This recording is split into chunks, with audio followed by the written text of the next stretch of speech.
Good morning, Councilman Pinto. This is Marquez. We're ready whenever you are. Great, thank you so much. We'll get started in just a moment. Oh, no, that's fine.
Okay, thank you so much. We are ready to get started.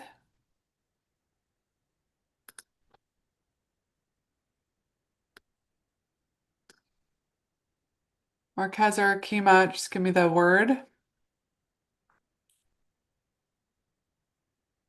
Great. Well, good morning, everyone. I'm calling to order this public hearing of the Committee on the Judiciary and Public Safety. I'm Councilmember Brooke Pinto, representing Ward 2 and Chairwoman of the committee. The time is 9:43 a.m. on Wednesday, January 28th, and we're conducting this public hearing virtually via Zoom. We're also streaming on the DC Council website and on YouTube and X at CM Brooke Pinto. Today, the committee is meeting to conduct performance oversight hearings for two agencies under its purview. First, the Office of Unified Communications, known as OUC, and second, the Board of Ethics Government Accountability, otherwise referred to as Bega. We will begin today first with the Office of Unified Communications. I do want to note the continued struggle so many of our residents are having today as it relates to the snow. I know many people have been calling 311.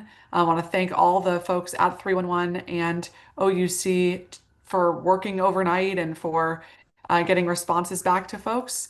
And we're going to continue working with DPW to make sure that the entirety of the city can be cleared of the snow. That's especially right now on a lot of residential side streets. And the plows have pushed the snow onto the side of the arterial roads, which have really locked in a lot of our cars and our bus stops. And so appreciate everybody's patience as we continue to work to clear the roads and appreciate everyone's partnership in shoveling their sidewalks. Um, Today, we are going to start with Office of Unified Communications. OUC is responsible for providing fast, professional, and cost-effective response to emergency and non-emergency calls in DC. OUC was established in 2005 to combine the emergency 911, non-emergency, and 311 activities from the Metropolitan Police Department, Fire and Emergency Medical Services, and customer service operations. Since I first became the chairwoman of this committee, I have devoted a large amount of our time and rigorous oversight for this agency because we know how important it is to all of our public safety goals in the city, and we will continue to do so as me and my team do every single day. Due to its critical place in our public safety and first response ecosystem, a functioning and responsive and accurate and fast OUC is critically important. Back at the start of my tenure as the Judiciary Chair, I received a significant number of complaints regularly from DC residents about long call to answer wait times, errors, and transparency issues at the agency. And these operational problems and mistakes over wrong addresses led to injuries and even tragic deaths. We saw this in July of 2022 when an infant died when OUC sent first responders to a wrong address. Since that time, I have worked in oversight and in new legislation to institute and maintain needed improvements. My Secure DC legislation required OUC to create a public dashboard reporting 911 call errors to increase transparency and accountability. And in 2024, my team and I conducted biweekly unannounced visits to OUC's 911 call center and held monthly public oversight hearings. My team and I continue to communicate every single day with OUC to elevate concerns and work on additional solutions. I want to thank Director McGaffin for all of her partnership and work on those improvements. And we have seen some really significant payoffs and progress on these efforts. In fiscal year 2025 to present, of the 1.4 million calls that OUC received, 98% of them were answered in 20 seconds or less, which is well above the national standard. Compare this to 2023 when only 74% of calls were answered in 20 seconds or less. Likewise, we've worked with OUC to increase their staff, and our committee has funded OUC call taker pay raises and recruitment and retention bonuses to ensure that staffing targets are met. Whereas in July of 2024, only 13% of shifts met these minimal staffing targets. By July of 2025, 79% of shifts met staffing targets. Furthermore, by the end of 2024, OUC filled 90% of 911 operations personnel vacancies, and the public dashboard available online continues to help promote transparency and provide data for solutions and improvements. But we know the work is not done, and every single missed issue or delay can be life or death when it comes to OUC. And so it is so important that we continue to work every single day to ensure continued improvements. The work of this agency is extremely high stakes. And today I want to check in on staffing, recruitment, retention, call performance, response plans, specific incidents that we have heard about, and agency technology. A part of my goal today will be some public education on OUC's information gathering, investigation, and processes, as well as interagency work. For example, there are several questions that committees have posed for years to OUC regarding the nurse triage line, the CD1s, and other questions that involve data and processes that are held by fire and EMS, not by OUC. But many of these questions I am reserving for our hearing upcoming in the next couple of weeks on fire and EMS. I also want to hear about areas where we can legislate to improve training and performance at the agency. And I want the agency to answer ongoing concerns that have been brought to my office concerning dashboard compliance and transparency, as well as alleged internal personnel misconduct, such as sleeping and engaging in online shopping during shifts. So the work continues, and I look forward to hearing from our public witnesses and our government witnesses. Then we'll turn to the Board of Ethics and Government Accountability, or Bega. The board is an independent agency that administers and enforces the District of Columbia government's code of conduct and the laws that promote an open and transparent district government. Bega includes two independent offices, the Office of Government Ethics and the Office of Open Government, and a five-member board. The Office of Government Ethics is an office within Bega that investigates allegations of ethical misconduct concerning district government employees and officials. It has authority over the district government's workforce of approximately 34,000 employees, includes ethics oversight of the mayor and the council. Through its director, the office serves as the district's ethics prosecutor and is empowered to bring enforcement proceedings before the five-member board. The Office of Government, the Office of Open Government, or OOG, is an office within Bega charged with advancing open governance in the District of Columbia. OOG's mission is to ensure that government operations at every level are transparent to the public and promote civic engagement. The OOG ensures compliance with the District of Columbia Open Meetings Act, which requires that all public bodies gathered to consider, conduct, or advise on public business take all official action during public meetings and provide proper notice and detailed records of their meetings.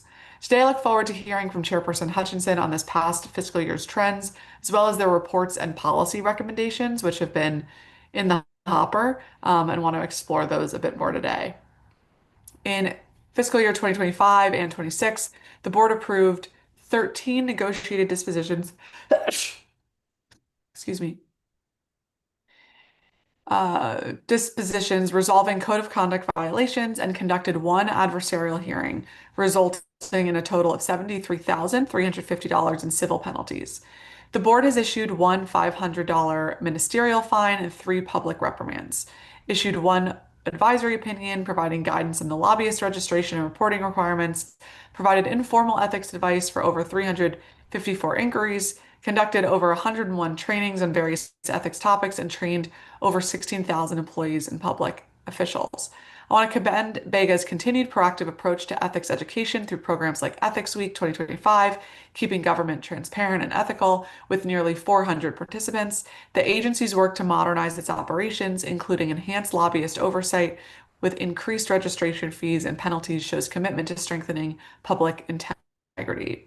I'm especially interested in hearing more about your work regarding outside activities, compliance monitoring, and enhanced oversight of lobbyist activities, and the almost 10,000 employees and public officials designated as confidential and required to complete public financial disclosure. So that is a bill that is pending in another committee at the moment.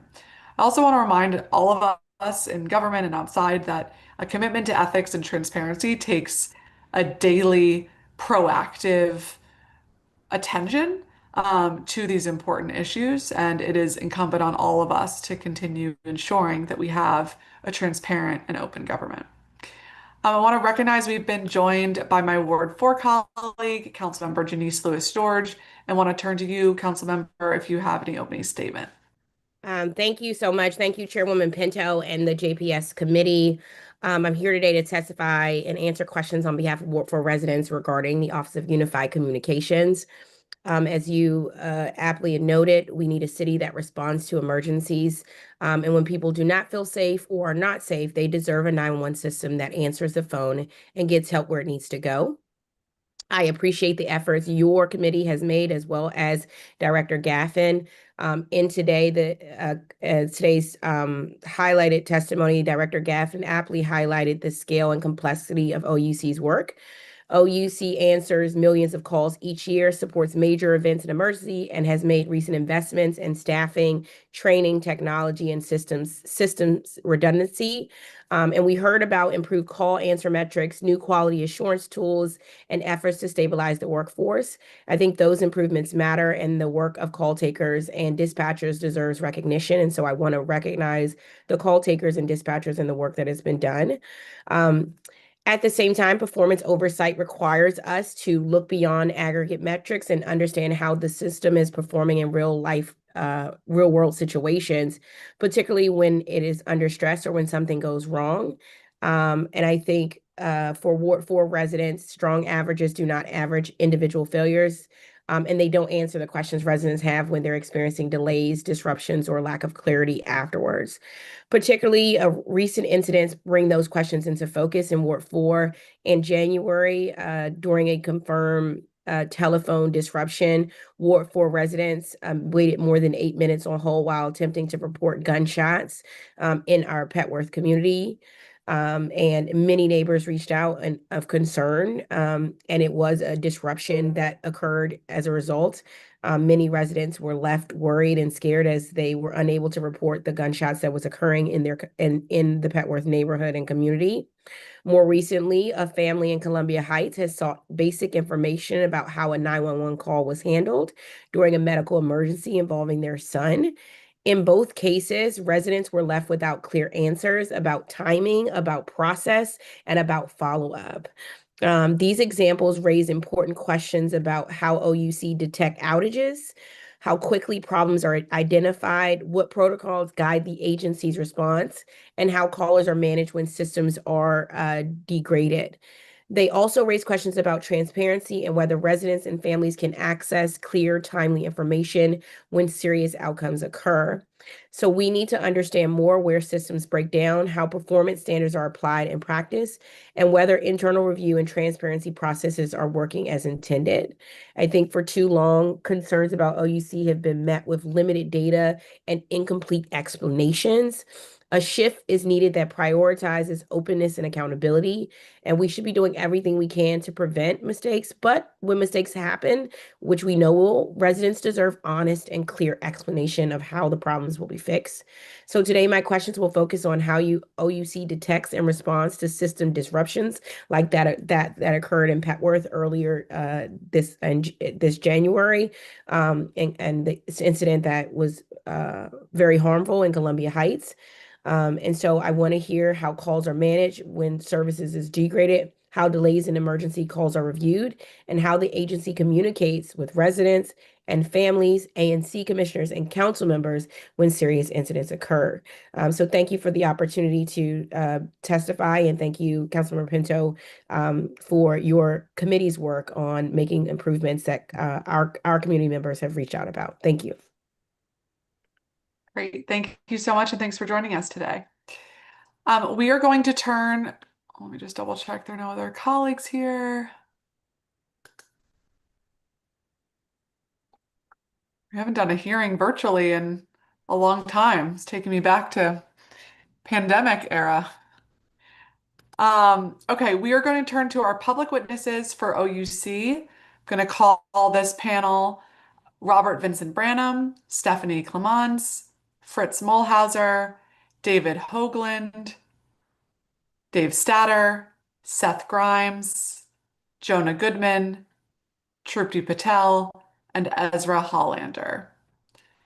As a reminder, if you are a public witness, please accept the invitation to join as a panelist. All public witnesses will have 3 minutes to present your testimony.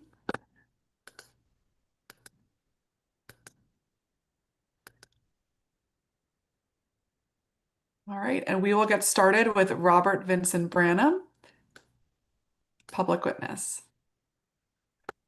Okay. Trying to turn on my camera. Yes. Okay. Thank you. Greetings and salutations. I am Robert Vincent Branham, President Emeritus of the DC Federation of Civic Associations, Chairman Emeritus of the 5th District Citizen Advisory Council, and a board member of the DC Open Government Coalition. I do not presume to speak for these community organizations, the over 702,000 residents, or the people who work and visit DC daily. I offer my testimony as one public witness. There have been a series of critical news reports and public criticisms of the Office of Unified Communications 911 Call Center Management. OUC has acknowledged these criticisms. However, OUC must become more transparent and responsive to these reports of missed calls, misdirected calls, failures to provide accurate and updated information. OUC must improve its operations for the public's safety and assure trust and confidence. Politics and ego must not stand in the way of technological improvements and increased trained staffing. OUC must show up and stand up for the public. Words are not enough. I repeat, concrete action must be taken to maintain trust and confidence in a critical public safety service. Let me address briefly the Board of Ethics and Government Accountability. Several weeks ago, I testified before the council regarding legislation to restrict Bega's efforts to bring in additional DC boards and commissions into the requirements to file financial disclosure forms. I support Bega in this matter. Bega has proven itself to understand the meaning of transparency and open government. I would add my support to increasing the staffing of Bega to enable it to carry out its worthwhile mission for the people of DC.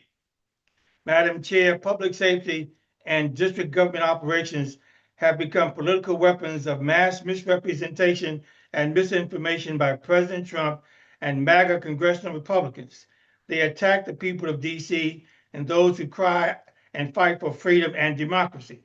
Several days ago, in an email response to me signed by President Donald Trump, President Trump asserts DC elected leaders weakened local law enforcement and falsely stated refused to charge violent felons to the fullest extent of the law. This is false. It is the duty and responsibility of the United States Attorney for the District of Columbia, Janine Pirro, to charge suspects for violent crimes, not the DC Attorney General, the mayor, or council. President Trump also states crime was skyrocketing in DC before he came into office. The people of DC deserve the best from its leaders, local and national. I thank you for allowing me this opportunity to testify, and I hope my words are intelligent. And this is the email signed by the president that was sent to me in response to my communications to him. And I thank you. Well, thank you so much, Mr. Branham, and your words are always intelligent. I appreciate your testimony being here today. We will turn now to Stephanie Clemons, public witness. And am I pronouncing your name correctly?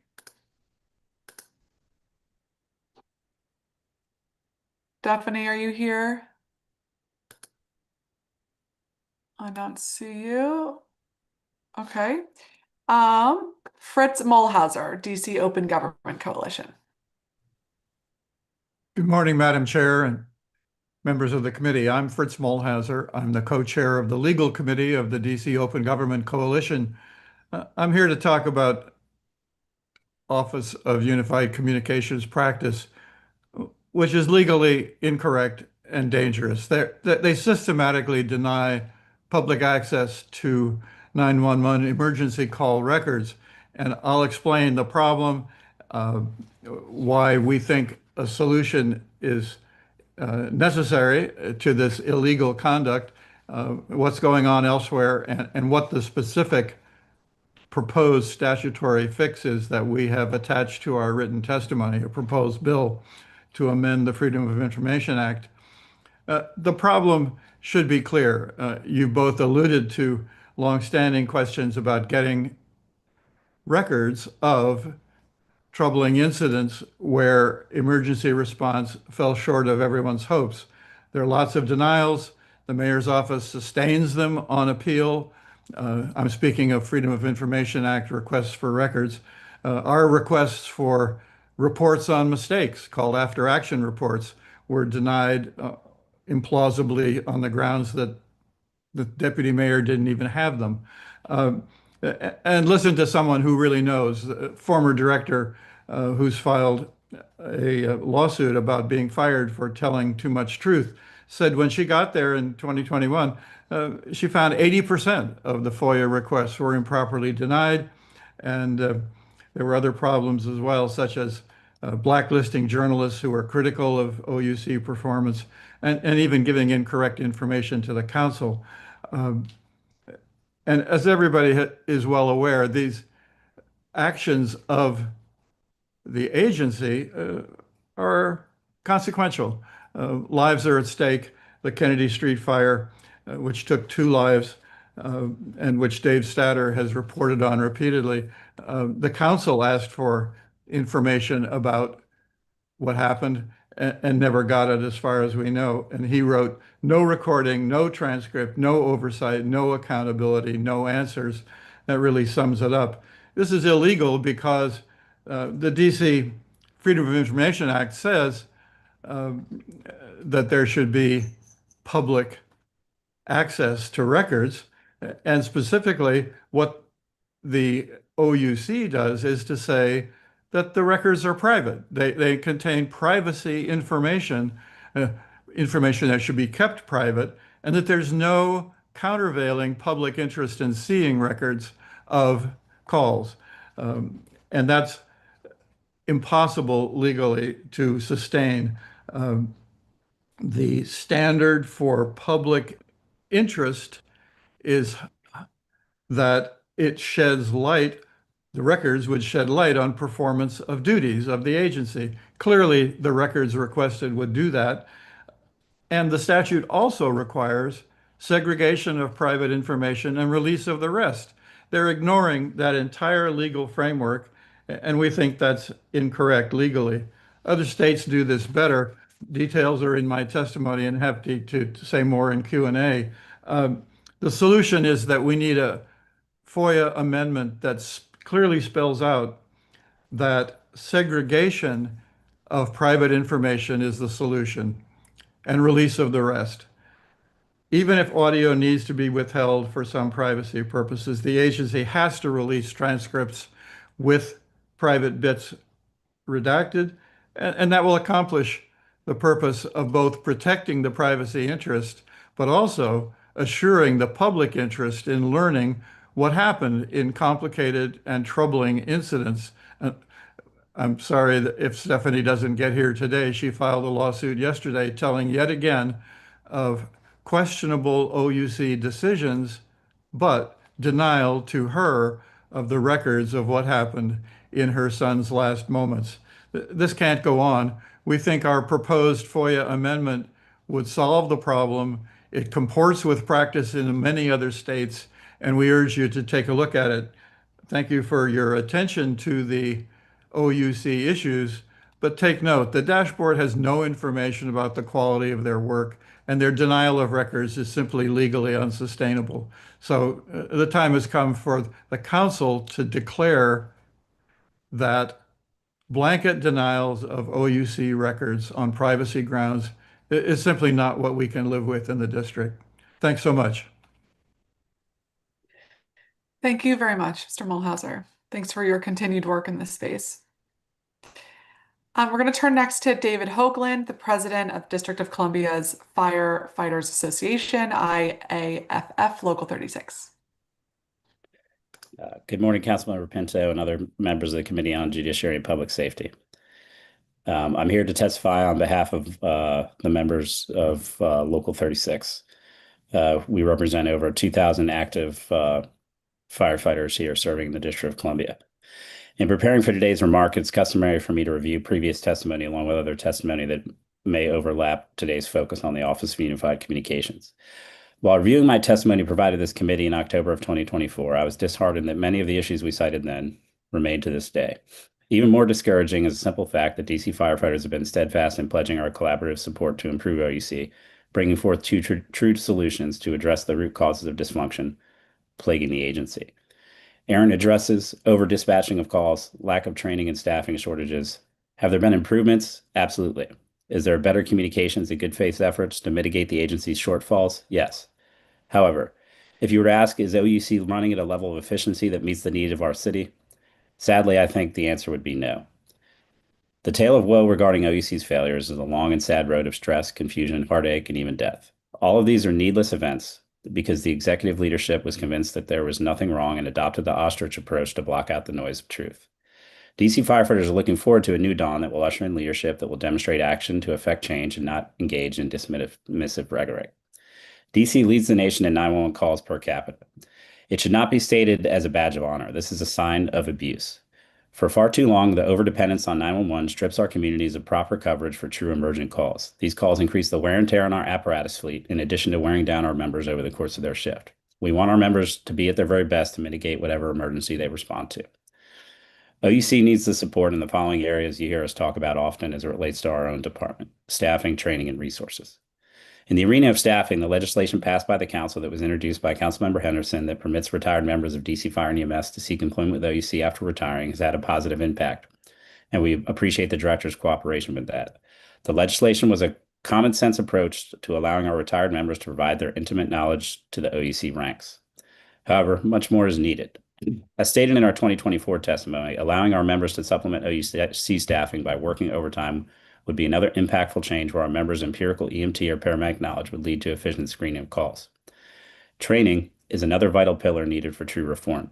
In working to improve the quality of care for our firefighters, EMTs, and paramedics with our own department, we've had great success with a non-punitive approach to quality control, or CQI.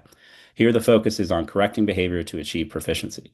Employing a similar approach at OUC can lead to similar outcomes. Another policy change that improved the quality of EMS in our own department was making our EMS providers subject to national accreditation standards. Requiring OUC call takers and dispatchers to obtain emergency medical dispatcher certifications would lead to more accurate dispatching of fire and EMS runs, and the proper resources would be sent on emergencies. Resources. We understand that the current pay and benefits are not attractive at the very best for positions at OUC. The emergency services require us to find the very best applicants with the correct acumen to thrive in this type of work. DC Fire and EMS cannot solve the abuse of 911. Rather, it will require the assembling of a multi-agency task force where each agency can provide mutual support to one another to tackle this important issue. We just need leadership strong enough to enact it, support it, and implement the conclusions of this task force. In closing, the safety of DC firefighters is our primary concern. OEC consistently puts us in difficult situations that places our members at risk. Thank you, Councilmember Pinto, for your leadership on tackling this complex issue. We hope that through ongoing oversight, we can continue to improve the level of service OUC provides to district residents and the district agencies it serves. Thank you. Thank you so much, President Hoagland, and thank you for raising those issues. I think the intersection that we see between OUC and Fire EMS is a perfect example of the improvements needed for that coordination because it all exists in our ecosystem. So thank you for everything you and your members are doing every day and for those great ideas. We're going to turn now to Stephanie Clemens, Public Witness. Good morning. I am here in DC to ask again for the 911 audio from the night my son, William Ostertag, experienced sudden cardiac arrest on November 3rd, 2024. I have gone through the registered channels to request this information. The bystander who was with my son also requested this information through the correct channels, and he was also refused the 911 audio. The person who placed the call that night was working as a temporary concierge at the Allegro Apartments I have been unable to ascertain their identity because the management of the apartment building refuses to help me. DC government says that I do not have a right to this information because I did not place the call. I do have a right to hear this 911 audio and understand more about what happened on the night that began the last 2 weeks of my son's life.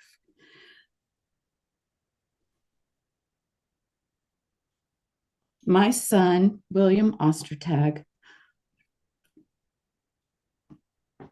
lived and worked in DC for the last 3 years of his life. He moved to DC 3 days after the insurrection at the Capitol. He worked in federal government and he was an integral member of the Loan Programs Office with the Department of Energy when he died. Will was also applying and interviewing to go to MBA school. We discovered after he died that he was accepted to Columbia in New York City with a full scholarship. Why do I have a right to this information? I want to know everything possible about what happened after Will's collapse. I have a missed call from him earlier that afternoon. After finding out that he was unconscious at MedStar Washington Hospital Center, I drove here through the night. Our family, his partner's family, and his friends and colleagues spent the next 11 days in initially hoping for his recovery and then deciding how to take him off of life support so that his organs could be utilized by others.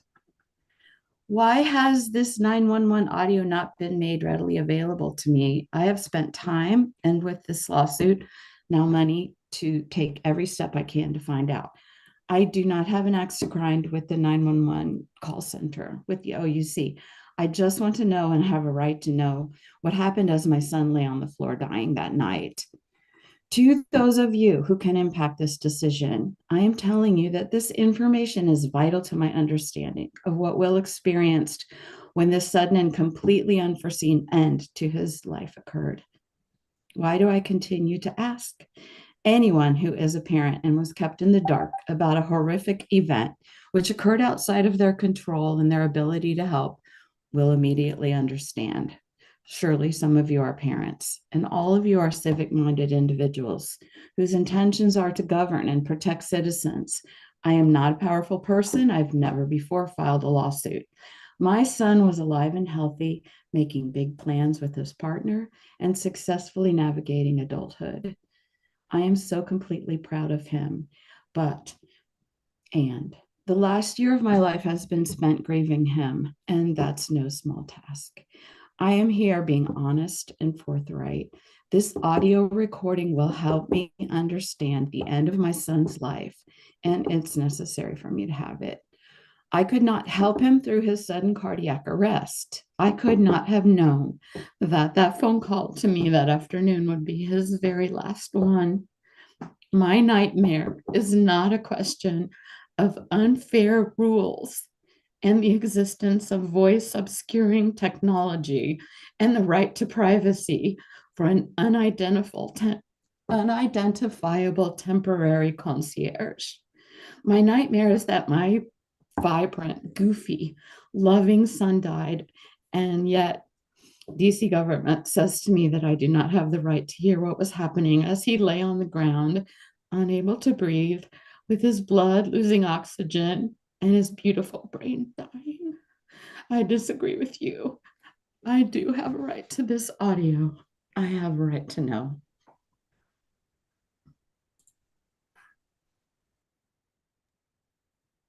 Well, thank you so much, Ms. Clements, for being here and for sharing your story. I'm so, so sorry for your loss. Your son sounds like an amazing person, and we'll return to you in a moment for some questions so we can try to get to the bottom of this. Thank you for your courage in being here.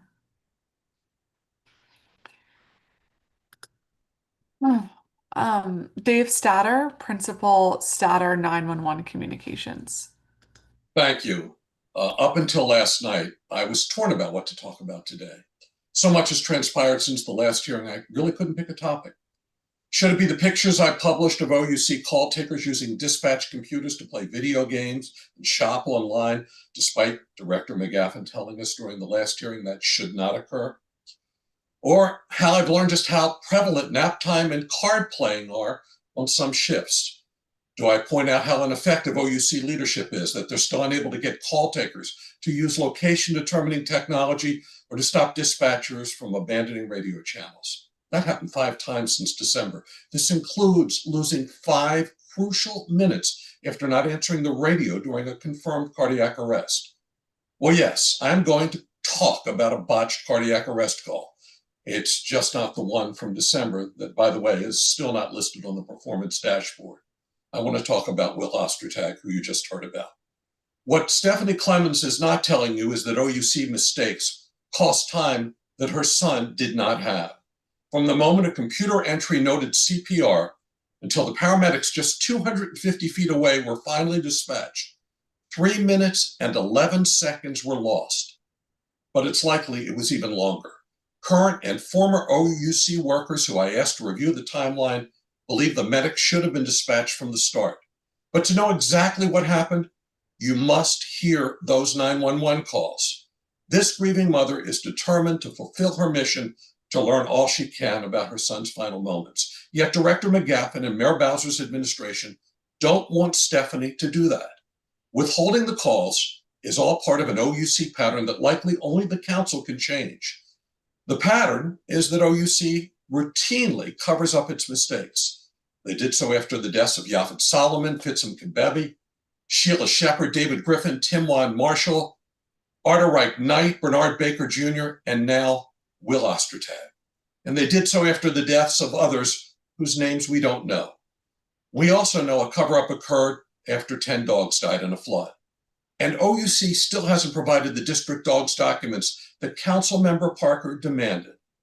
Also, part of the pattern is years of underreporting OUC mistakes. This happens in the annual oversight responses to the council and in the legally required monthly public stats. What does it say that this committee tolerates such behavior? The written responses the committee just received about specific incidents are a lesson in gaslighting. I have radio traffic for each one of those incidents, yet OUC wants to pretend they didn't happen and makes it impossible to report because Heather McGaffin doesn't want to have to explain them.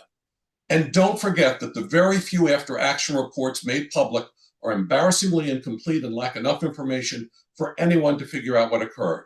I have a hard drive full of receipts that backs up each of the claims I just made. The families and the public have a right to know. The council must finally say no more, stop the deception, stop the cover-ups, and stop the grief that OUC and the Bowser administration inflict on already grieving families. Thank you. Thank you very much, Mr. Statter. And thanks for being here today. Seth Grimes, Washington, D.C. organizer, Washington Area Bicyclist Association.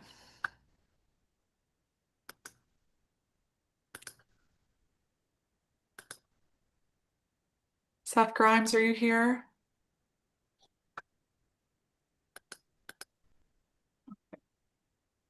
Jonah Goodman, public witness. And good morning, members of the committee. This testimony this morning, I'm going to focus on 2 related issues. First, OUC continues to frequently make life-threatening mistakes that have irrefutable evidence that it's happening, but OUC is not acknowledging and investigating as required under secure DC legislation. And second, that OUC actively denies and ignores FOIA requests, as we've heard from several witnesses already, to obfuscate and understand how this is happening. On July 3rd, 2025, a neighbor of mine in the community called 911 for a medical emergency for an elderly parent. The OUC radio traffic recording shows that OUC operator dispatched fire and EMS to the wrong address. After more than 8 minutes, fire and EMS told OUC to recheck, and OUC realized that they had made a mistake and changed it. It's 8 minutes lost in a medical emergency for a senior citizen. The fire station that should have been dispatched is 1.5 blocks from this person's house. You can actually see the fire station from the corner of the street. The parallels to this case in the lawsuit the district announced against the district yesterday in Will Ostertag's death due to OUC mistakes is deeply concerning, and it seems that very little has actually changed in several years now between these situations. Councilmember Pinto, I've sent you and Director McGaffin the link to the audio recording showing that this happened, the screenshot of the online report to OUC informing them that there was a mistake with information, and the email from OUC confirming that they've received it. I haven't gotten responses from either of you explaining what happened or if there's going to be an investigation or why this is not reported on the dashboard as a requirement under Secure DC legislation. I've attached all the documents in my testimony that was submitted yesterday. I've also sent all this information to the full committee, including council members Allen, Bond, Felder, and Mendelson weeks ago. None of them have responded either. Though I will say humorously, several of them have sent me election requests in the time period, phone calls and emails asking me to help their support, but won't answer questions about their actual council work. I sent this information to our newest council member, Ms. Crawford, and I just want to acknowledge how amazing she was. She responded the next day. So while I've been waiting 180 days for the chair to respond and waited over 4 weeks for the rest of the committee members, it is commendable, Ms. Crawford, that you've responded so quickly and given all the other information you're dealing with and onboarding. I just want to congratulate you publicly for this. This is how the rest of the committee should be functioning.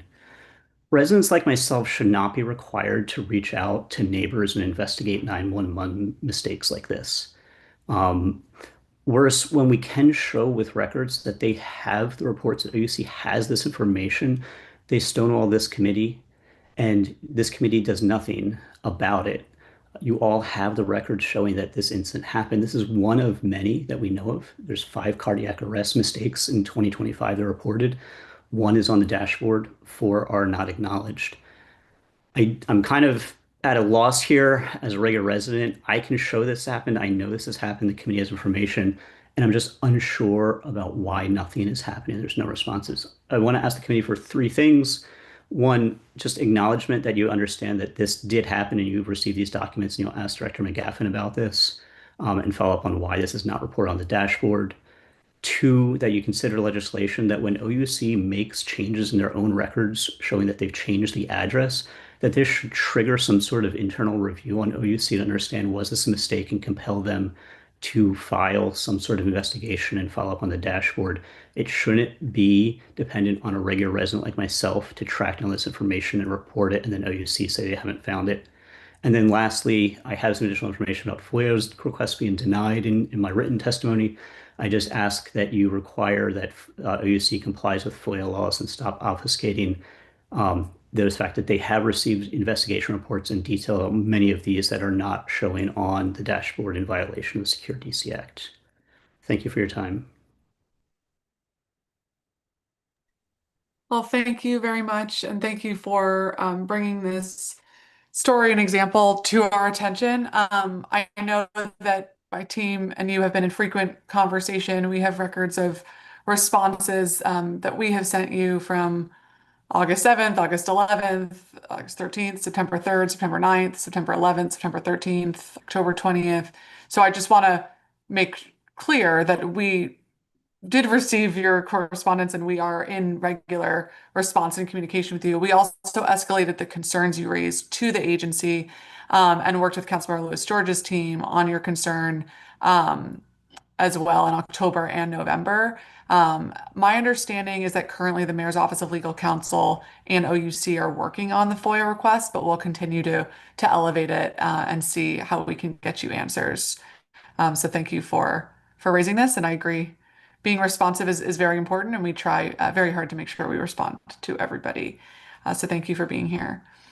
I'm going to turn now to Trupti Patel, public witness.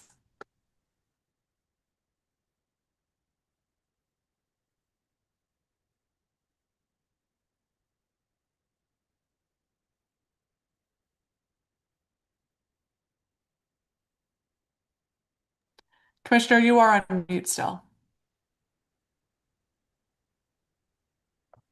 Thank you, Councilwoman. Did not realize I was still on mute. If I could get a couple minutes back of time, I'd appreciate it. Good morning, Chair Pinto and members of the committee. My name is Trupti J. Patel, and I'm the chair of Advisory Commission, Neighborhood Commission 2A in Ward 2. I'm here today to speak about OUC not as an abstract agency, but as a system whose repeated failure are now an oversight problem for this council. I attach myself to the request of Stephanie Clemens because it is in the same position that I find myself. And, may her grief land ever so gently about her son. I just want to acknowledge that. At our April 15th, 2025 public meeting, ANC2A heard a resolution expressing grave concern with OUC's ongoing inability to reliably perform its core public safety function.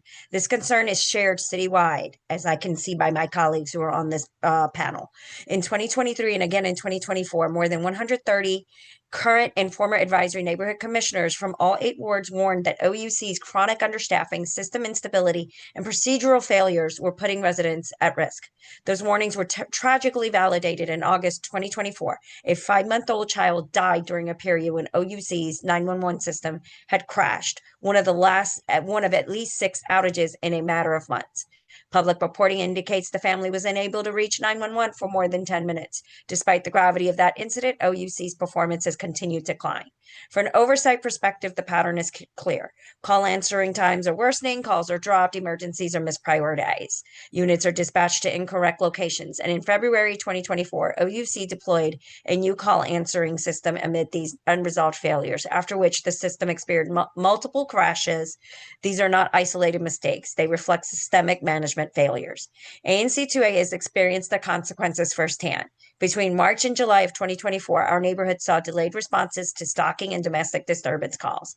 More recently, on February 8, 2025, a fire alarm at 950 25th Street Northwest resulted in a 15-minute hold time before a 911 call was answered and a 26-minute delay before fire and EMS was dispatched. More than 200 residents stood outside in freezing temperatures for over an hour. This is not an acceptable margin of error in an emergency response system. Residents and members of ANC2A requested the record of the 911 call. The caller requested this information, and thus far it has never been released. This only deepens the concern of OUC's lack of transparency. I directly confronted Director McGaffin last night, and she has agreed to release the records when I will forward the original request by the caller. I shouldn't have to take this to get a request made by the caller. The DC Auditor's 2021 report identified serious deficiencies across training, technology, and internal accountability. In 2023, the auditor found that OUC had overstated its progress and has not been fully accurate in its after-action reporting. Without reliable information, this committee cannot effectively oversee, resource, and intervene when necessary. At this point, the question for the council is not whether OUC has problems. It is whether current oversight framework allows these problems to persist without consequence. I'm almost done. ANC2A urges the committee to reintroduce the Transparency and Emergency Response Amendment Act to require after-action conferences and the public reporting following emergency response failures. We also request a public after-action report for the February 8th, 2025 incident at 950 25th Street, including call transcripts and recordings. Transparency is not punitive. It is essential in restoring public trust and ensuring that failures are accurately identified and corrected. Chair Pinto, emergency response is a lifeline. When that lifeline fails repeatedly and without full disclosure, the council has a duty to act. Our residents are counting on this committee to insist on accountability where the system has not delivered it. I request you get the answers on the behalf of the residents of 950 25th Street Northwest. February 8th, 2025 incident, 5 questions. For February 8th, 2025 incident at 950 25th Street, how long did it take for the first 911 call to dispatch fire and EMS? Number 2, does OUC consider 26-minute delay to dispatch acceptable? Number 3, was an after-action review completed for this incident? Number 4, if completed, will OUC release the report publicly? Number 5, were any protocol violations identified in this incident? Thank you for letting me have grace and going over a little bit of time, as always, in service and in solidarity. Thank you. Thank you very much. We are going to turn to Ezra Hollander, Trail Ranger Program Director, Washington Area Bicyclist Association.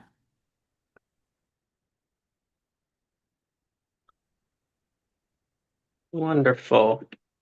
Sorry, juggling a lot of things on the computer today. Sure. Good morning. Thank you so much for the opportunity to speak today. My name is Ezra Hollander, and I represent the DC Trail Ranger Program, a nationally unique partnership between the Washington Area Bicyclists Association and the District Department of Transportation, established in 2013. DC Trail Rangers go out each day on electric cargo bicycles to service over 25 miles of DC-owned paved multi-use trails, taking care of infrastructure that serves as vital transportation and recreation resources for DC residents in every quadrant of the city. In fiscal year 2025, the DC Trail Rangers biked over 8,000 miles on DC trails while removing over 1,500 bags of trash and submitting over 100 service requests to DC 311. The DC Trail Rangers deeply appreciate the role that the Office of Unified Communications plays in helping to ensure that issues throughout DC are assigned to the appropriate government agency and quickly resolved. We submit the following comments with the aim of helping to improve communication between DC 311, local residents, and the DC agency staff tasked with responding to service requests.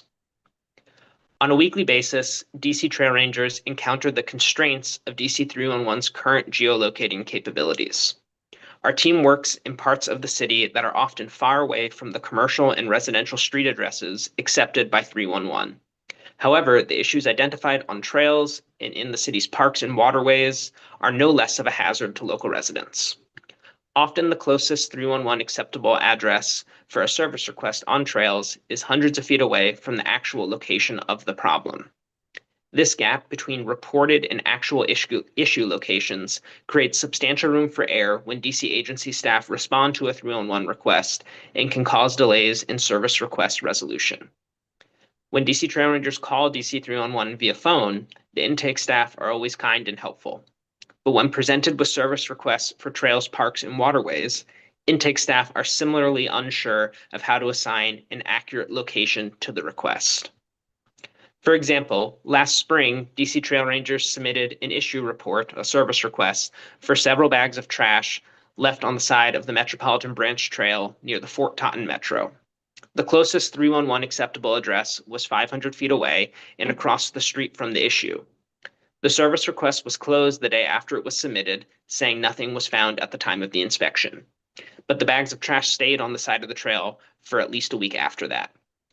The distance between the reported and actual locations of the trash may well have contributed to this delay in service request resolution.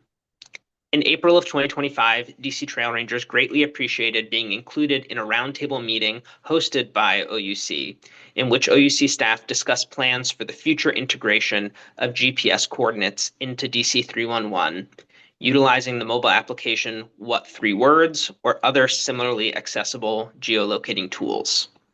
The DC Trail Ranger program strongly supports the implementation of improved GPS-based geolocating tools in DC 311 to allow issues identified on trails and in parks to be more easily identified and resolved. Over the past year, DC Trail Rangers have also observed a concerning trend of service requests being closed due to disputes over which government agency is responsible for a given issue. This has occurred primarily due to questions about DC versus National Park Service responsibility, as well as questions about responsibility between local DC agencies, such as DPW and DGS. DC Trail Rangers use maps created by the DC government and the National Park Service to identify where specific issues should be reported, though we acknowledge that land ownership in DC is extremely complicated and that these maps do not represent a definitive guide to land ownership throughout the city. The DC Trail Ranger program would appreciate whatever role the Office of Unified Communications is able to play in helping to confirm ownership and responsibility of different land and infrastructure items in the district. If OUC observes a pattern of service requests being closed out due to jurisdictional concerns, then the office may be able to advise the relevant agencies how to clarify ownership and responsibility.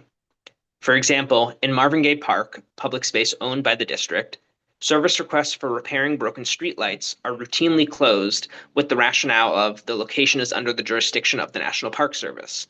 The National Park Service similarly claims that the park is not under their purview. When service requests are erroneously closed due to jurisdictional disputes, it significantly delays the resolution of urgent community hazards. Thank you for the opportunity. Sorry, I recognize I'm out of time. Thanks so much for the opportunity to speak today. I appreciate getting to share our experiences with OUC. Great. Thank you so much for being here. And I see we have been rejoined by Seth Grimes from Washington, D.C. organizer from Washington Area Bicyclist Association. Go ahead, Mr. Grimes. Thank you, Chair Pinto, and thank you, Councilmember Lewis George and Director McGaffin, for the opportunity to testify. Yeah, I was over at the hearing of the Committee on Transportation and the Environment, which is why I wasn't up when you called me earlier. So I am Seth Grimes, Washington, D.C. organizer at the Washington Area Bicyclist Association, speaking on behalf of our 5,000 members and nearly 23,000 regional supporters. I appreciate the opportunity to testify.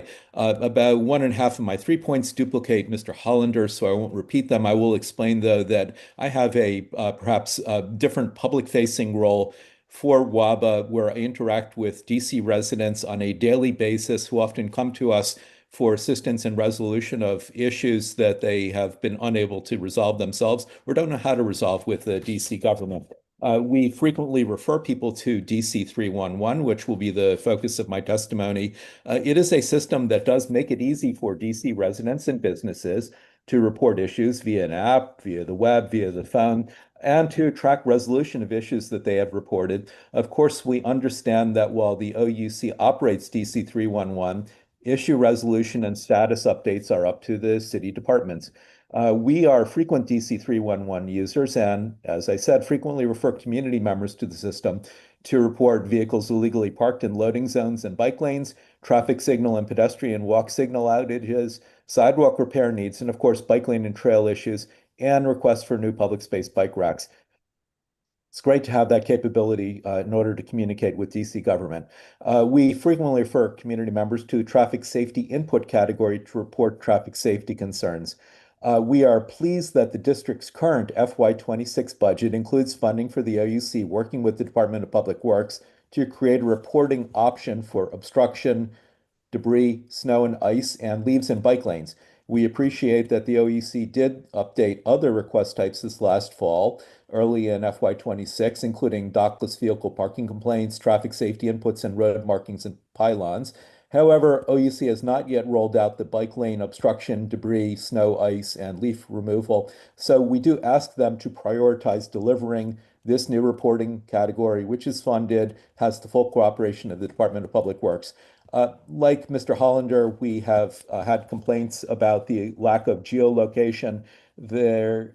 For instance, Kalorama Park on Columbia Road. We can't report park issues because there's no street address attached to that. I won't say further right now. And then we have also expressed frustration and had frustration expressed to us about tickets closed without action or explanation. That includes parking infractions in loading zones and bike lanes. These are safety threats, but they also harm businesses when their delivery vehicles to the stores cannot park in order to make deliveries. So we envision a just and sustainable region. We appreciate the OUC's work. We ask the OUC, supported by the council, to implement our recommendations. Thanks again for the opportunity to testify today. Thank you very much, Mr. Grimes. And I think some of those kind of more granular drop-down ideas are really important and something we'll continue to push the agency on. So thank you for raising that. And thank you to all of our public witnesses who testified today about your experiences and many good ideas. I want to turn back to you, Ms. Clemens, and again, just apologize for the loss of your son. Just unimaginable grief that I can sure you're going through, and I'm so very sorry on behalf of all of us here in the District of Columbia. When we heard about your story, we followed up with the agency to see what the issues were, and I want to understand from your perspective kind of what they communicated to you about their inability to turn over additional information, if they cited any particular law or prohibitions so that we can better understand what that communication was. My understanding is that the 911 call audio cannot be released to me because of privacy concerns, privacy on the part of the person who made the call. The person who made the call was at an upstairs concierge desk at the apartment building. William collapsed on the floor of the gym inside of his apartment building, and the gym is about 1/2 floor or 1 floor down from the concierge desk. So I believe that it was very likely a really confusing kind of situation where at least one 911, I believe there were 2 911 calls placed. We believe, okay. At a certain point, I was allowed to have the chronology of the 911 call. And we found out through looking through that another 911 call was placed. But I do believe that it was a very confusing situation where someone was with Will, not in the same place where the call was being placed from, but yet there's this other call. So there's no way of knowing what happened. And I feel a strong need to know. I did write a letter to Ms. McGaffin asking her to release this information to me. And I received a call back from someone in her office, whose name I do not recall right now, saying that I needed to resubmit another request and they would release the chronology to me. The chronology is not enough to have helped me know what was happening. Okay. Thank you so much for that context, and we will follow up with OUC on your case as well. I appreciate it. Thank you. Thank you. Mr. Hoagland, I want to turn back to you and appreciate your recommendations. As you know, my team and I are currently working on legislation that would clarify that Fire and EMS medical director is also OUC's medical director, and require that call takers be EMS and EMT certified to help improve some of the expertise that we're seeing. Can you talk to me a little bit more about the current setup with the medical director and kind of where you see room for improvement or why legislation like that could help? Yeah, so we've recently made a transition in medical directors. As you know, our Dr. Wittberg has departed to take a role heading up the ICU at Sibley Hospital. But I think he's, he lives in DC, and I think he's based on my conversations with him, when he would go and look at the outcome of an incident, for instance, and say, hey, I would really like to adjust the way that we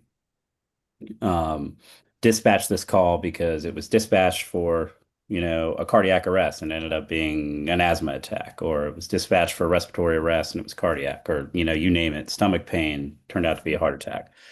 So, in these dispatching, a lot of the ways that you address these to try to lead to better patient outcomes and get the correct resources there is you provide feedback to the call takers to adjust the questions that they answer. And I think there's a lot of confusion because, he would, I think if he has if our medical director, whoever they are, has direct authority to be able to go in there and directly address the call takers rather than, dealing with the IT department or some of these others, right, and provide real-time feedback and sit with them, but then would actually have the authority to back it up, I think would make large inroads and assurances that some of these call cards, as they call them, are getting adjusted for more accurate dispatching. I hope that was a clear enough response for you. Yes, no, that's helpful. And have you seen other jurisdictions who the call takers have that EMT training and background and Yeah. So there's a couple different accreditation industries. Yeah. So there's the National Academies of Emergency Dispatch. I know that OUC goes by ABCO, which Director McGaffin can talk more about. But essentially, by having them obtain these certifications, because I think it's fundamental to make the distinction for why maybe you don't see FOP popping up in these oversight hearings as much as we do, right? Because OUC services all these different agencies specific to fire and EMS, and we provide layered responses based on the type of incident in the 911 call. So it's really important for these call takers to gather a lot of information so we can accurately dispatch the right resource. So we're not putting too many resources on the road or not enough resources on the road based on what's happening. So if you have this emergency medical dispatcher certification, it's very similar to becoming an EMT basic, which is what our members are trained in the minimum standard of. And they actually have a little bit of clinical knowledge about what's going on. So they can maybe recognize, get in the ballpark of the type of medical emergency that's going on rather than someone calling and saying that they're having chest pain, but maybe not actually getting to the bottom of it. Is it cardiac chest pain, or did you just eat something that upset your stomach, and is it heartburn, right? And so a huge issue that we have is we'll just get these blanket dispatches. Oh, the person said they were having chest pain, so I need to dispatch this assignment as if it's a serious cardiac emergency. But our units arrive, right, and it's nothing remotely to a cardiac emergency related to a cardiac emergency.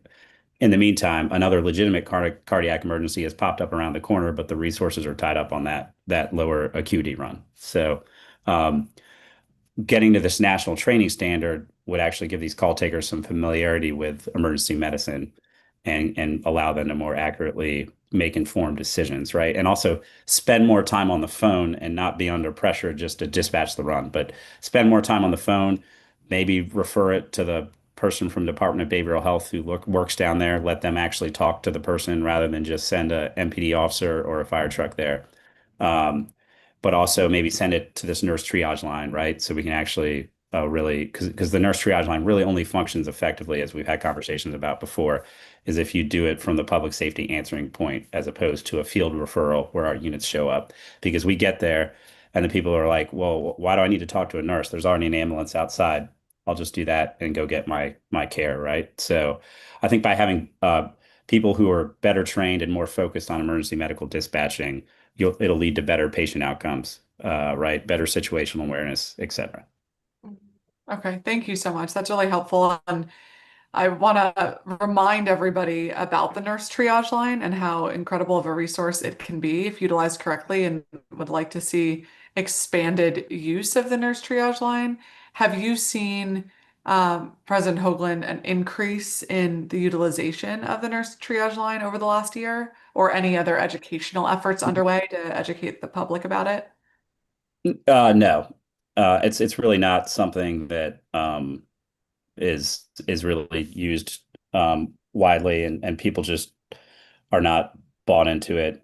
And you can look at the statistics about the NTL referrals and the callbacks, but it's just really not being utilized in the way that it was envisioned.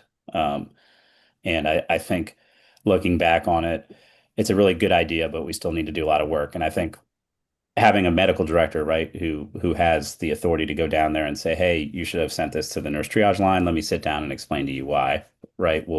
I think will lead to some better utilization. Okay, thank you very much. Mr. Mulhauser, I want to come back to you with some of your recommendations around open government. As you know, there is a bill currently pending in another committee around financial disclosures for boards and commissions. And I just wanted to give you a chance to comment on that on the record if you have thoughts about that bill. Thanks for asking. Our coalition has not taken a position on the bill. It's our understanding that the Board of Ethics has decided that a certain number of board and commission appointees should be considered among those to report their financial interests. And the purpose of that is the same as it is for the covered employees and elected officials who, as you know, have to fill out a form of financial disclosure to be sure that decisions that are taken by everybody who has an important job are not clouded by private interests that could interfere with judging the public interest.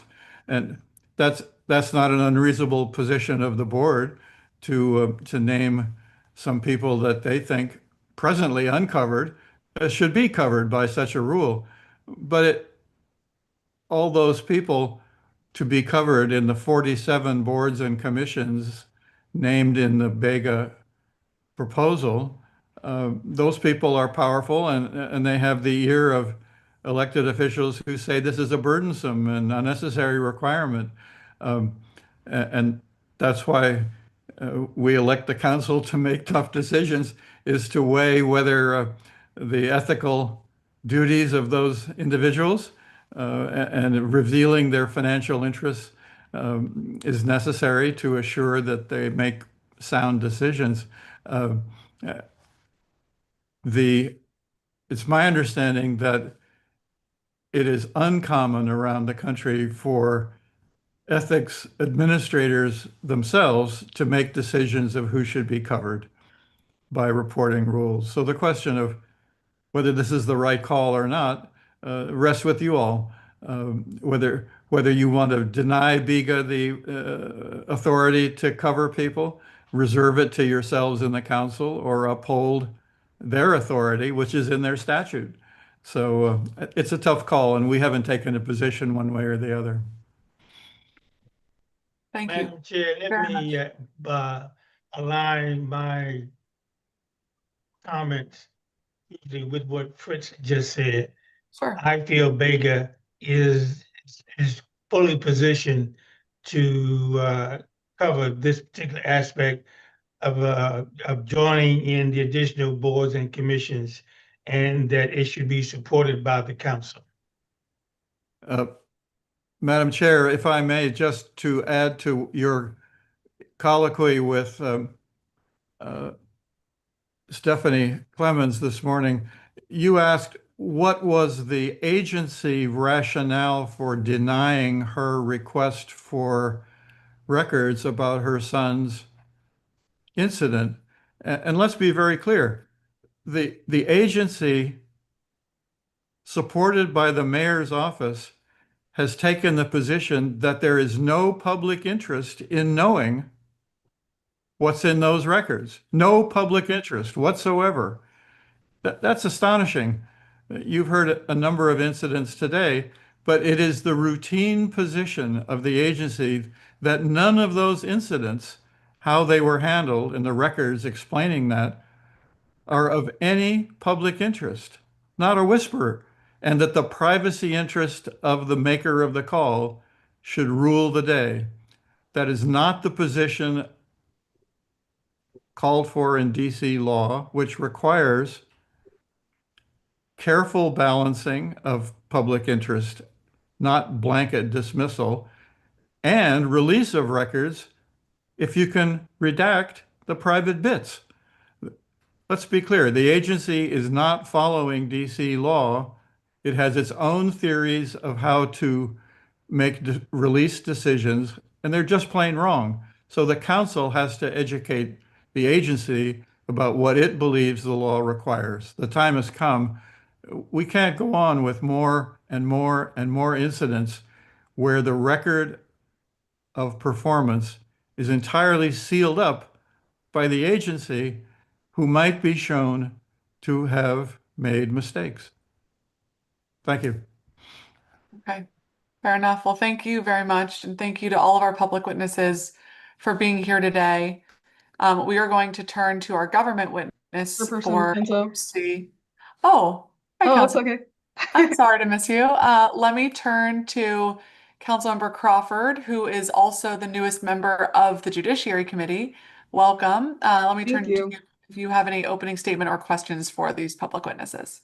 Yes, I do. And sorry I'm late. I had a morning meeting. Good morning, and thank you, Chairwoman Pinto, for holding today's hearing and for the work that you and your staff have done to prepare for this important hearing.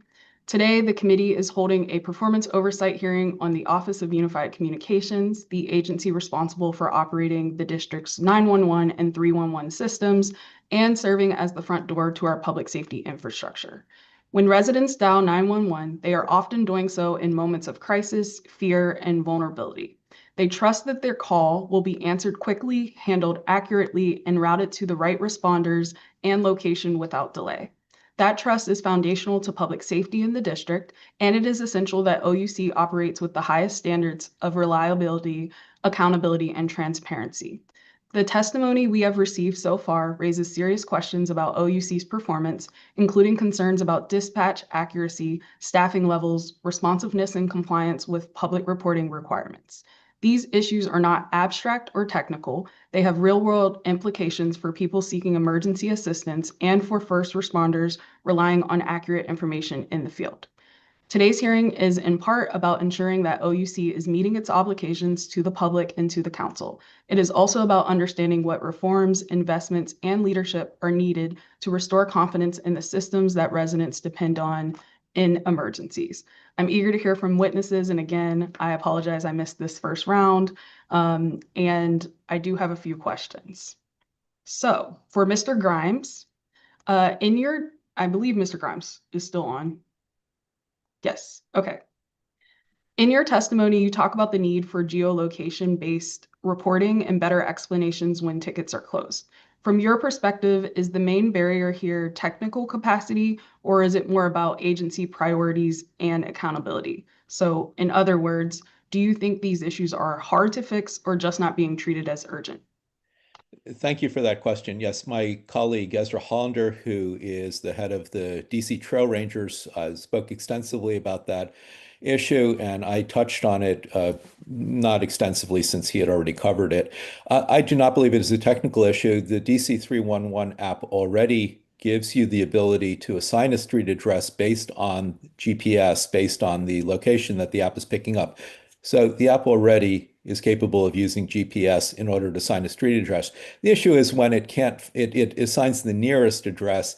And I gave an example of Kalorama Park on Columbia Road Northwest, where some residents of the area came to me with issue of leaves and debris in the bike lane next to the park. You're unable to set the location to override what it finds automatically via GPS. So a simple override of being able to position a pin on the map would have done it. It's not a technical question. You've been able to do this in all kinds of online on the web and apps for many years now. Okay, thank you. That helps in my understanding of the issue. And then Mr. Goodman, you pursued the FOIA request that you mentioned in your written testimony on the July 3rd incident on Illinois Avenue and eventually received a remand decision from the Mayor's Office of Legal Counsel. From your perspective as a resident, what was the most concerning thing about OUC's handling of your request? Of the FOIA request specifically? So OUC response, my request was for documents showing that they received information about a mistake. And OUC's response to me and my FOIA request is that all mistakes are published on their dashboard publicly, and therefore the FOIA request is not necessary because the information is public. But it's very clearly obvious to us and OUC that we know that that's not true and they're not posting all their information. So the limited effort that they put into addressing the FOIA request and the kind of clearly false response that it is visible. They could have looked at the record that I wanted and seen it wasn't on their dashboard. They just put little effort. When it was appealed to the Mayor's Office of Legal Counsel, OUC actually never responded to the Mayor's Office of Legal Counsel to explain their justifications. You have two agencies or quasi-agencies like within the district that are trying to work, and one's just completely ignoring the other and not letting it complete, which is a second kind of conflict. And then it was remanded back to OUC to respond, essentially siding with me on the appeal that this information needs to be submitted. And OUC is completely unresponsive. It's been, I think, 32 business days since MOLC has remanded it back. I've asked OUC if they could acknowledge that they understand this is happening or a time frame, and it's just silence on their end, which is pretty typical. I am at my time. Thank you. That was actually my next question, asking if you've heard from the agency as of today. It sounds like that did not happen. Correct. I also want to say hello to Mr. Statter. I know we've been in communication. I don't know if you have anything else to add, but I am out of time, so I want to be respectful of the chair's time. If I could just say two things, if that's all right, Chair Pinto. Yes. One, to maybe able to help with Ezra Hollander and Seth Grimes. Are you using what three words? A lot of the 911 centers in the area are using what three words to identify areas that are not direct street addresses. It's good on the highways, it's good in the parks, it's good on the trails. I recommended it to OUC, I think maybe as far back as 2020. I think they have it. Doesn't seem to be used on the 911 side as much as I've heard other agencies do it. But I'm in absolute agreement on everything that Jonah has said, Fritz has said, of course, Stephanie Clemens has said. OUC is not responsive. They're not transparent. They're hiding their stuff. Last year, I reported on 34 address mistakes. They only listed about 9 on the public facing dashboard. They're hiding their mistakes and no one's doing anything about it. Thank you. Thank you, Chair Pinto. Thank you very much, Councilmember Crawford. And I also do want to note around the location issues. This is something that we have tried to adjust and work on for several years. And one of the biggest challenges that we have is with the National Park Service designation. And so as we continue to work with OUC on these issues, it'll also be important to make sure that the National Park Service for the federal lands understand how important it is to district residents and to all of us in the nation's capital to have access to those geographic pieces of land as well. So we'll continue our work there. I'm going to turn to our government witnesses now. We have been joined by Director Heather McGaffin, Director of OUC, Finance Manager Kip Ross, and the Chief Information Officer Gavin Suarez. Welcome, Director and team. And as you all know, it is the tradition of this committee to swear in all government witnesses who appear before it. So if I can ask you all to take your video and put your video and sound on, and raise your right hand.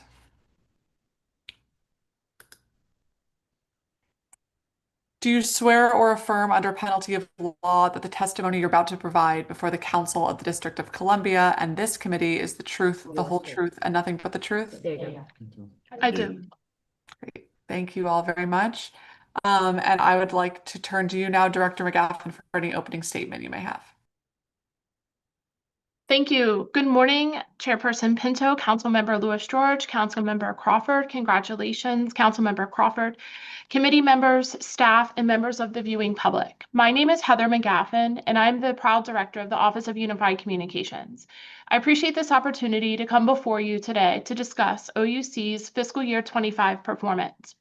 I want to begin by recognizing the 357 employees of OUC.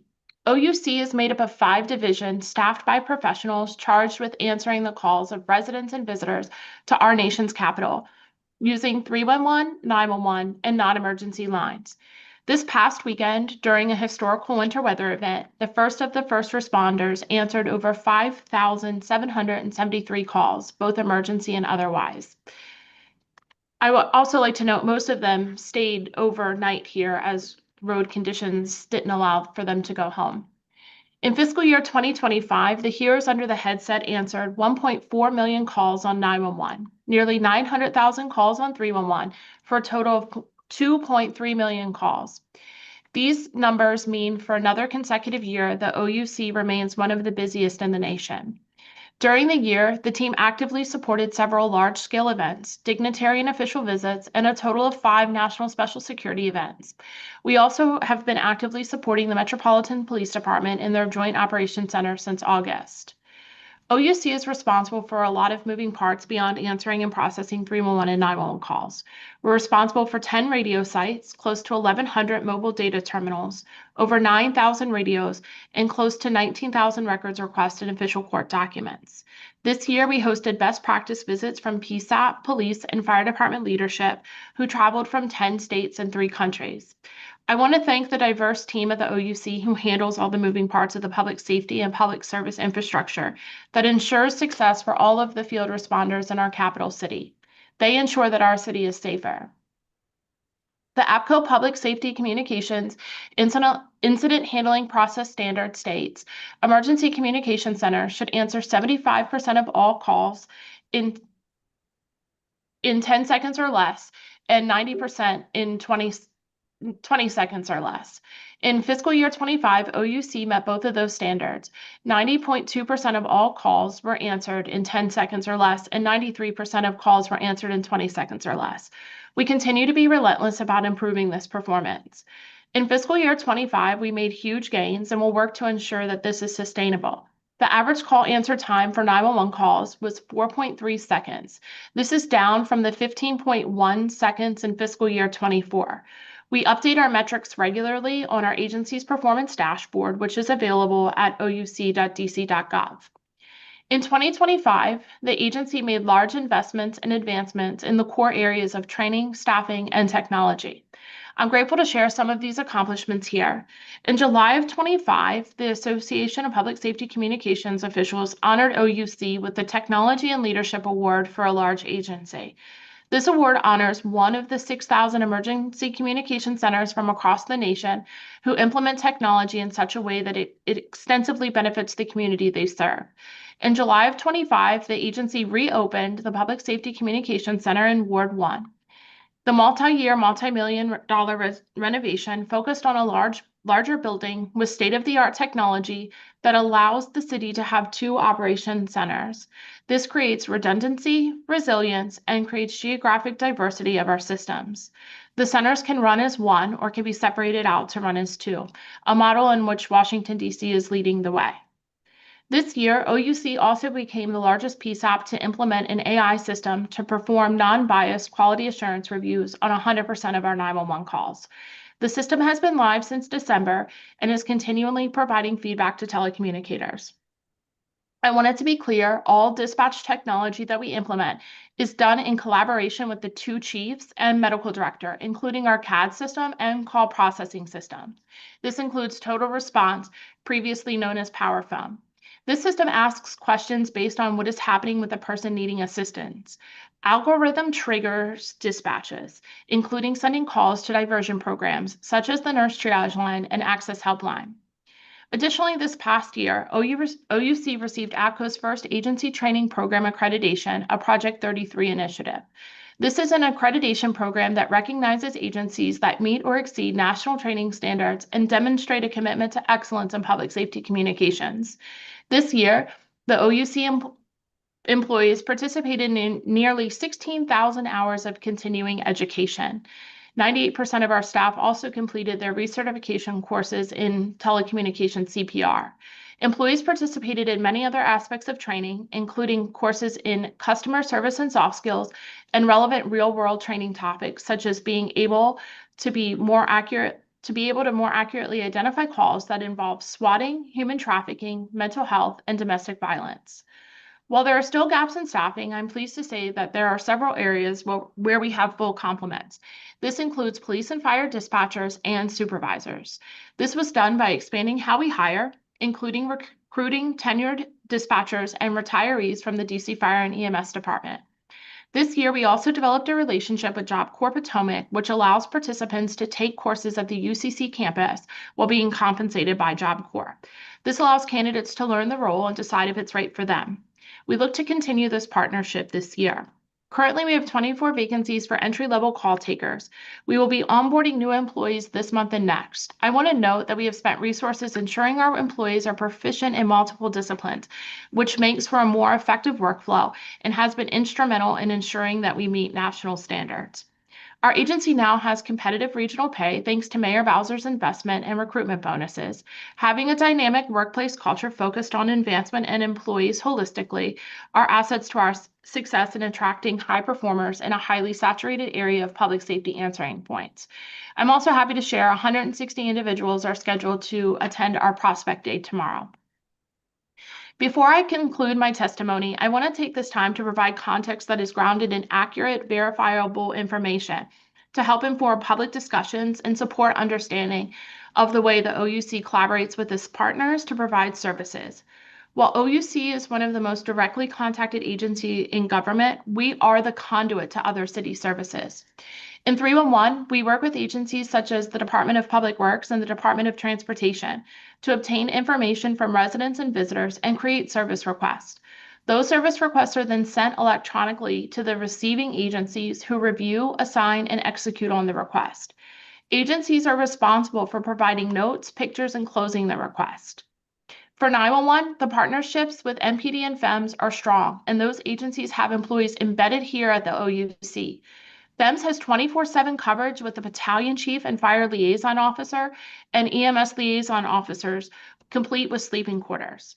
For MPD, a commander is assigned to OUC, and each day 4 dispatchers are assigned to MPD's Real-Time Crime Center and Joint Operations Center.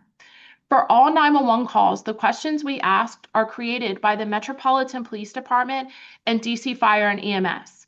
OUC does not create any questions or response plans that are asked or dispatched. We rely on the subject matter experts in those fields to create the questions that we ask that will help them determine the correct response. Each year, the chiefs and the medical director have a responsibility to work with our teams to review those questions and determine if any changes need to be made. Our team works closely with both departments to add additional call types they request. In 2024, the agency added over 20 call types for FEMS alone to better serve residents and visitors. Those call types included expanded BLS, Metro, and water rescue responses, including the BLS unconscious card. All call types that we dispatched are approved by the Office of the Medical Director, the Fire Chief, and the Police Chief. While I will always recognize there is room for improvement, I'm extremely proud of the work that is done here at the OUC. We continue to make strides in the key areas and are a global example of emergency services. Our performance dashboard and complaint review process has helped us to educate and ameliorate systems. We look at each complaint granularly and make determinations on how it can improve. One of the most asked questions of OUC is why a unit that is closer is not dispatched. The capabilities of each unit in this city vary, and while the stations are there, they may not be occupied or staffed in the moment. The system used to determine availability for dispatch is automated, and the closest unit with the capabilities needed is dispatched. The decision to override a dispatcher run order is made by the fire liaison officer here at OUC. As I close today, I want to thank the hundreds of employees who worked over this past week during the storm. They worked at 4 locations throughout the city supporting residents, visitors, and partner agencies. As I mentioned, they spent the entire weekend here, leaving their families and loved ones to ensure that we were able to answer the call. On Sunday, 100% of all calls made to 911 were answered under 10 seconds. This concludes my testimony, and I look forward to answering any questions the committee may have. Thank you. Thank you very much, Director McGaffin. I want to thank again you and your team for working so hard in this snow emergency, but also around the year to make so many improvements to the agency, which we talked about and heard a little bit more about in your testimony, whether that's staffing or call to answer times, and want to thank all of the hardworking first responders who work at OUC every single day to advance public safety for the city and for the region, really. So what do I want to start with? We heard from some of the public witnesses around some specific incidents, and I want to get to those and a few follow-ups that I have there. But I also want to thank you and Deputy Director Brown for really the daily communication and responsiveness that you all have had with me and my team over the course of the last year, or really 2 years. And really appreciate all of that responsiveness, because as we continue to try to ensure that we can have as few mistakes or errors as possible, that is very helpful to our efforts. And I also want to remain laser focused on continuing to enhance the results that we've seen, especially around transparency, dashboard compliance, and some of the issues that we heard from the public. So let's start with some of the year-to-date questions that we go through each year. So from January 2025 to date, how many shifts have met the minimum target staffing levels? I will have to, we publish that information on our dashboard, and we do it month by month. I can tell you that in this January, we've only had 8, mostly because of the increase in staffing. We can provide that information broken down and collectively, but typically I would say about 80% of the time now it's just missing one person, and that one person is usually a supervisor. As I testified, all supervisor roles are filled as of today, January 28th. And so while we've had some supervisors apply for other jobs, we'll have those vacancies, but we will get that information to you in grand total. But on the dashboard, I can give you the last few months, which are in December of 25, it was 18. In November, it was 16. In October, it was 12. And so far in January, it's been 8. Okay. And for each shift that was under the minimum target, how many people should have been staffed versus who was actually present? It's usually just missing 1 or 2 people. And the kind of thing that we have now is as we break it down, on the dashboard, we break it down by supervisor, call taker, FEMS dispatcher, and MPD dispatcher. And so I'll use New Year's Eve as an example because I have that information right here in front of me. We had 3 supervisors where the target is 4. We had 22 call takers, which we were at 100%. We had 8 FEMS dispatchers where 6 is the minimum. And we had 16 MPD dispatchers where 12 is the minimum. Some of those FEMS and MPD dispatchers, because of our dedication to multidiscipline training, also can act as call takers. So while they're there, we count them in what they're certified as, maybe not in the role they're doing. So just because they're counted in the MPD dispatch, they could be call taking, they could be going back and forth. So we can't count them twice for both division, but that's why we've tried to separate it out to make it a little more clear to folks that are looking at the dashboard exactly where the gaps are. And like I said, the gaps across the board in December were in the supervisory category, which shouldn't be the case. They started at the end of December, they're still in their supervisory training. And then so moving forward, we'll probably see a large uptick in February. Okay. And for those shifts that are not meeting the minimum staffing, is it because we don't have enough supervisors to come, or are people just not showing up to their shift? It's a little bit of both. We had some gaps in supervision. We've been able to do that, but we also added a 5th supervisor to every shift. Our minimum staffing was 4 supervisors, a watch commander that's overseeing the entirety of the operation, and then 3 assistant watch commanders, 1 for fire, 1 for police, and 1 for call taking. But when you have 22 call takers and 1 supervisor, that isn't balanced. So we added a 5th position, and that's where we did a mass hiring of supervisors for. So we have 5 supervisors in training now. Okay. So we'll have more of them. If somebody calls out, we don't have supervisors really to replace the gaps. We didn't, but we will moving forward. Okay. So that's a gap that you're trying to fill this spring so that there is backup in case someone calls out? That's right. So we don't have any supervisor openings as of right now.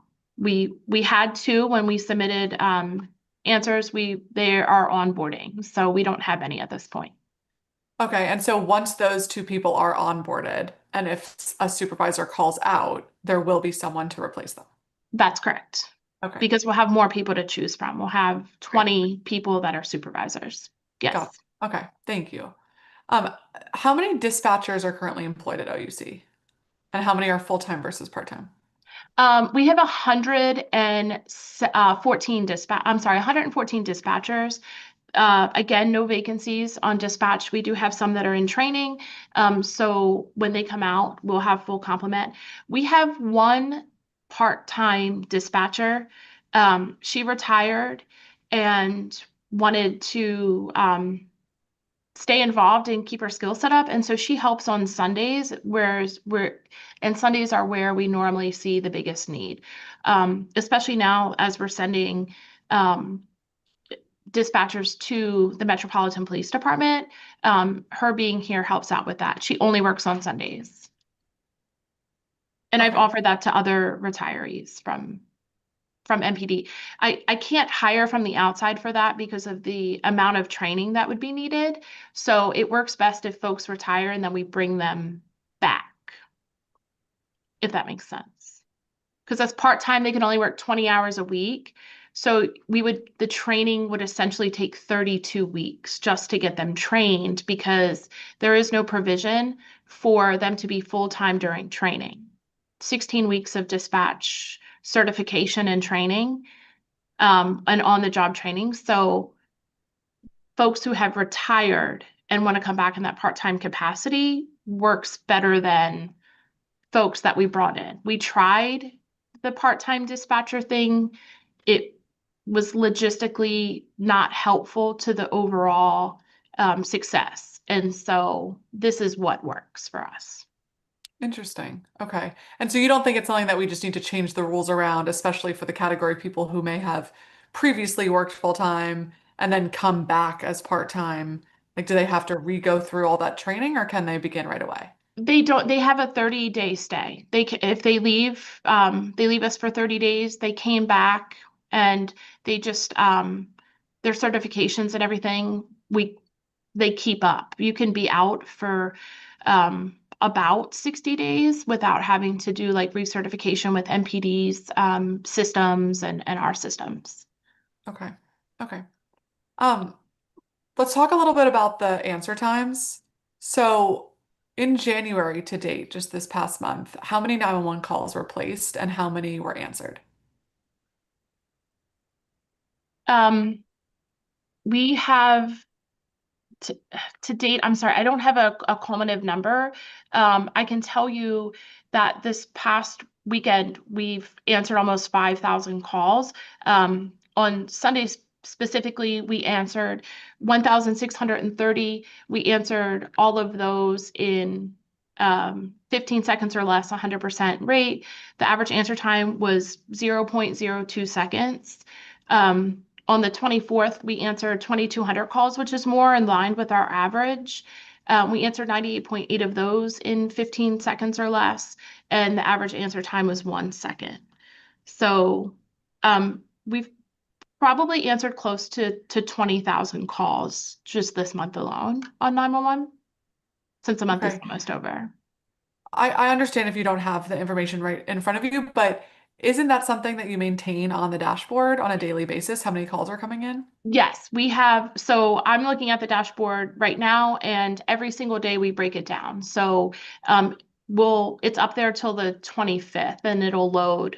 I'll see why they haven't loaded for the 26th and 27th. But when I look at the numbers in the reporting system that we use, they were meeting those standards. I don't see a day in January where we have not met them. Okay. And how many of those calls were hung up by the caller or abandoned after 20 seconds? Do you have that number? For the 25th, it was 35. For the 24th, it was 54. 35 calls out of the 1,000? Over 1,000? Yes, out of the 1,630. I will tell you, we are calling folks back when they abandon, and a lot of what we saw over the weekend are phones or people slipping, and they didn't need an ambulance, but their watch detected and made a 911 call, which continues to be something that we're seeing industry-wide. You drop your phone, it dials 911 thinking that you're an emergency. Folks are hanging up. So doing education around that kind of thing. Okay, and has your policy changed around the callback? I know in years past we've talked about some of the issues with domestic abuse victims and some of the fears around callbacks. Calls and text go out now. In a response if someone has hung up. Yes. We make the call back saying this is DC 911. And then we also send a text message. We have to keep the callback feature on. I know that we've had a lot of discussion, and we've had discussion with our partners in the Domestic Violence Coalition, who are always so great to help us. We have to call people back because a text to a landline, we wouldn't get information back that didn't go through. And so there's no way to really separate that out. So continue to make that something that we talk about when we talk with the wireless and wireline carriers. But the system just sends out the text message and sends out the phone call to people. Okay, thank you. When did that policy change? After our last hearing, when we heard from the Domestic Violence Coalition about the text messages. Okay. And I will say the callback from the 911, it does not, it's just a number. It doesn't say DC 911. It doesn't, it's just a 202 number. So that, Yeah. I think that they were happy to hear that, but it didn't say DC 911. Now, if you answer, it does say, but otherwise it does not. Okay, I think that's an important distinction. I just have one more data question, and then I'm going to turn to Councilmember Crawford. For the MPD priority 1 calls, what was the average? And you can pick the 25th if you'd like, or we could go over the whole year if you have that for the 2025 data before you. But what was the average and maximum length of time from call to answer, and then from queue to dispatch? From call to dispatch for FEMS priority 1 was 1 minute and 17 seconds. So that's the time that we pick up the phone till the time it gets dispatched out. And the maximum call to dispatch queue was 14 minutes and 57 seconds. I want to be clear about that. If something starts as a check the welfare, if we get a call from a third party who says, hey, there's a person, their welfare needs to be checked, and it's a BLS response, and then we upgrade it to a priority 1, all of that time is included in that 14 minutes. We don't discern the time it became a priority 1 till dispatch. And I think that's important for people to note. Okay, and those are for fire and EMS. What about for MPD? And for MPD, and this is for all time. This is for the year. For MPD, for all of 2025. For all of 2025. Okay. It's 1 minute and 34 seconds. And again, it's the 14 minutes and 57 seconds because what I can tell by the data as I'm interpreting it is that the call didn't start as a priority 1. We changed it to a priority 1. It usually is, like I said, the check the welfare. Can somebody go by? I haven't heard from someone in a few days.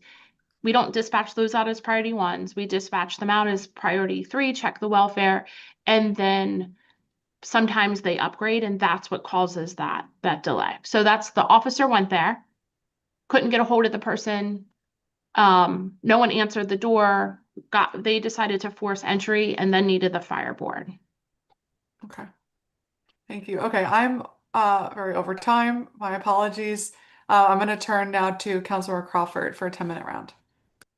Thank you, Chairperson Pinto. Hi, Director McGaffin. Nice to meet you. Thank you for your kind words. So first I wanted to start with, we have heard concerns that some dispatch errors and system failures are not consistently reflected in OUC's public reporting. First, how do you respond to that criticism and feedback that you've heard today on incomplete reporting? Everything that we receive is reflected on that dashboard. Even I try when folks call and have issue with their 911 call, I do my best to call everyone back or to make contact, whether that's through the council's office or directly with the person. We put everything up there that we have. We get complaints from our feedback form. Those are reflected. We get complaints from council member offices. Those are reflected. FEMS, MPD, and even on the dashboard, the things that we detect internally. So if we detect that if a supervisor says, hey, this person didn't answer the radio, or this person got the address wrong, when you go on that dashboard, you can see who it was reported by. And sometimes it's the supervisor. So even the things that we find, we're putting up there. And are all incidents required to be on the dashboard no matter the severity of the incident? Yes. Okay. And how do you decide which incidents warrant investigation? We investigate everything. We have a quality assurance program, and now we also have an AI tool that has just been in use for probably the last 6 weeks that is looking at every 911 call. Okay. That's interesting on the AI piece. Do you have any early reflections on how AI has helped or not? Sure. So we have some feedback from folks, and we're able to more singularly pinpoint issues. So if I'm the call taker and I'm always struggling with one particular question, the AI system can flag that, and then we can bring the people back for training so we can be proactive instead of reactive. Because on the dashboard, council member, you'll also see where there were personnel actions taken and training. So based on what the mistake was, we will send people back to training for 1 hour, 4 hours, 8 hours, 40 hours sometimes. And what we're able to do now is kind of catch the issues before they're becoming a mistake. And I feel like that kind of addresses where I was going next, because I was going to ask about what you see as the biggest structural barriers within OUC and also with the dashboard to improving reliability and accountability. We are holding everyone accountable. Myself, every single person that works here, we hold them accountable. As we're putting these structures in place, we have educated our call takers on what the expectations are. Every single call taker at the Office of Unified Communications is certified, not trained, actually certified in 4 different areas: emergency medical dispatch, emergency fire dispatch, emergency police dispatch, and telecommunicator CPR. They take those certification classes, and if they face challenges or barriers, they're not allowed to answer the phone. And so if they're showing those gaps before they get released to the floor, we don't release them to the floor. If they're showing gaps after we release them to the floor, we pull them back in for that additional training. And so automating these systems takes the subjectivity out of things. It's very clear cut. This is what happened. This is what should have happened. Here are the gaps. And then we can have our training team focus on how we minimize those gaps. And then on automation, when it comes to reliability, that's what you're using the AI tool for, to be more accurate there? Yes, to be more accurate. And Okay. we are does AI replace any of the FTEs? Is this addressing any like budget challenges? No, it does not. The national standard is for 2% of all calls to go through a quality assurance program. When you take 1.4 million calls, that's a big number, and it would take 12 FTEs. We've never had that many doing that. We have about 6, 2 that do it full time and 4 that do it part time when they're not training. What this does, it allows us to take that number from 2% to 100%. It allows us to capture all of the data for CPR reporting that we do with FEMS, and it allows for us to have more objective feedback where folks can't say, maybe they graded me that way because they don't like me. That the AI system doesn't know people in a way to have an opinion about them. And then you've also addressed, so you said the AI, the technology, training as ways to make sure that anytime there's a mistake, OUC learns from it. Are there any other mechanisms that you're deploying to help improve the reliability of 911? We have a whole quality assurance department. If you're asking about the reliability of the technology or just training and quality assurance. Quality assurance. Yeah. Quality assurance. We have a whole quality assurance division. So that division is, they're looking at everything. They're looking at calls, they're looking at radio traffic.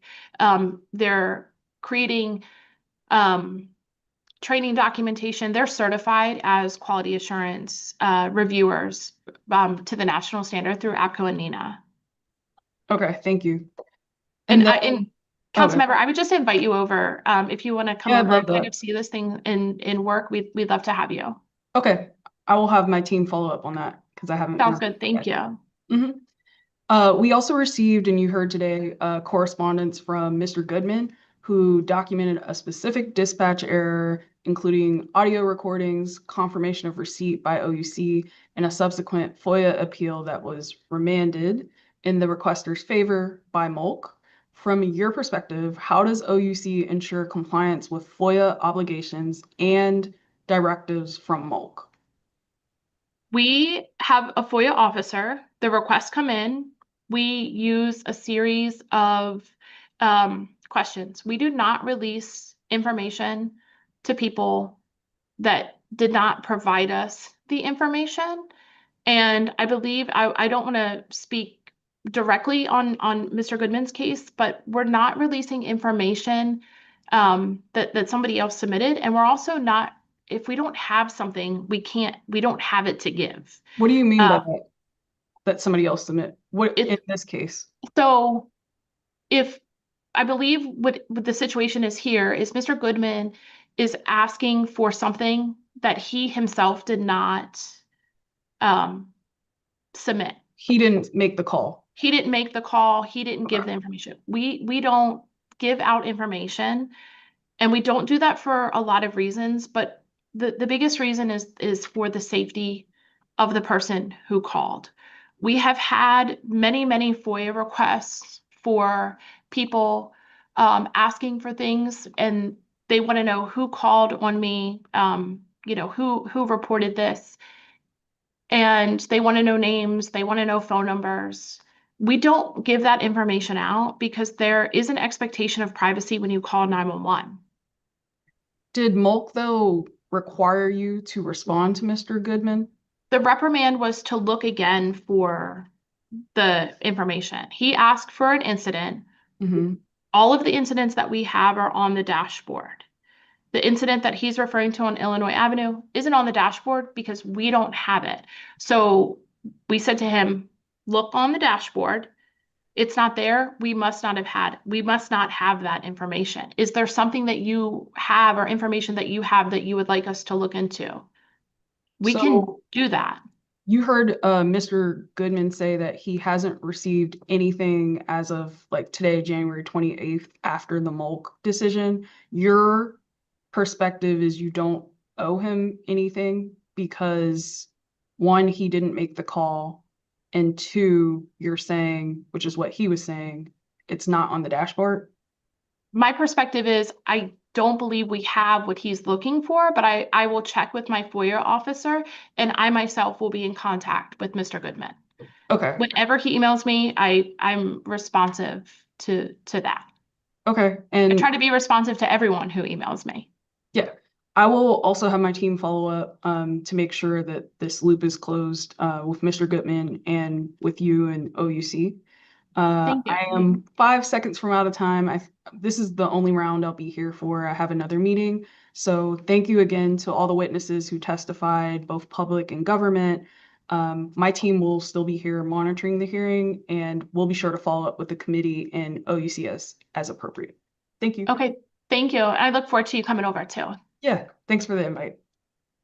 Great. Thanks so much, Councilmember Crawford. I'm just making sure Councilor Lewis George is not here. Okay.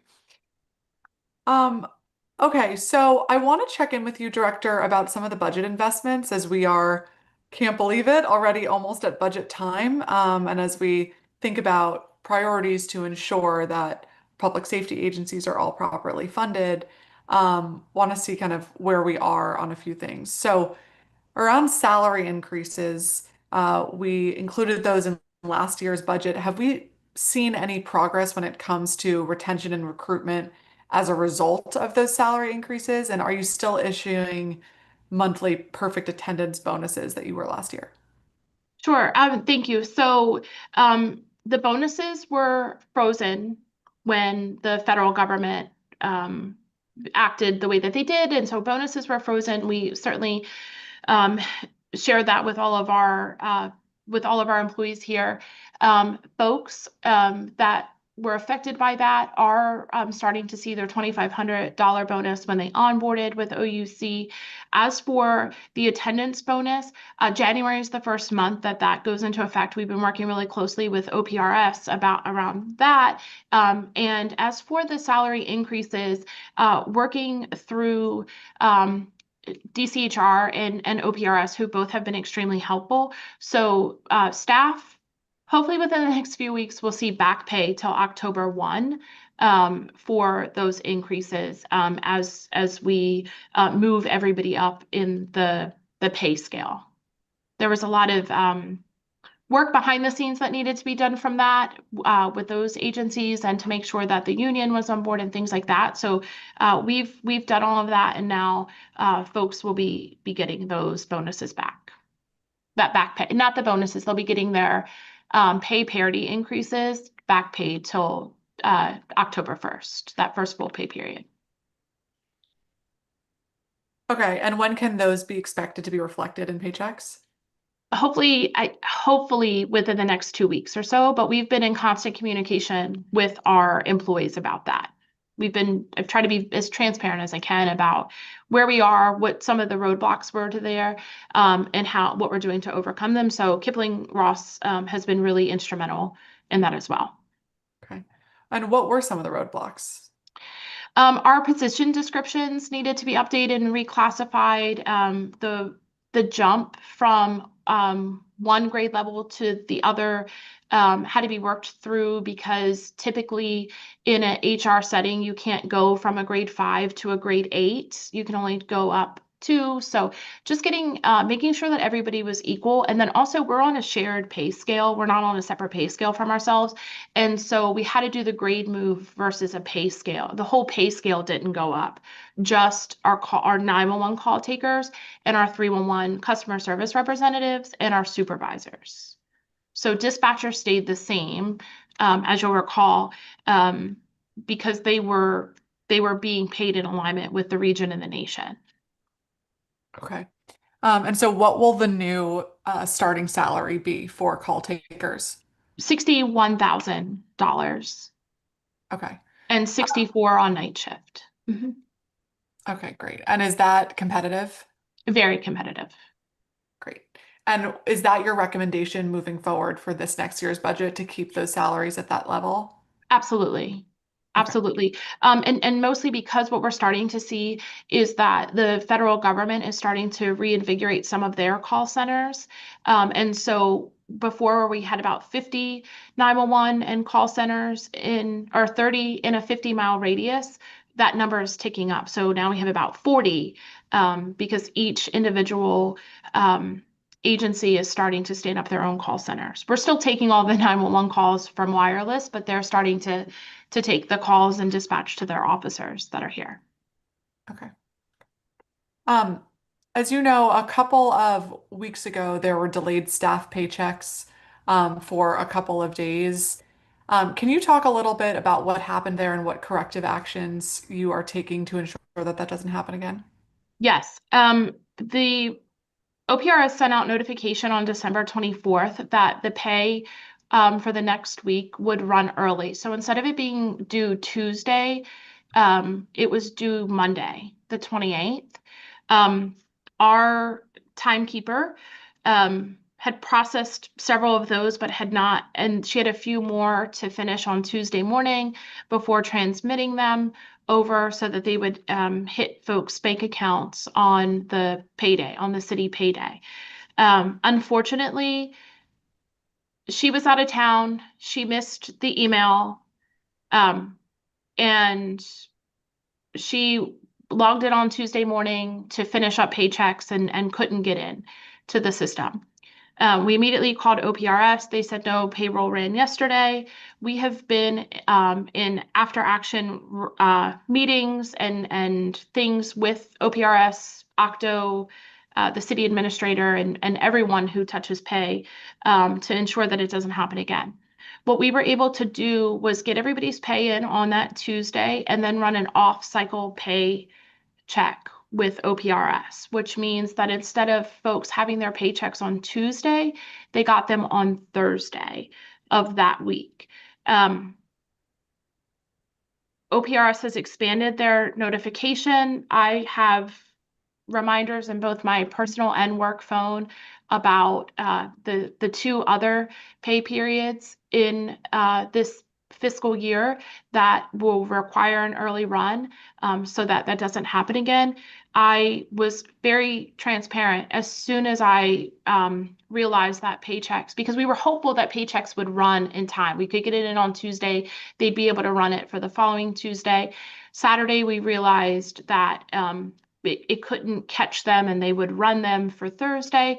I sent out emails to our staff. I worked to notify our union president. I let people know because the people that had things that may have automatically come out of their bank account, I wanted them to be able to stop that so that they didn't experience any sort of fees or inconvenience. And then on Wednesday, I personally went to every single employee to ask them to check their PeopleSoft, make sure their pay check was showing up, and make sure it was correct. And so we did all of that, and we made sure folks got paid. We did have one person who didn't get paid, but we were able to work with their bank and figure out what the issue was there. Okay. And she was paid on Saturday morning, but we stayed in constant contact with her through that the whole time. Okay.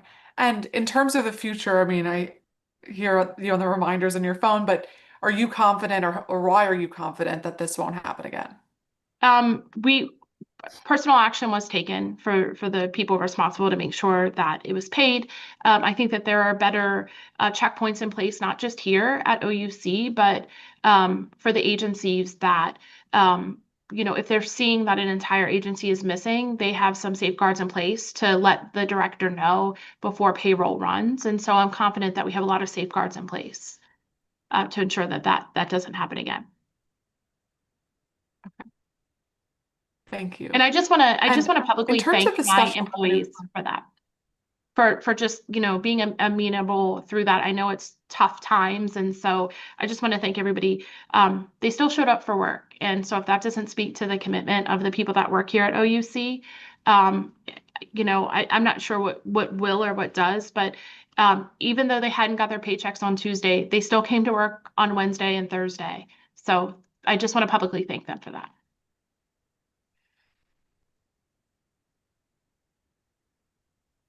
Okay, thank you.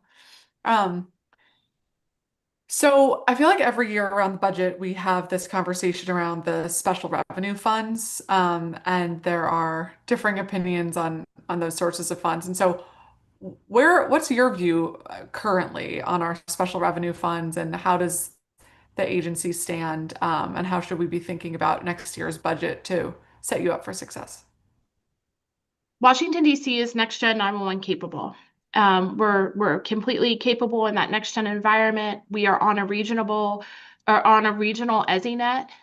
That contract is up soon, and so we're working with our partners across the COG to put that back out. The cost is going up. The technology is going up. Things are just more expensive, especially technology. If we don't get enough money in that fund, it's going to be really hard to sustain the technology that we need to improve our services. And so we have to do something. We have one of the lowest per line fees in the nation. And in the past, we've asked for a hospitality fee to be added. We need to make some changes here, because what we know is 700,000 people are residents here, but we're taking 1.4 million calls, and we do have the highest per capita per resident. And so when we look at that, it's not the people that live here that are calling. And I know that area codes are, you can traverse those now, but people aren't calling from landlines. They're not calling from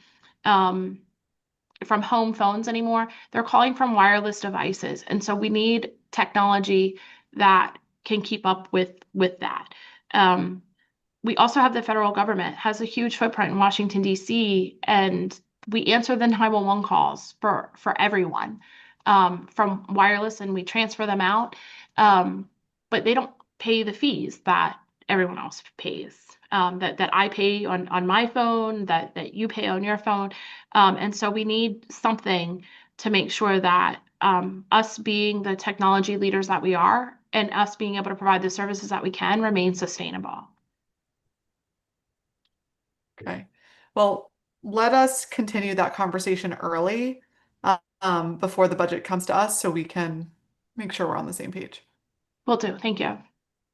Okay, in terms of the, excuse me, the dashboard, for the public watching, can you explain a little bit around the way that other agencies provide response plans and what those are to the Power Phone protocol system, and what frequency is fire and EMS and the medical director sharing response plans with OUC when it's determined that updates are necessary?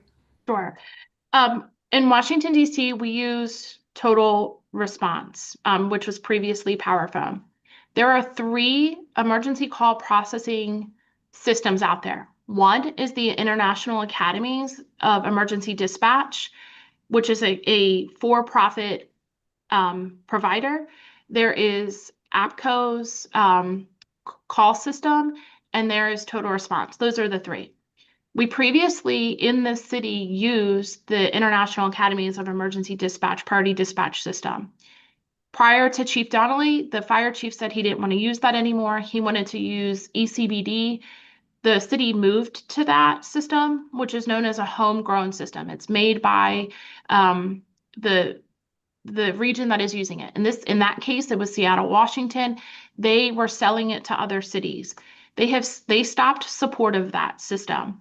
So we had to do something. We could go to APCO, which only had medical and fire at the time.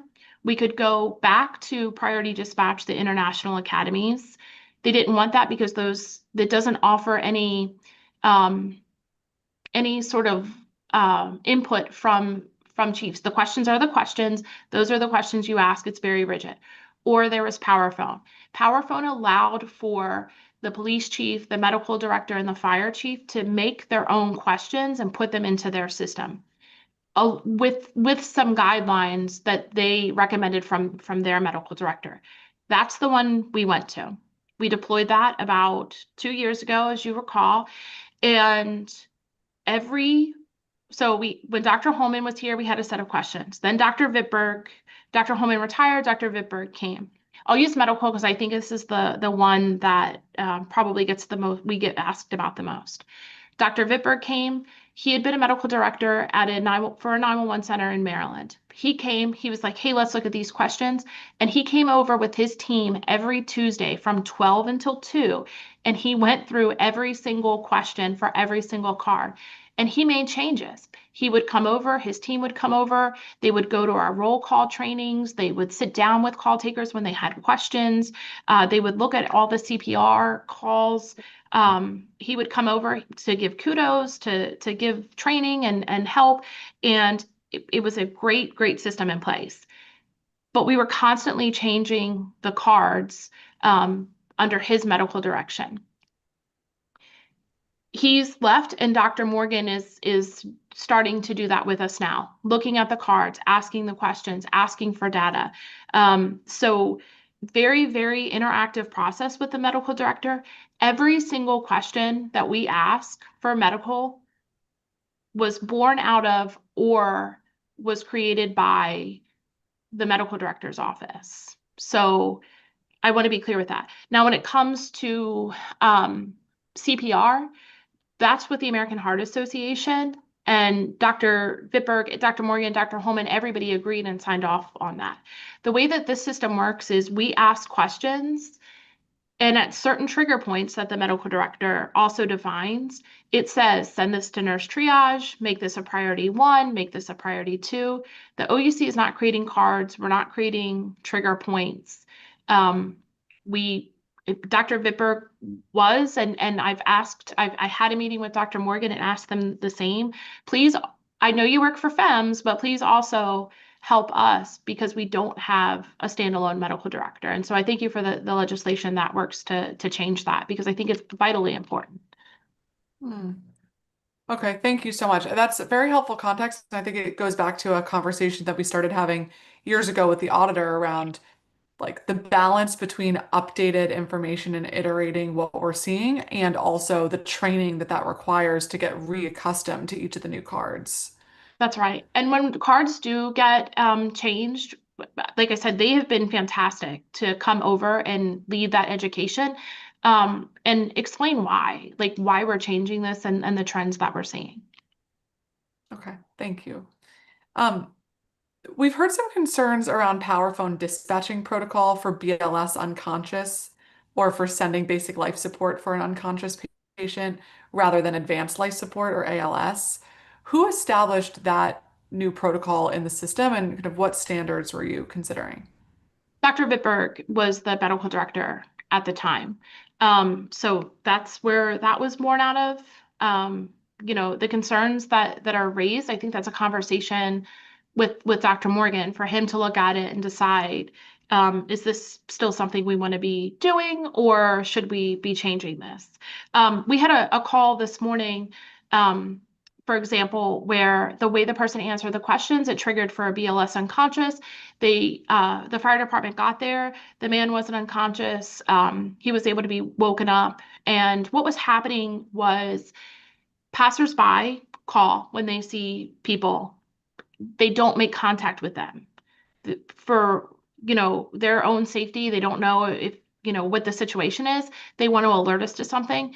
We want to start medical, out there, but we don't need a fire truck, an EMS supervisor, a medic, and an ambulance. So the BLS unconscious goes and they can upgrade or downgrade. In this case, they needed the police department. So we sent one ambulance out. They called for the police department. The police department goes out and there was no transport of the patient. Okay. And so, you mentioned following up with Dr. Morgan about the standards. Is that something we should also talk to fire and EMS about if there are concerns around the protocol?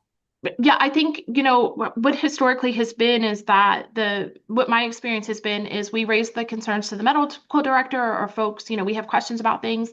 And then because they are fire and EMS employees, the medical director is a part of fire and EMS, that they take those concerns back and ultimately, talk with the chief and get the input that they get from them. Okay, thank you. Let's talk a little bit more about the dashboard. This continues to come up a lot, and we heard from some of our public witnesses about this today. So, what percentage of general and specific incident concerns or complaints lead to actually being posted on the dashboard? The only exception that we have had, there have been two, where the people said, they did the feedback form, we called them, we educated them, there was no wrongdoing on the part of OUC. It was a confusion or a misunderstanding. And two people have said, please don't put this information on the dashboard. And we have those records that I believe we've shared with your office, that we communicated that the people didn't want, it was more of like an inquiry. But when people complain, it's on the dashboard. 100% of the complaints are on the dashboard, and we put on there our actions taken. Oftentimes that's personnel and training, but even spoke with the caller. If you hover over it, sometimes there's the description, there's more to the description than what you just see at quick glance. But everything that comes to us as a complaint is on that dashboard. We tend to not put the inquiries if people ask us like, hey, why did this happen? But that's at their discretion. Some of them, as you can see, are just that inquiries that have made it to the dashboard as well. Okay. And so, as you know, there continue to be some complaints from the public and from other advocates that there's a discrepancy between what's posted on the dashboard and concerns that are raised to OUC or our office. And so, where is that discrepancy lying? If you send it by way of feedback form, if you call us, if you email us, if you email one of the 13 council members, or the ones from fire and EMS and the ones from MPD, everything goes on there. We're not monitoring social media. anecdotally for that kind of thing. We're not doing hearsay. I think we have a lot of different avenues for folks to reach us. And if there's a suggestion of how we can expand that, I'm open to it. But these are the avenues that we have, and anybody that brings concerns to us, we're putting up there. Okay, thank you very much. I appreciate that. And as a reminder to the public, to make sure that those concerns and issues get raised to the agency, or you can always send them to me and my team, and we always elevate those to OUC as well. So there are a number of specific incidents that we raised to you in our pre-hearing questions. And some have been and some have not yet been investigated. Um, my understanding was that for some of these, that when our committee raised these incidents to you, you did searches to see if there were any internal reports on the incidents and then didn't find them. And so then the determination was that they weren't raised to you. So is that an accurate description of your process, that if you have a record of it on your internal systems? So there are things that get missed. I mean, we rely on our supervisors to notify us of things. It's our policy that if you make a mistake or there is an error, that you report that. If things don't get raised to us, it's hard. We don't know that there's an issue, but I think that that's the benefit of the AI system. It's raising it to us, and what we're seeing from QA, and I think what you'll start to see as this is really in progress, is that some of the things that will get reported to us through the QA QI process, because the system is looking at everything call related right now, and so I think that's something that folks will start to see on the dashboard, that we caught it using our automated system. When you or others raise things to us that the supervisors absolutely should have known about, we then have two parallel discussions. We have the investigation and the outcome of that, but then how did you not know about it? What was happening? Why wasn't this reported, kind of thing? And accountability is certainly done there. Okay. And so I want to ask you about a few incidents that we heard concerns around. One was on this past December 2nd, 2025, 5:19 a.m. We received reports that OUC allegedly failed to answer the Channel 12 radio for 4 minutes, and that the dispatcher allegedly delayed telling firefighters and medics that the call taker was on the line with the caller and that the caller was unresponsive to questions. Do you know what happened in that incident? Yes, so we dispatched them out. The fire department was at the front door of the building, advising they couldn't get in. They asked the dispatcher to call them back.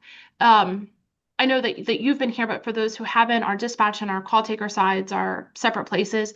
The dispatcher, the fire department asked the dispatchers to make a call back, and the call taker was still on the phone. We took appropriate action on that because the call taker was putting notes in the card. The dispatcher was on the phone talking to the fire department and wasn't seeing the notes populate, that would have been populating on their screen and on the tablet and MDT of the firefighters. So that's when they ended up asking us if they could breach the door. We don't make those decisions. And so MPD got involved. Okay, thank you. And is that incident on the dashboard?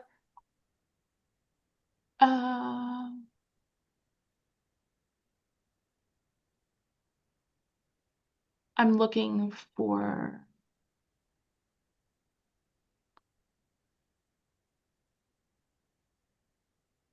We have one.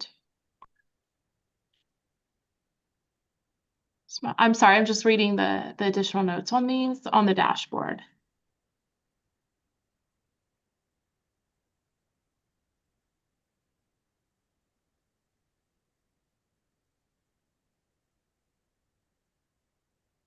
I believe the one that I'm looking at is, but we'll check and make sure that it's there. Okay, appreciate that. There was a missed address, it looks like, on November 20th, that we received reports for call for MPD needing EMS at 2600 Connecticut Avenue Northwest, but that the dispatch was sent to 2600 Wisconsin Avenue. Do you know what happened there? That call was at 4:50 p.m. on November 20th, 2025.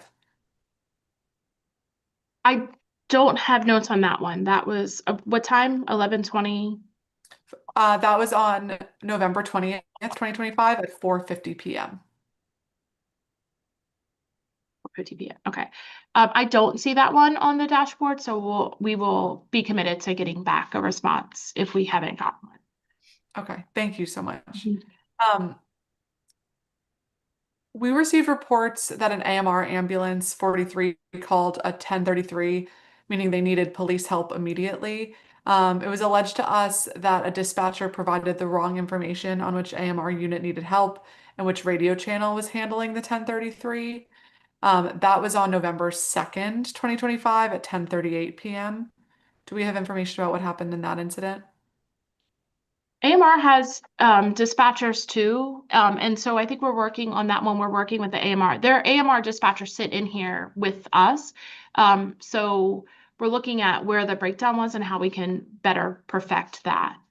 I do know, but we've been having conversations with GMR, who runs the AMR ambulance companies, because like I said, they do have their own dispatchers Okay.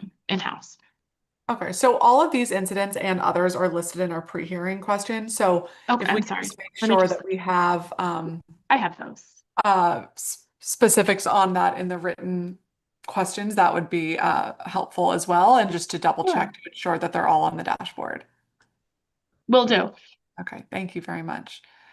Over the years, I mentioned, we've raised a number of different issues to you and your team to kind of get to the bottom of, whether that was delayed dispatch for a caller in September or shooting where there was a staffing issue on the night in question, a sick call at Air and Space that we had challenges around the location device. And so I just wanted to raise those issues for the record as well. And again, thank you for getting back to us on all those. And is again important that folks reach out to OUC or our office when there are issues, so that we can follow up to get to the bottom of them. Sure, and those are all, and I do have, like for Air and Space, that was a error on the call taker, not using the LDT. We have since done more training with everyone on LDT. We brought a training, the company that provides the LDT, we brought them in to do the training. And everyone, myself included, took the 4-hour training. And then their staff stayed on site for a week to make sure that everybody felt really, really comfortable with it. Great, thank you. Let's talk a little bit about the snow emergency that we are still in. And a lot of this, as you know, has been received through 311 requests for service. But I want to ask you about a social media post from yesterday that claimed that emergency services were unable to get to the 911 call across the street because the road wasn't properly cleared. We heard that EMTs then had to fashion a sled with their equipment. That took place at 13th Place Northeast in South Dakota. Do you know about this incident, and have you had additional problems with dispatch given the snow piling up on many of our streets? This is the first time hearing about that one particularly, but we'll certainly look into it. We have not. I do know that the fire departments have, when they go out, they have folks, I believe, from either DDOT or DPW with them, and so they also can monitor our radio channels, and the FOC, the Fire Operations Center, can be in contact with them if they need streets plowed or roads plowed. I think the ice has made for just a lot of workarounds here in the city. But certainly if units call back, we've had this probably with MPD more. If units call back and say that they need assistance, we're in contact with DPW, DGS, DDOT to help get them where they need to go. Okay. Thank you for that. And I know it's going to continue throughout the rest of the week and weekend as we continue to try to break down the ice. But as other emergencies inevitably arise. Want to make sure that your folks can get where they need to go on dispatch. And I just want to say really quick, thank you so much to all of the MPD officers who have helped get our folks back and forth. At some point you have to leave here and go home. You can only sleep on a cot for so many nights, and they've been really helpful to help get our folks to and back when public transportation wasn't running. So thank you. Thank you very much. So we've heard some concerns around some staff performance issues from our public witnesses, and I just want to ask you directly about how supervisors enforce rules around on-shift sleeping. And so, how many times in the last year has the agency disciplined an employee for on-shift sleeping, and have there been any radio calls that were missed because a dispatcher was sleeping on a shift? There have been no radio calls missed. We've had one incident with on-shift sleeping, and the person was in a different division than 911, and that was absolutely being handled in accordance with the DPM. To answer your question there. Our supervisors walk around, especially on the night shift. Okay.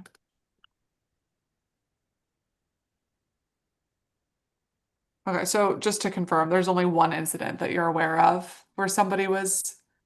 Correct. We have one person who was absolutely sleeping, and that we are taking care of that. Okay.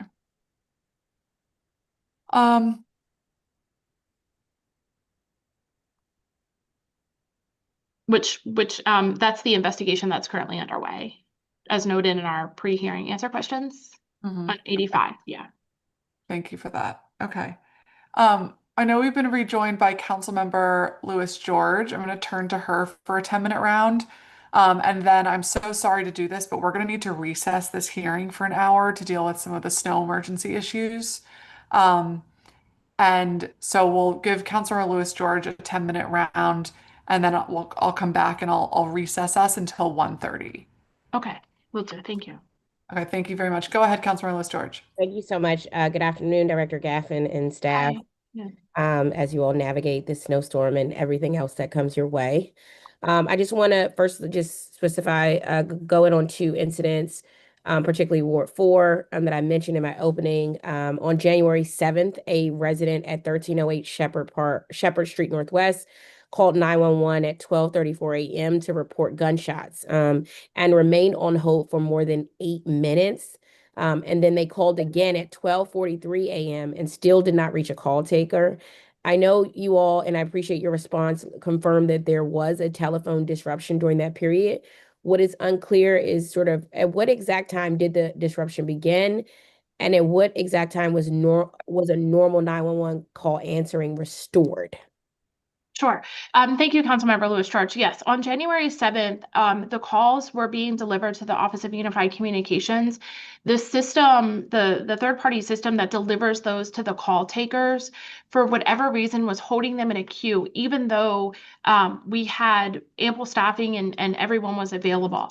Some calls were being delivered, some were not, and we don't understand which ones were and which ones weren't. It wasn't carrier specific. We're doing a root cause analysis, and we have filed a formal complaint with the FCC about this because there are rules about 911 calls and things like that.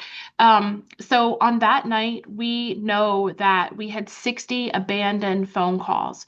We processed 17. Specifically for the gunshots, I will say that officers did go out because we were able to take another call for that, and ShotSpotter also picked up the sounds, and so that's an automatic dispatch from Real-Time Crime Center. Automatically goes on the board, and they go out, sans any 911 calls. Oh, wow. We isolated those 60 calls, and out of those 60, 53 had good callback numbers. 7 were non-initiated, so there was no callback number attached to them when they were delivered to the center. We called those numbers back. We talked to every single person. Some people were talking about the gunshots. Some people said, "Oh, I hung up and I tried back," or I texted. And that night we also received 29 text sessions because we had we got each SEMA involved, and they were able to put out an alert DC, which was activated shortly after we realized the problem. And like I said, we called back. I went straight to the PSCC and helped make those callbacks to the people just to make sure that everybody was okay. We had positive responses from everybody. Either the emergency had left, they didn't need anything more, or we were able to get them the help that they needed. There were no life. There were no major calls or priority 1 calls during that time. And what was the total length of time? The total length of time was a little under an hour. A little bit under an hour. Okay, gotcha. A little bit under an hour. Okay, and that we know, I should just note here, sorry, council member, the hour that we noticed, and so this is part of the root cause analysis and having engineering teams, third party, come in and look at the system. Like, when did the system start to, be problematic, and why wasn't it caught? Yeah, that's what I was wondering. What data, what alert first indicated to OUC staff that those 911 calls were being held in the queue or not being answered normally that night? What's internal that allows that alert to let you all know that this is that happened? We have large boards that show what calls are in queue and on which line, and the supervisor it also makes a sound, and it went from 0 calls in queue to like 8 calls in queue, but there were 16 call takers that were in a ready state. Gotcha. Okay. So that was the indicator. So it was like, why aren't these just going to those call takers? Got you. And the third party system, is still a system that you are utilizing now? And have you had any additional incidents with that third party system since the incident occurred on January 7th? No, we have not.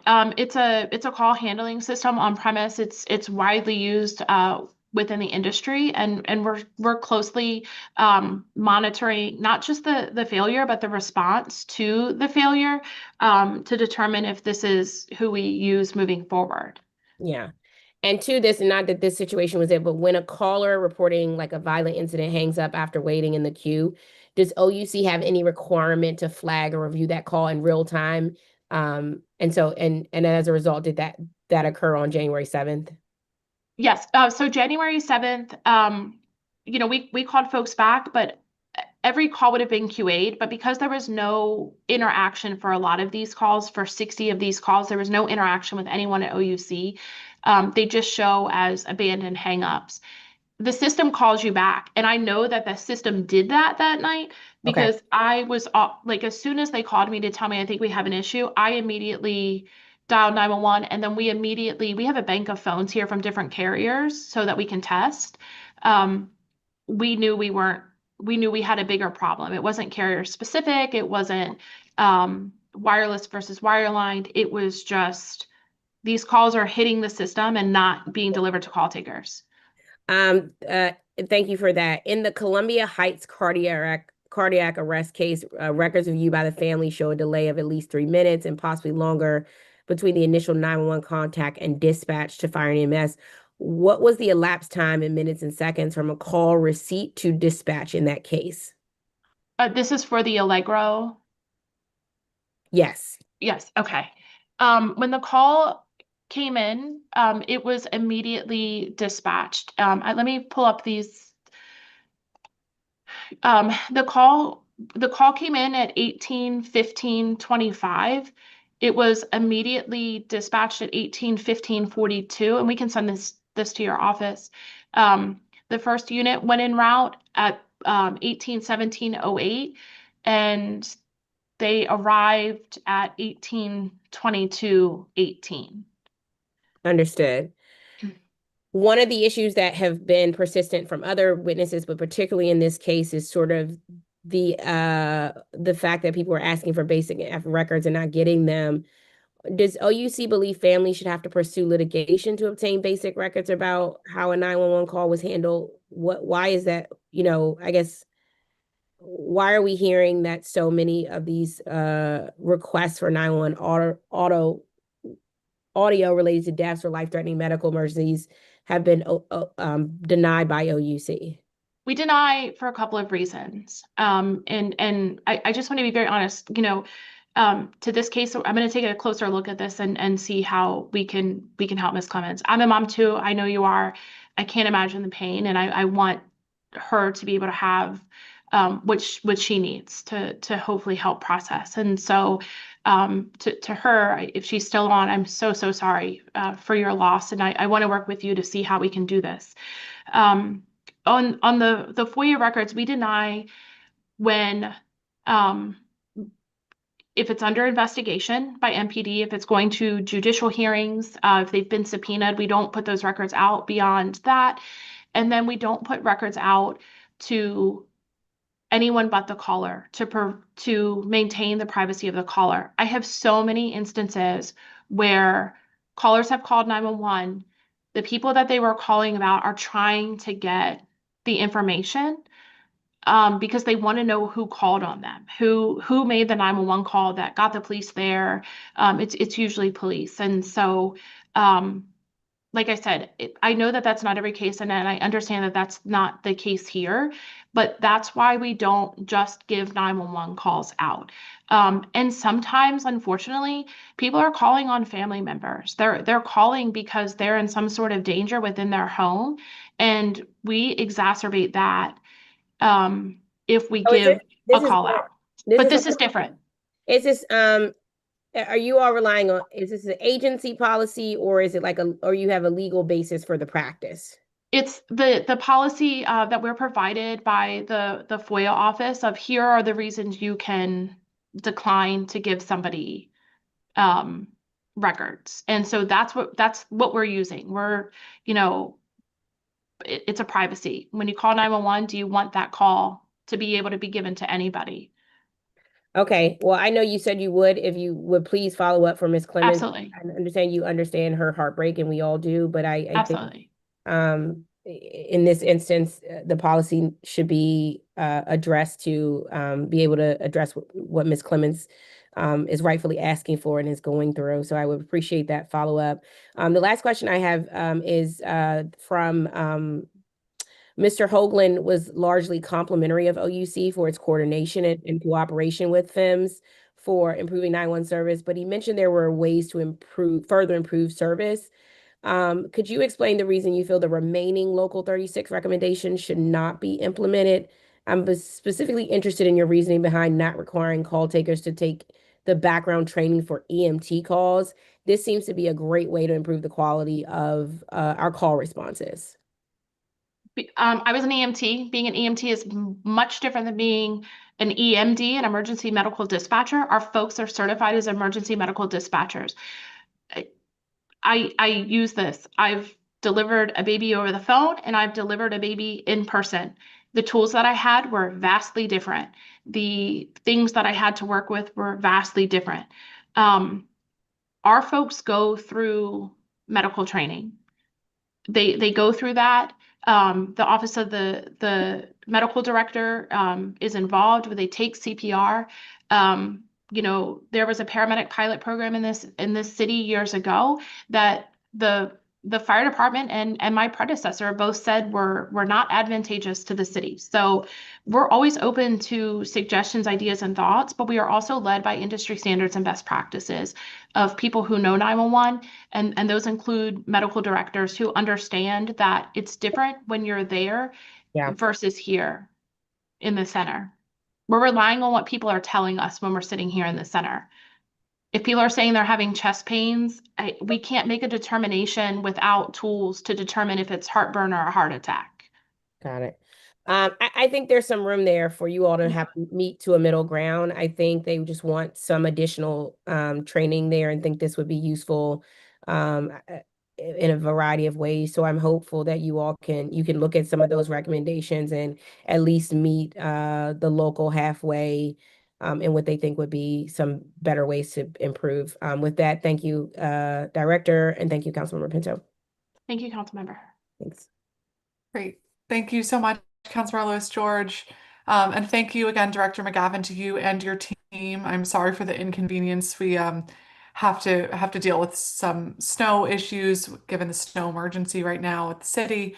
And so we're going to recess this hearing for an hour until 1:30 p.m. and then we will reconvene and continue with our questions with Director McGaffin, and then we will turn to Bega. So thank you everyone for your patience. And with that, the time is 12:26 p.m. and we are recessed until 1:30.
Hi, everybody. Thank you so much for your patience. We are back. I'm going to get started.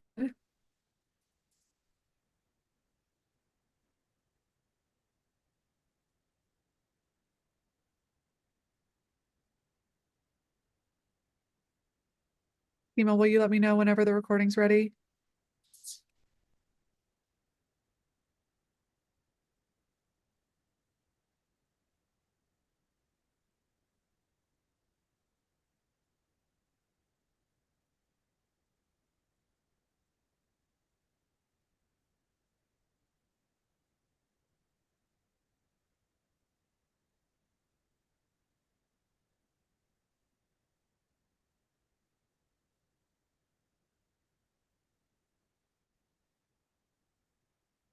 Well, welcome back, everybody. The time is 2:09 p.m. on Wednesday, January 28th. It's oversight hearing with OUC and with Bega. Earlier this morning, we heard from public witnesses for both agencies, and we began our questions to Director McGaffin from OUC. We had to take a brief recess due to this continuing snow emergency that we're having in DC to get updates on where we are. I'll just let everybody know who's watching in the public that hopefully some more progress will be made today. There are 280 new plows that are in the streets focusing on residential side streets, and there are 90 dump trucks that are now picking up snow and moving it to the RFK site, which will hopefully help with some of the issues that we've seen with the larger snow plows pushing the snow to the side, which is kind of trapped in cars and made it very difficult to walk by. As a reminder, every homeowner is responsible for shoveling the area in front of and around their own home.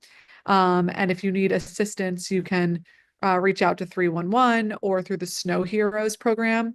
We've had 50 new volunteers sign up for Snow Heroes as of yesterday. And so if folks are interested in volunteering to help our city out and help our neighbors out, that would be great.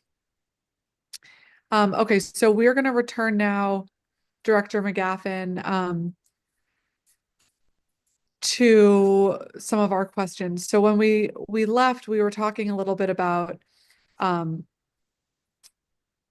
the snow, and I want to kind of return to some of the staffing and retention challenges and progress of the agency. We talked some about the staffing for call takers and dispatchers, but want to get an update on where you are with retention of staff and if there have been any updated trainings or employee well-being efforts over the course of the last year.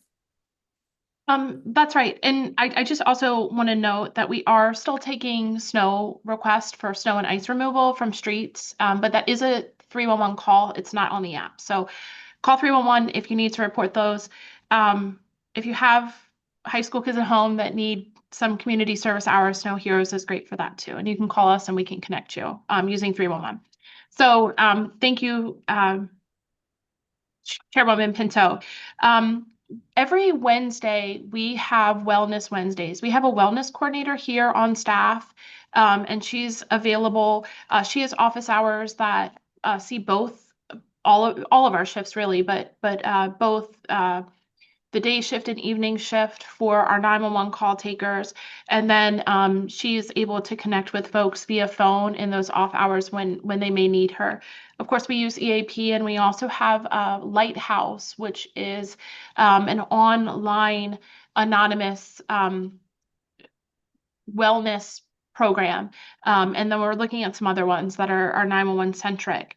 In our pre-hearing answers, we provided data which will be available to everyone. We have not seen a lot of resignations this year. We've had some folks that did have to leave because they just were in over their head. This job is not for everybody. They come through training, they think they're comfortable doing it, and then they realize it isn't the job for them. We've had some folks retired, and then we've separated folks during probation, or we've reassigned them. Some of our Our chief of staff has just left for opportunity. Our chief of professional standards is now a director at another agency in the region. So we have had some folks move on, but we have not had any mass resignations that are identifying that there's a problem here. Okay. Maybe asked in a different way, how do our long-term either retention or termination numbers compare to this time last year? Improvement. As of December, we saw less than we had in previous years. And I think a lot of that has to do with the efforts by the mayor and supported by the council for the pay, for retention bonuses and things like that, but also for just meeting employees where they are and being able to provide wellness opportunities for them.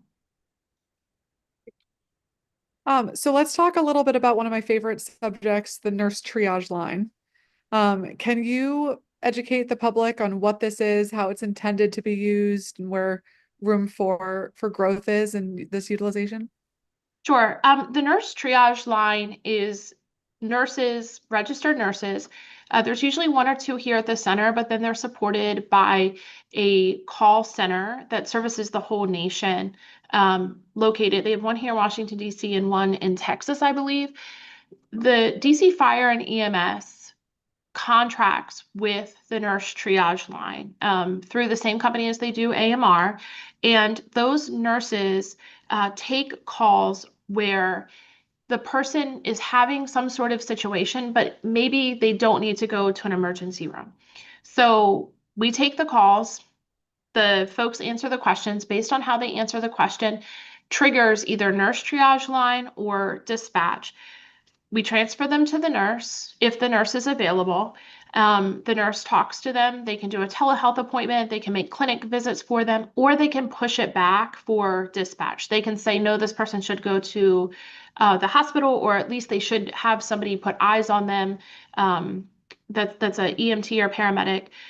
They dispatch them out, and then when the firefighters and paramedics get on scene, they can also make a determination if this person would be better suited at like a clinic or for the nurse, and they handle that. But the nurse triage line is not a direct function of OUC. It is a diversion program through DC Fire and EMS. So we do track for them how many times nurses don't answer and things like that. And occasionally we do have to override because like if the nurse doesn't answer in 3 rings, or if the person if something changes, they've answered the question and then they say, oh, but I'm also having trouble breathing and I didn't mention that before, then we send it to dispatch. Okay, and do you track the amount of calls that are redirected back to 911 that originated through the nurse triage line? BEMS does. They have that data. They have somebody that does all that data. And then if they have any questions as to why we didn't send somebody to the nurse, they can send that back to us. Okay. Do you have For any investigation numbers as to how often it's utilized, or does all of that live with Fire and EMS? All of that lives with Fire and EMS. They send Okay. out weekly reports. Okay. We receive those reports, but they don't mean a lot to us because they on their end do the QA with the nurse triage line. I got you. Okay. We will definitely get into that with Fire and EMS with their performance oversight coming up. You reported in your pre-hearing questions that there's been 5,192 misuse calls, which are usually like prank calls or butt dials or swatting attempts. Have you seen any concerning trends that we should be aware of over the last couple of months? Has this been increasing, or is it leveled off, or something else? I will say this, the number of swatting attempts from schools since the legislation regarding cell phones in schools has decreased. So that is a positive trend that we're seeing. Bomb threats when whole schools are evacuated, those are really at a minimum. What we see are things as it aligns with what's kind of happening in our nation and globally. We see swatting attempts at individuals' homes and things like that. And so we have some safeguards in place. We train our call takers. We certainly report those to the FBI and things like that. And then for folks that are in a protected status that live here in the district, we have protocols so that we're not sending full responses out before we get verification from security or officers that might be on the scene already. Thank you for that. And that's good to hear about the cell phone legislation. And another benefit I hadn't quite anticipated, but Yeah. glad to hear that. Okay, so there have been a lot of conversations that we've had over the last 2 years about technology improvements and upgrades at the agency, and specifically some interest in AI innovations that the agency has been leading on. Last month, we had a oversight visit to the UCC campus, and there you described that the agency was piloting several AI measures. Can you talk more about some of the strategies and outcomes that you've seen for the piloting of AI for quality assurance for caller activity, the piloting of AI for the LDT location determining technology, and the pilot you are undertaking for the multilingual translation for callers? Yes. So for the AI, the quality assurance AI piece, that's looking at 100% of our 911 calls. And then on the 311 side, the AWS is looking at 100% of our 311 calls. And on 311, it's automatically doing a survey to the caller. They interact with the customer service rep, and then they are, before they hang up, asked to take a quick survey. We certainly don't do that on 911. But the AI is looking at everything very, very objectively. It went through a learning phase over the summer, which is a peak time for us. It learned all about how we answer calls. It learned the systems. It learned our roads and our geography. And now it's making recommendations. It's allowing us to be proactive in our training instead of reactive. We can, instead of waiting for someone to have an error or make a mistake and then us address that, we're seeing trends. Okay, this person is asking these questions, but maybe they need a little more help. This person doesn't quite understand something. And so it's giving us a really objective view. The other thing that we are using AI for is with location. We talk a lot about location determining technology, and the fact of the matter is that not all of the calls that come into OUC have that information attached to it. With the introduction of Rapid SOS's Unite portal, it is allowing us to see more dynamic information. We can see people's health profiles and pass those on to the fire department. We can see not just location, we can see where they are with what 3 words, integrating all of that and being able to push that to CAD. We've had some really good success stories, especially along the C&O Canal, trails where people are in places that don't have addresses, like Seth was talking about earlier today. And we are able to pinpoint them in a 10 by 10 square. What 3 words has gridded the entire globe in a 10 by 10. And within that area, there are 3 words. So you can kind of pinpoint it, you can share it, and we can share that on with the fire department. The third thing that we're doing is that we'll be piloting this year is around language access and connectivity. Last year we used over 70 different languages on Language Line, and sometimes those came with hold times because they had to track down a translator, even though we have priority on that line. The solution that we're looking for will translate in real time. So if I'm on the call and a caller calls in and let's say they speak Mandarin, they will hear what I'm saying in English and Mandarin, and I will hear in English what they are saying in Mandarin. So we are really looking to deploy that so that we can have that real-time translation, and that will all be captured in the call and in both English and the native language so that the responders can see exactly what our conversations were. That's an interesting one. And when were these adopted, these new tools? So December 5th is when we rolled out the AI piece for quality assurance. We, of course, it was learning the whole time over the summer. And then we, just within the last couple of weeks, have been rolling out Rapid SOS Unite to all of our call takers. We did pilot it with FEMS, and we also, just so that they could see it, and then we had a showcase for all of our agency partners to come and take a look at it. And we also, it helps FEMS with like the water events. We've added the buoys, and we were able to do markers along the waterway. So when they respond, we know exactly what folks are near versus I'm just in the Potomac or I'm in the Anacostia. So implementing a lot of that. And like I said, we've just really rolled that out in the last couple of weeks. The training was at the beginning of January, but several of our call takers piloted the program over the last 6 months. And then with the language access, I really envision like a spring before summer in all the America 250 events where we'll certainly have visitors from all over the globe here. But just making sure that again that AI is right, and we're not implementing something that doesn't have a good return for everyone involved. Okay, that makes sense. Are there other opportunities that you are looking to use AI to advance outcomes or efficiency, like with our 311 system, for instance?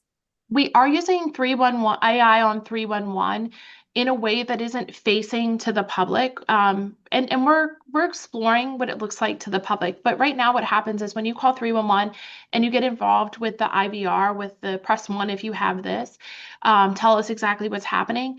It's putting together a package of materials for the customer service representative to use when they process your call. So if somebody is calling about the LAHEAP program, it's pulling up the websites and presenting that to the customer service representative and saying, Heather's on the phone and she might have some questions about LAHEAP. Here are all the resources you might need to do that. Okay.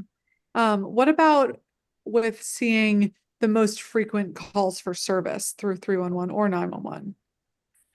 I'm sorry, one more time.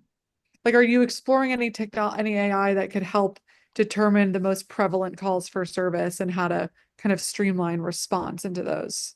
We do on 311, we get that information now through AWS. It's telling us, like, I know how many calls we're getting for snow. I know how many calls we're getting for trash collection and things like that. And we're able to very quickly pull out reports. For 911, one of the things we're looking at is cluster calls. So when there's a sound of gunshots and we have like 12 calls coming from one area, we're answering those, but then we have the one-off call that might be like 5 miles away. The system, there's a lot of industry focus on this. Should we take this one call and answer it? Because we can pretty much gather that it's different than what these 12 people are calling about. And, we kind of already know what's happening here. There are a few agencies across the nation that are piloting a program right now that lets people know if they're calling about an incident that we're aware of it, units have been dispatched, and if they want to stay on the line, they can. If they don't, they can hang up. We have not implemented that yet. I don't know what that looks like for our community, but I'm very closely watching the ones that are doing that. New Orleans is doing it, Jefferson County, Colorado, and Monterey, California.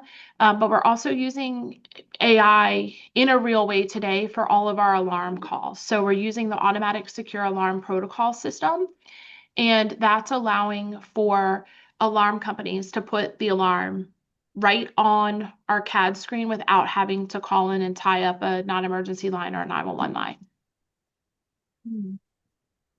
Okay.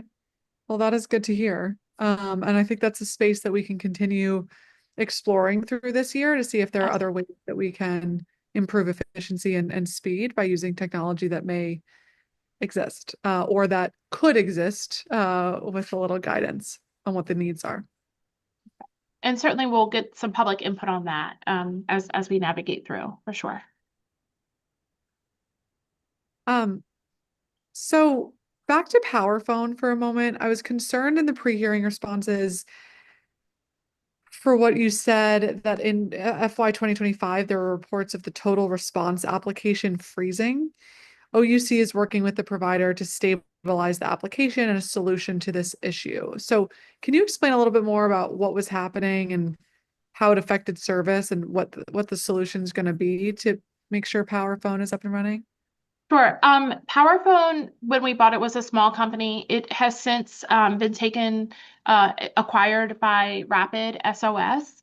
So it has a more robust infrastructure than it had.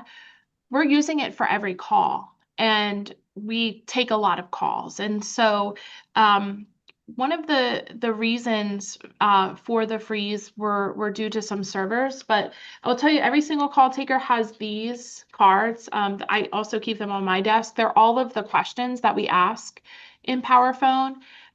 They're right here or in total response. And so if the system does freeze, we're still able to give instructions. These are CPR instructions for an infant.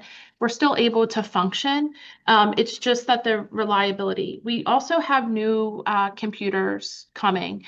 We're starting the rollout of those this month. Of course, PSCC already has them, but it was a lot of server and just back of the house type things that we're addressing with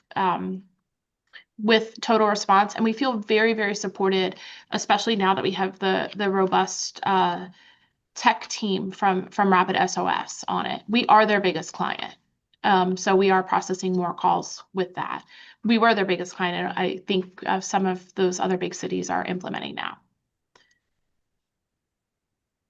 So I guess that makes sense as to why there was so much strain on the system, but we're going to continue being their biggest client, right? And continue having so much use of service. So what is giving you confidence that we won't have another glitch? Rapid SOS has some very robust engineers, and they are really tapped into us. They're here. They're seeing what the system is doing. We're upgrading to their newest, most recent, which is Total Response 6.0. And so with all of those, some of the glitches, the servers, I feel better about the technology because I know the folks that are the engineers and the technologists through Rapid SOS because they're well known in the industry, and they've built a lot of really reliable products, including next generation 911 pathways. So I think that they have the heavy hitters in place, and I think we're benefiting from that greatly. It's also going to now be integrated into our call handling system in a more real way with Unite. So I think some of your staffers saw that when they were here. Okay.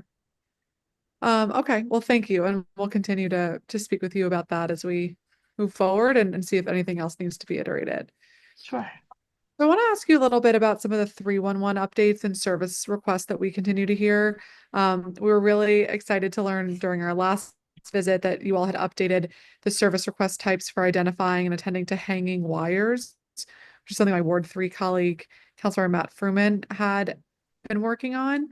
How has that been going, and have you seen a uptick in requests for hanging wires? We have. It was quickly a request that people started using right away. It's worked. We've talked to cable television and the director there, and so folks are using it. People are being really great about sending pictures so that we can quickly determine if it's Pepco or not. Because Pepco still goes to Pepco and everything else this service request handles. And so that one's been really great. I think the other one that folks folks are seeming to like and was talked about today were some of the ones related to bike path. Understanding, I heard and took some notes that there's still some things that we need to talk about as far as like blocking. But all of the service requests were updated when we updated our application. And so we've worked closely with DPW, with DDOT as our two biggest consumers to kind of get those updated and allow people to just take a picture now. And that system will help to identify what the problem is. Thank you. Look forward for an update on that. And then back to kind of DPW and some of the snow issues in this week, I think it's a perfect example. I still would love to have snow shoveling as an option, as a drop down on 311, not just for people who call in. What is your thinking around kind of reporting unshoveled areas or driveways? I mean, the last couple of days we have received so many constituent or concerns from people who weren't able to submit snow requests. I mean, those people we then told you need to call. But that wasn't apparent to everybody. And I'm sure there were lots of people who tried who didn't know to reach out to us to ask about it. And so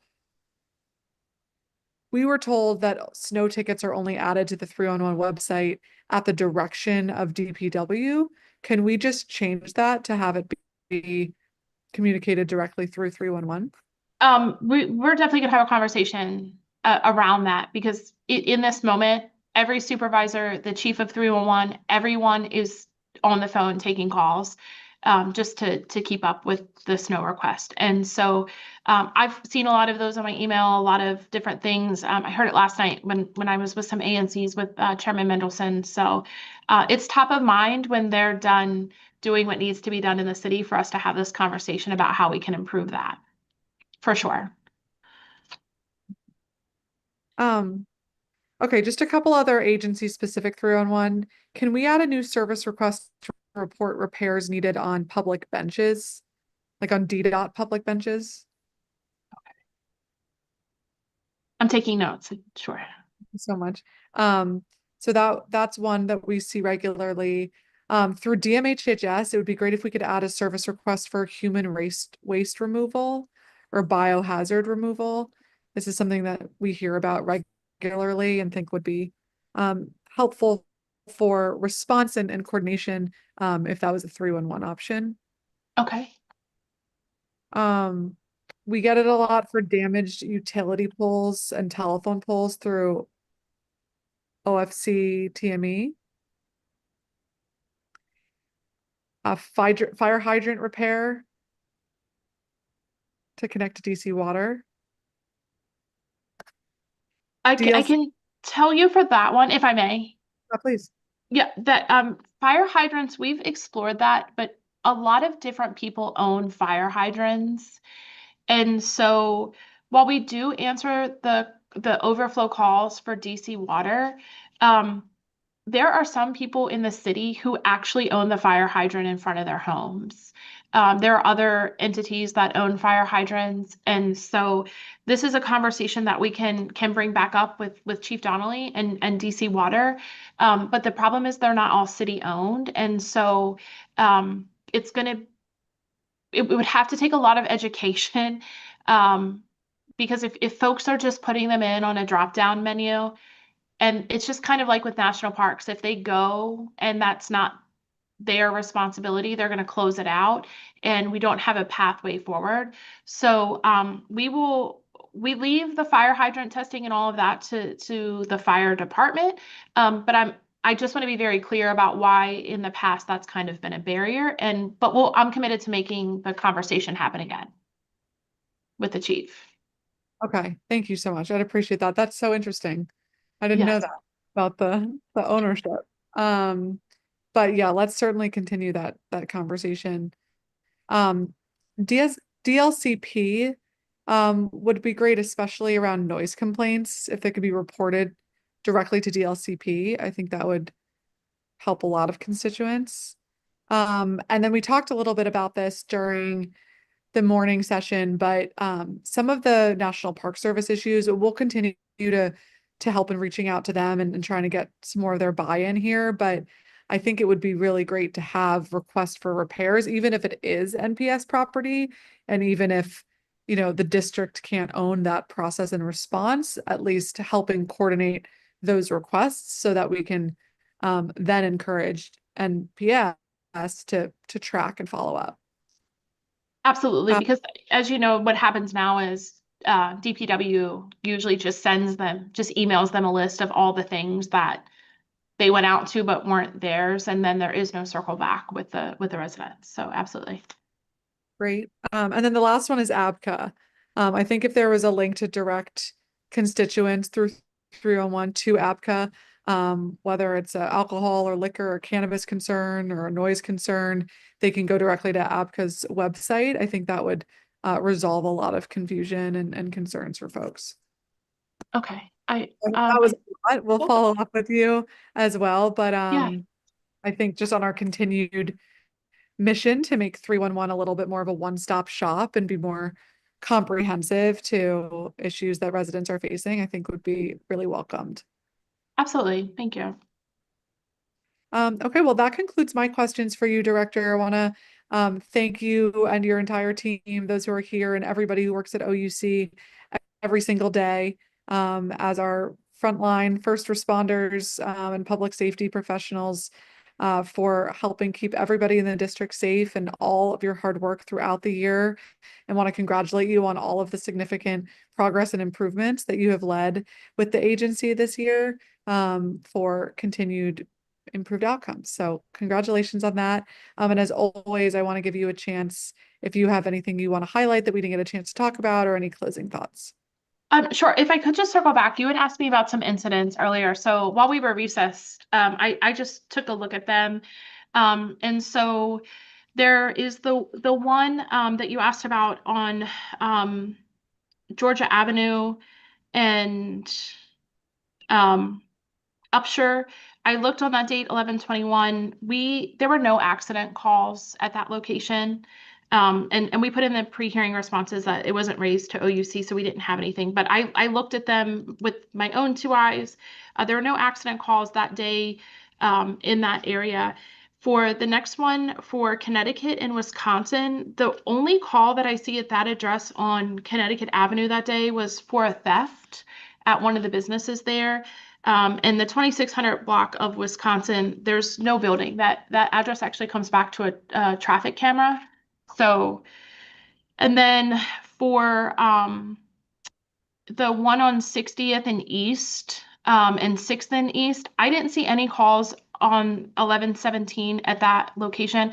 And so I did look at 60th and Eads to see if maybe there was a miss there, but there weren't any calls there either. So these are, and then the other ones I think we've talked about, the Air and Space Museum and things like that. So that's what we have. I just want to put that on the record. So my apologies for that from earlier.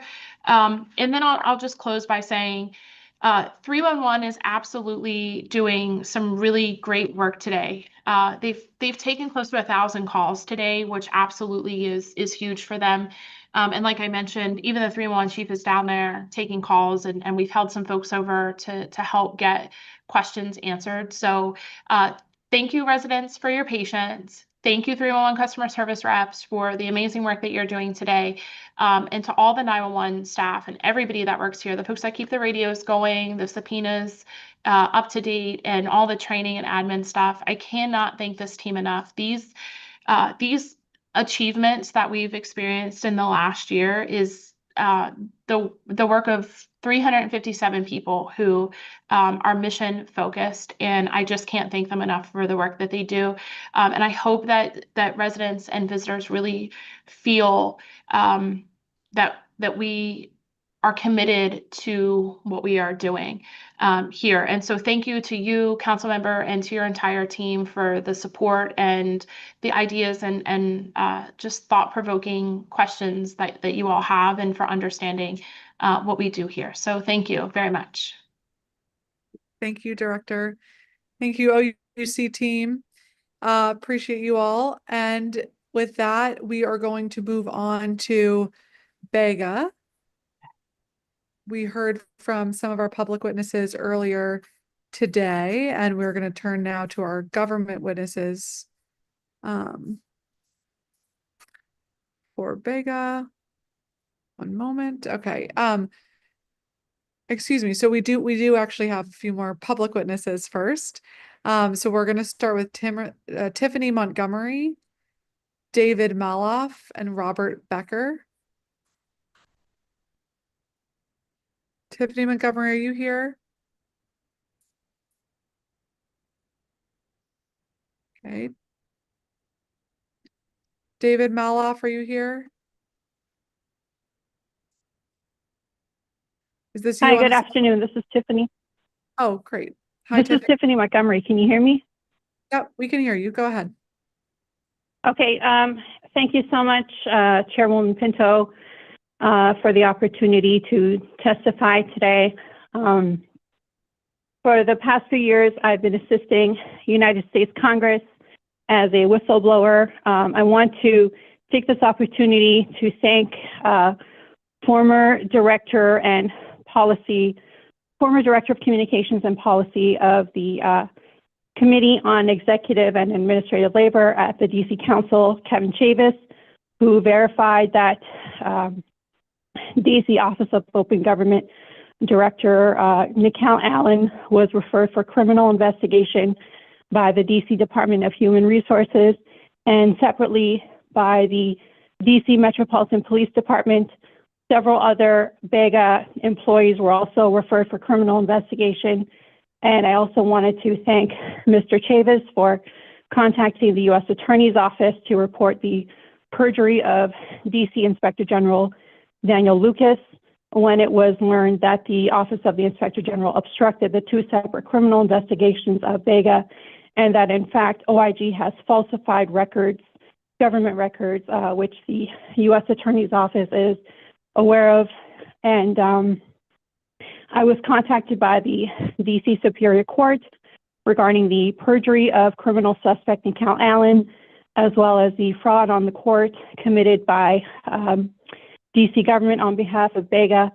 The former chief counsel at Bega, Johnny Barton, criminally misused his public office to operate a private law firm and real estate firm out of Bega. And Bega is essentially covering up this criminal act, which two separate DC Superior Court judges have confirmed is a criminal violation.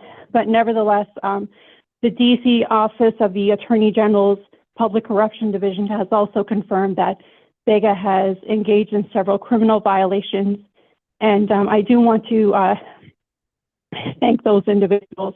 But nevertheless, I also want to thank the dozens, if not hundreds, of private citizens who have directly contacted Congress regarding the systemic corruption of DC government, and particularly the misconduct of the DC Board of Ethics and Government Accountability. And I also want to express how disappointed I am since you, Chairwoman Pinto, have failed to recuse yourself since you were reportedly the subject of an investigation that was supposed to take place by Bega on the referral of the Office of Campaign Finance. You should have recused yourself, and unfortunately you did not. And it appears that you have once again misused government resources. Thank you again for the opportunity to testify today.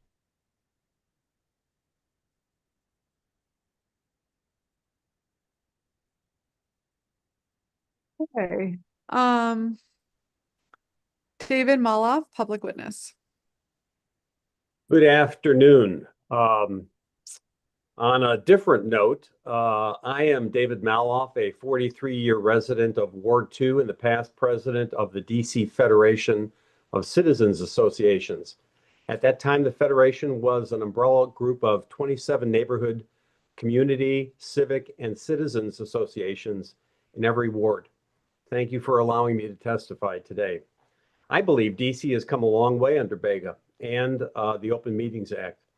It is high time now for the advisory neighborhood commissions also to be brought under Bega oversight and the OMA.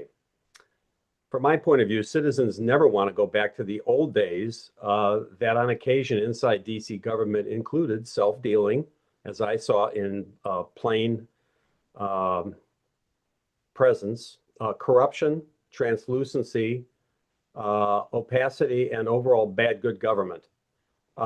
In order for DC to evolve in a positive manner, the council eventually needs to be expanded and reconfigured in the future. Likely from a now too small unicameral to a normal bicameral. In order to do this, the 46 advisory neighborhood commissions totaling nearly 350 mostly talented, well-intentioned, and elected members should follow all the laws and procedures of mayoral agencies, the council, and other key governmental boards are expected to follow. The one glaring exception today is the ANCs themselves. I believe all of the several talented elected ANC commissioners I know would agree, and I believe they should be paid a stipend for the public service that they render going forward too, with accountability. These are our future leaders waiting in the wings, but toiling at times a bit selflessly.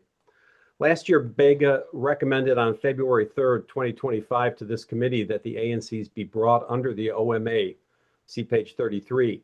This year, Bega's director's testimony, Ms. Allen, today again lists the ANCs under OMA as a top legislative recommendation on page 4.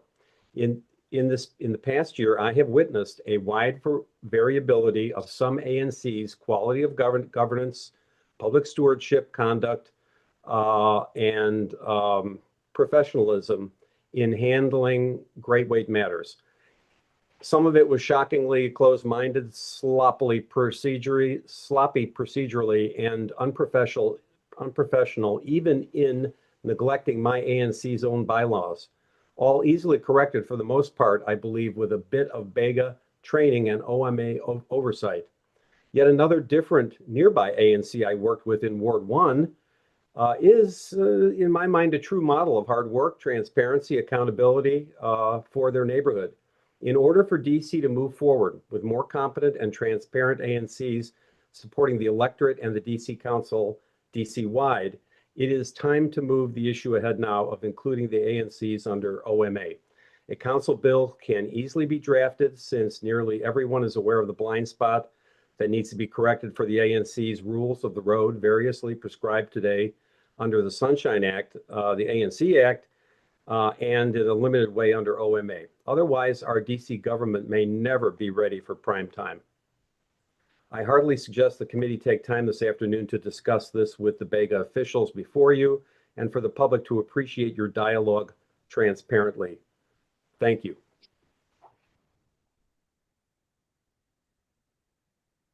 Thank you, Mr. Maloff. Thank you for all of your work on these important issues. Robert Becker, DC Open Government Coalition. Thank you, Chair Pinto, and sorry for being late to the meeting. I appreciate the opportunity to talk about the Office of Open Government and deficits in DC government transparency. I am a member of the Coalition Board and a Ward 4 resident. I feel a great frustration about the state of transparency in the DC government. The OOG is not the cause of my frustration. It's doing the best it can. I am frustrated because the executive and legislative branches in 2026 are less accessible to DC residents than they were a decade ago. After over 25 years of working to improve public access in DC, year after year, I see transparency dying by 1,000 cuts. Two examples come to mind this year. Last year, at the beginning of April, the chairman introduced a bill and that would have created a massive exemption in the Open Meetings Act. And within 72 hours, the council voted temporary and emergency legislation to implement it, to purportedly to give the council the ability to meet with the mayor in secret to discuss several issues. But the bill was an opening for every agency or every public body in the city. And then you've renewed it for the past 10 months There have been numerous closed meetings, and there is still no legislation, no hearing on the legislation that would be permanent. Then between 2021 and 2024, the coalition filed 5 FOIA requests with Octo to try to assess FOIA compliance by DC agencies.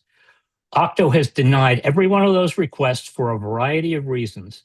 And after we sued in November 2023, the court 6 weeks ago issued an order to disclose the data, and Octo has filed meritless arguments for the first time in the litigation that further delay and increase the cost of disclosure. District residents need access to government records and meetings to hold government officials accountable. As illustrated by the recent controversy over police coordination with federal law enforcement, and I would add, the police union's complicity in the congressional assault on home rule, your constituents are losing trust in the agencies funded with their tax dollars that are supposed to be serving and protecting them. The council and mayor appear to have forgotten that they, including then Ward 4 Councilwoman Muriel Bowser, created the OOG and Bega between 2010 and 2014 in response to mayoral stonewalling of the legislative body and public, scandals involving mismanagement and corruption by at least 3 council members, and to restore trust in DC government. But the problem is, what I see is those who cannot remember the past are condemned to repeat it. And that's what's happening now. DC transparency has failed in several ways, and much is needed to be done to fix it. But it can't be fixed because oversight of transparency is divided among 3 committees and the committee of the whole. There is no one place where legislation can be introduced that fixes this problem. So we have proposed a number of initiatives that would help fix the problem in the past, and we do it again. So we are asking that you work with us and the OOG to change this environment so that we can actually fix the problems of increased government transparency. Thank you. Thank you very much, Mr. Becker, and thank you for all you've done on transparency and open government issues for many years. I want to ask you, Mr. Maloff, there's a bill pending in another committee that deals with financial disclosures if you serve on other boards or commissions. And based off of your experience, do you have thoughts on that legislation, on the benefits or needs of providing more detailed financial disclosures or other potential conflicts of interest to members sitting on boards or commissions in DC, and why that would benefit open and transparent government? You're muted still.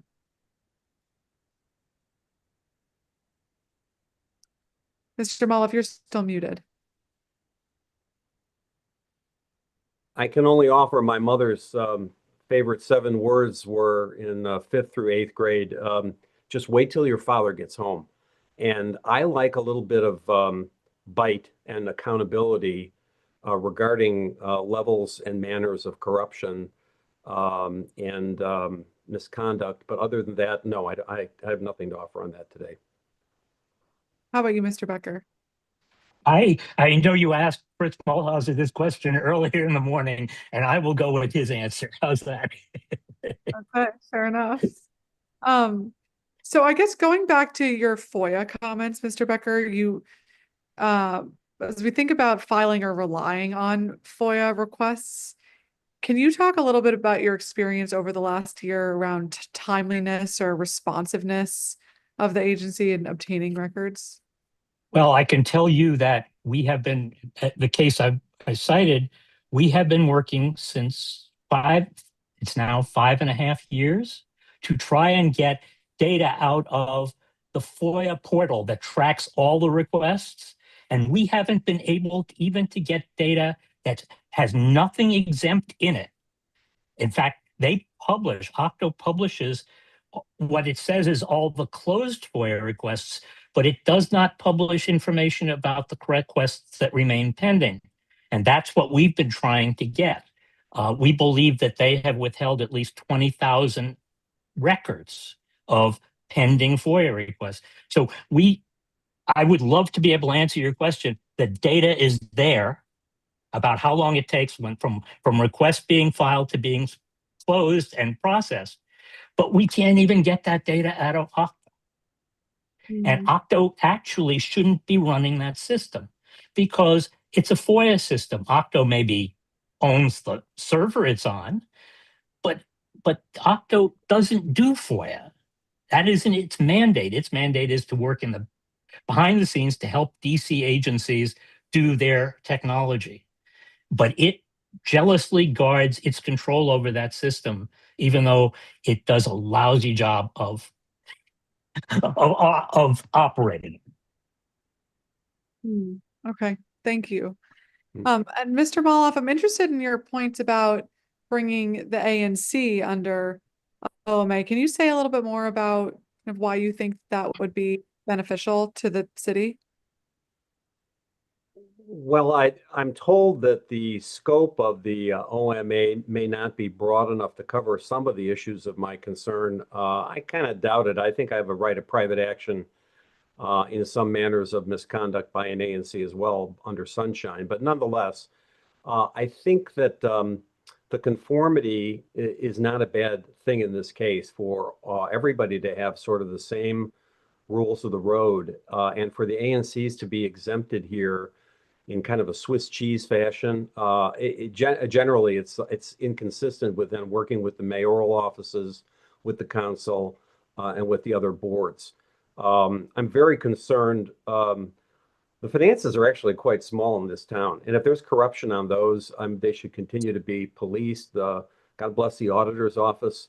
Former member Ms. Patterson, she's always a council member in my heart, but it's the process that's very critical. These ANCs are dealing with multi-million-dollar great weight financial issues, public safety issues. I think they glaze over on all the ABC issues, and there's something lost here in a desire to make everything a consent decision and ramrod. I've seen some meetings go less than an hour with everything just kind of slammed in and no public comment, which happened with my situation, which I was shocked about.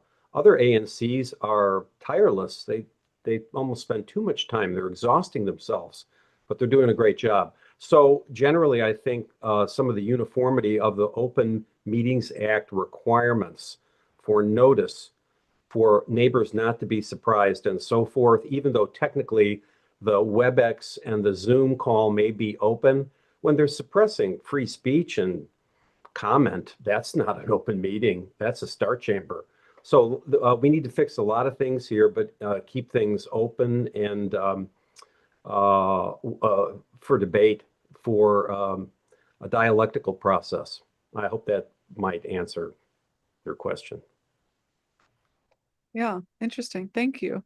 Mr. Becker, do you look like you have a thought to add to that? Yeah, when the OMA was passed in 2010, Gottlieb Simon was the director of the OANC, and he was adamantly opposed to it, as were a number of ANCs around the city. But Gottlieb Simon fought against public access under FOIA to the ANCs.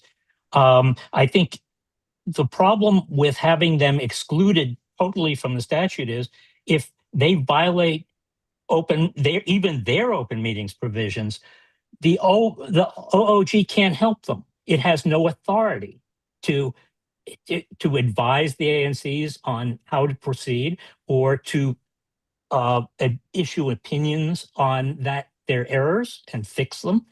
So the ANCs are out there under this antiquated piece of their enabling statute, trying to figure it out for themselves. And I think the current director of the OANC is in full agreement that this needs to change. The other thing is that ANCs have historically not done a very good job of maintaining their records from one commissioner to the next in an SMD. So even the commissioner who comes in may not be able to get access to the information from predecessors. It's all outside the structure, the transparency structure of the system, because the ANCs are treated differently. Thank you. Well, let's continue the discussion about that as we move forward, but appreciate those thoughts and appreciate all of our public witnesses for being here today. We're going to turn to our government witnesses for Bega. We have Norma Hutchinson, chairperson of Bega, Ashley Cooks, the director of government ethics, and Nikhil Allen, the director of open government. As you all know, it's our tradition to swear in all public witnesses who appear before it. So if I can ask you to read you're about to provide before the Council of the District of Columbia and this committee is the truth, the whole truth, and nothing but the truth? Yes. Yes. Yes. Yes. And I'd now like to invite. Great, thank you. Sorry, I heard all this. I'd now like to invite you to make any opening statement you may have. Okay. Good afternoon, Chairperson Pinto and any members of the committee who might be there. I am Norma Hutchison, Chairperson of the Board of Ethics and Government Accountability, also known as Bega, or the Board.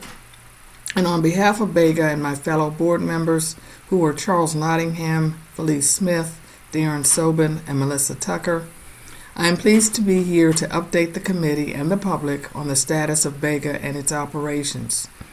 With me today are Ashley Cooks, Director of the Office of Government Ethics, also known as OGE, and Nikhil Allen, Director of the Office of Open Government, or OOG, whose respective offices are overseen by the board. Both Director Cooks and Director Allen will provide testimony separately about their offices. Bega serves as the district's Ethics and Open Government Authority. We are a small agency with a wide-ranging mandate to foster high ethical standards in district government employees and public officials, and to ensure open and transparent operations of the district government.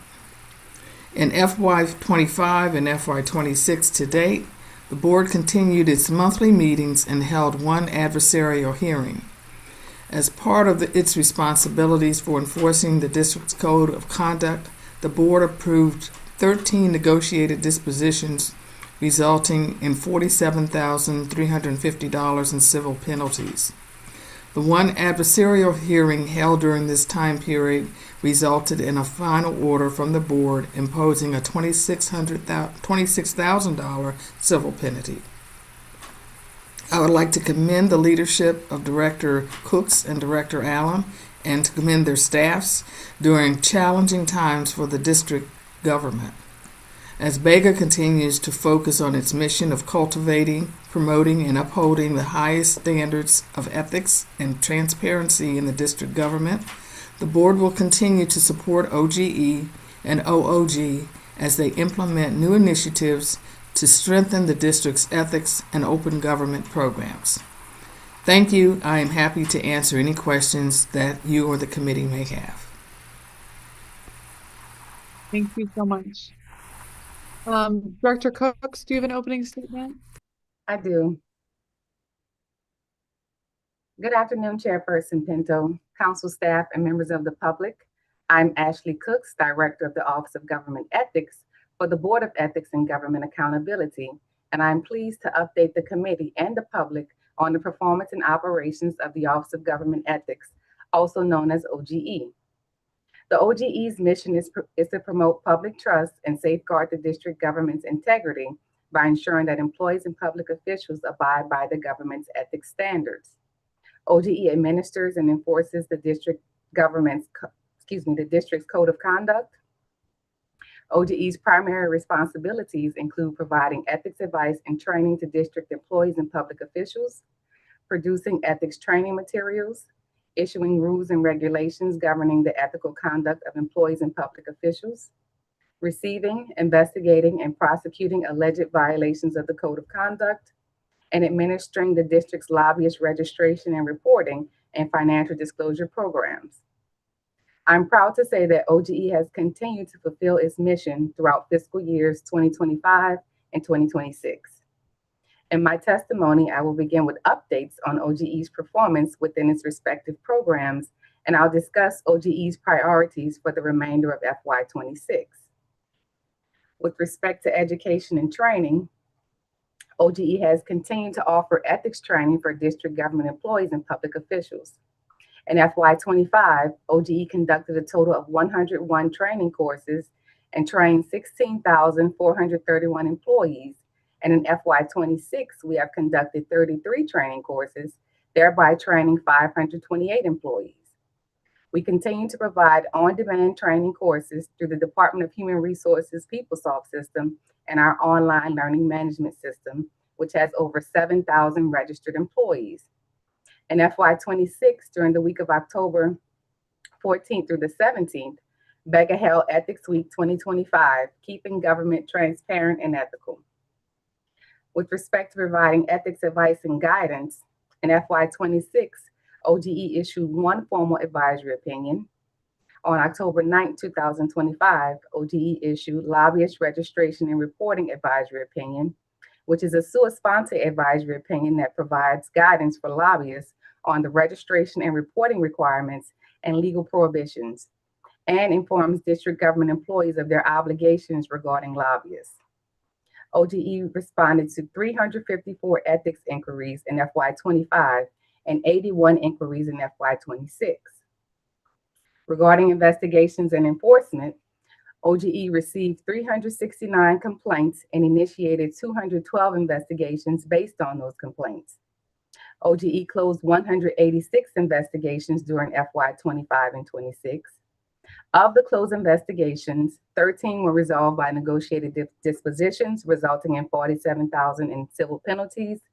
OGE prosecuted one enforcement matter before the Bega board in a public hearing. Regarding lobbyist registration and reporting, in calendar year 2025, OGE received 347 lobbyist registrations and 934 activity reports. Lastly, in FY25, the passage of the FY2025 Budget Support Act, OGE successfully implemented increased lobbyist fee and fine amounts. With regard to the district government's financial disclosure statement program, in FY25, the FY25 filing season was successfully completed in June 2025, with over 9,000 public and confidential filers submitting their financial disclosure statements using our electronic filing system. Finally, I'll provide testimony on OGE's current priorities for FY26. The first is the lobbyist registration and reporting exemption and training requirement.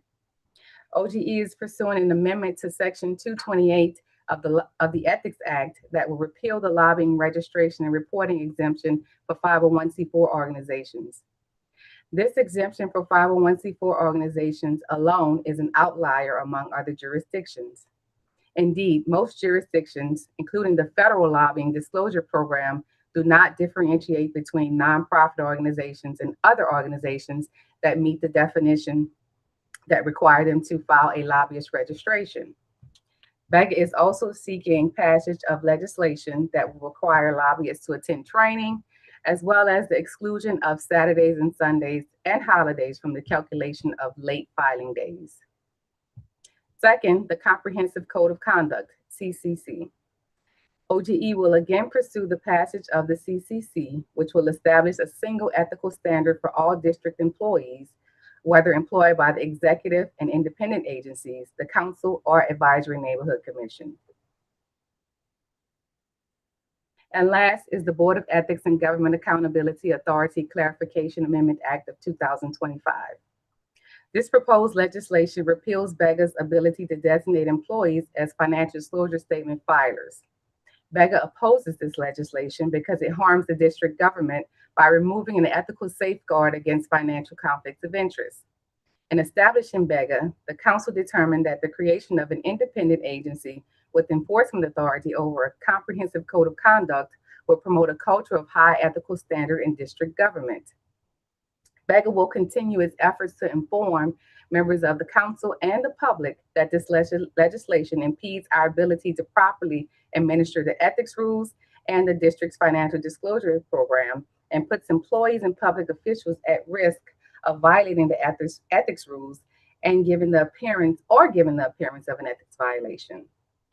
Finally, I want to thank the staff of OGE for their hard work and dedication and for ensuring that the office continues to fulfill its mission. Also, thank you for this opportunity to highlight OGE's performance and operations. I look forward to working with this committee to meet our shared goals. I'm pleased to answer any questions that the committee may have. Thank you so much, Director. And Director Allen? Yes, thank you. Good afternoon, Chairwoman Pinto and members of the Committee on the Judiciary and Public Safety and staff. I am Nicole Allen, Director of Open Government at the Board of Ethics and Government Accountability. Thank you for this opportunity to update you on the work of the Office of Open Government and our priorities for the year ahead. The Office of Open Government, also known as OOG's mission, is straightforward but vital: to ensure the district government operates openly, transparently, and accessibly.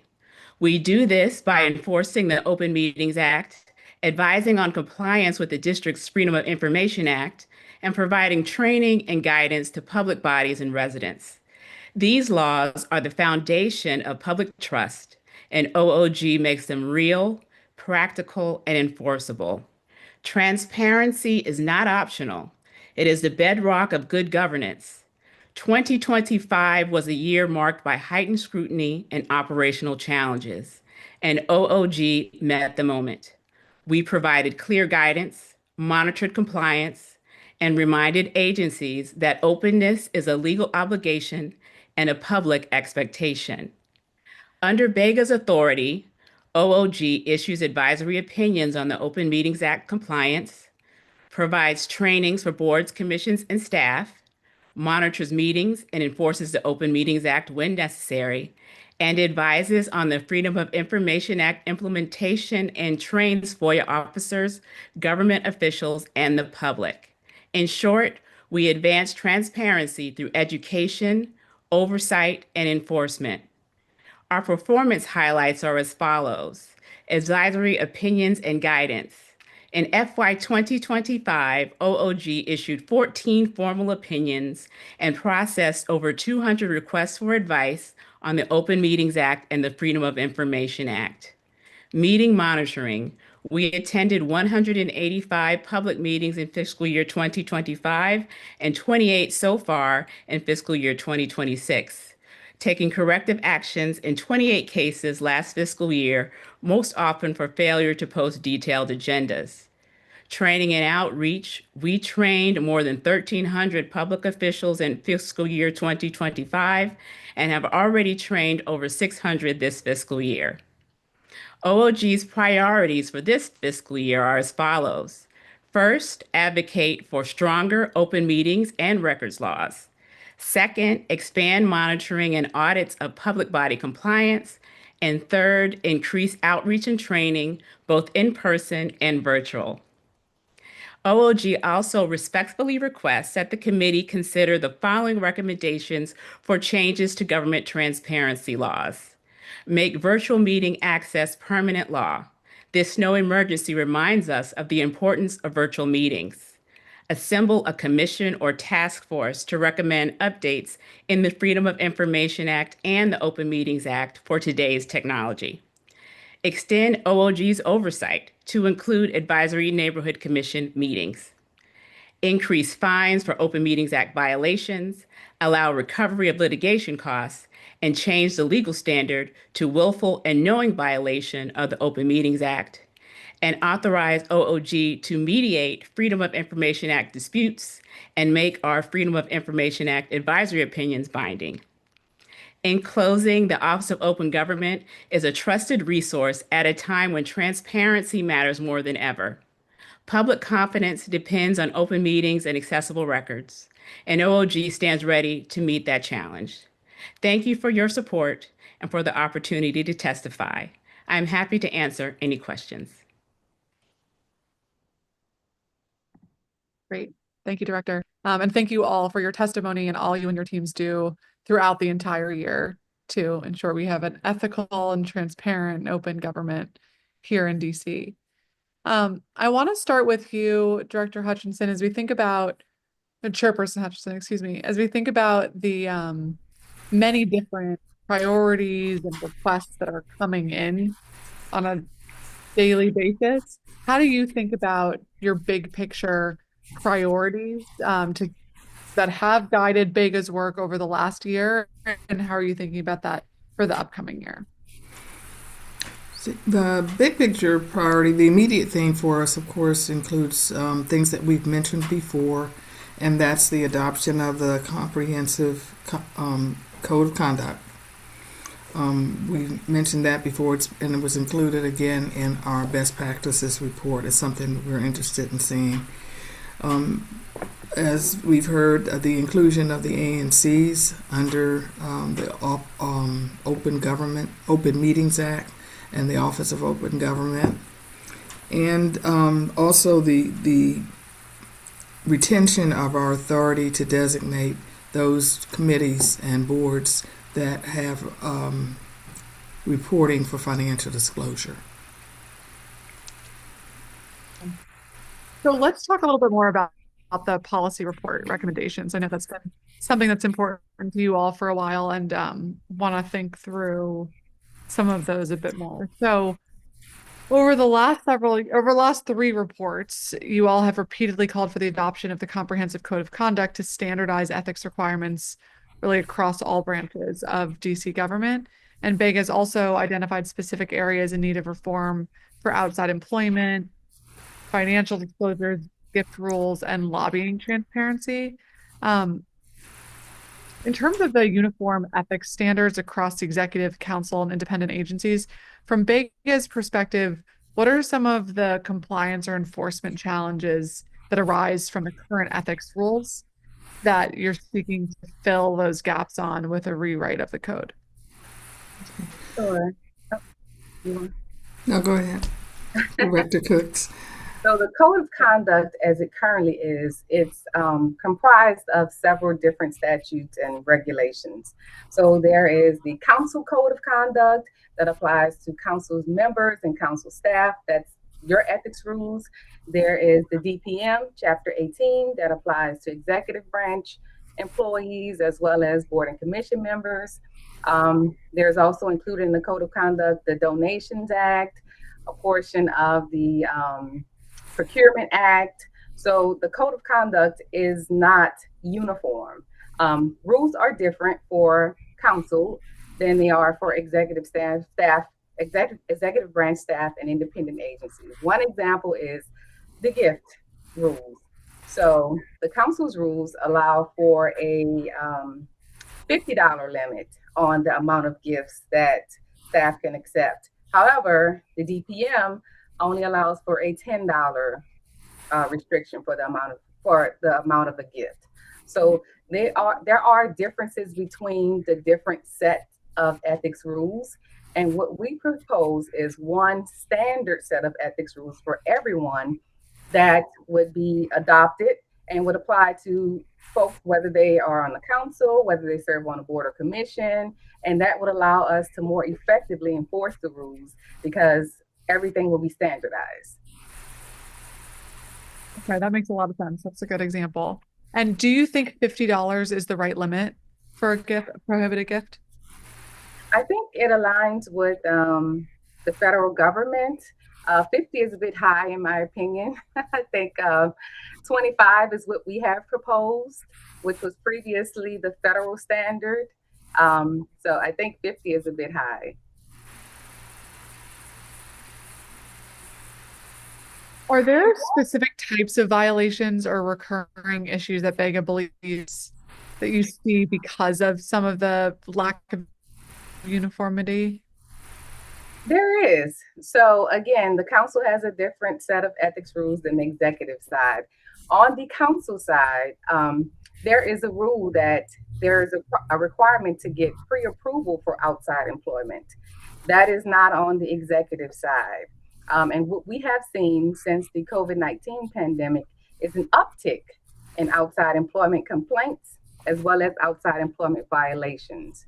So, with that standard applying on the council side, we have not seen that issue from many council employees. So, our belief is that if we can standardize the code of conduct, apply that same pre approval rule to executive branch and independent agencies, then we would probably see less outside employment violations. Okay, thank you.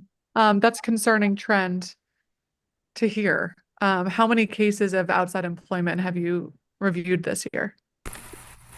So of the negotiated dispositions that we have reached, 10 out of the 13 dealt with outside employment.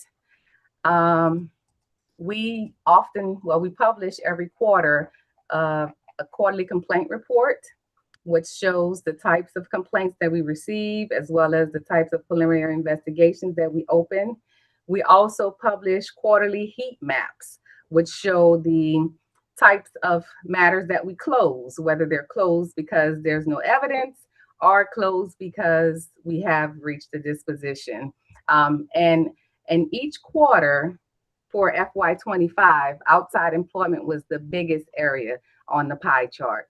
So we have received the most complaints for outside employment. We've investigated the most complaints for outside employment, except for quarter two. Quarter two, the highest area was preferential treatment. But out of 2025, 3 quarters had the most complaints for outside employment. Interesting. Okay.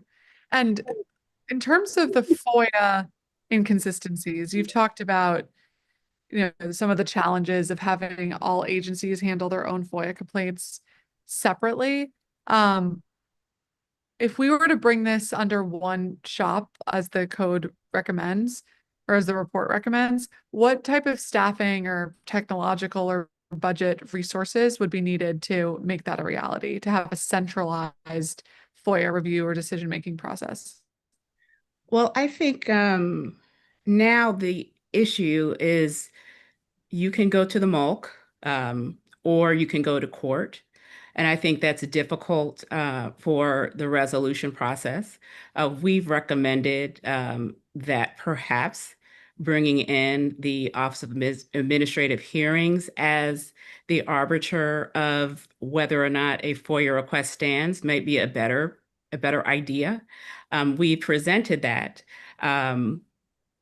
because going to court is expensive. As you know, our courts are very backed up. So the process of a FOIA appeal can take some time and it's also costly.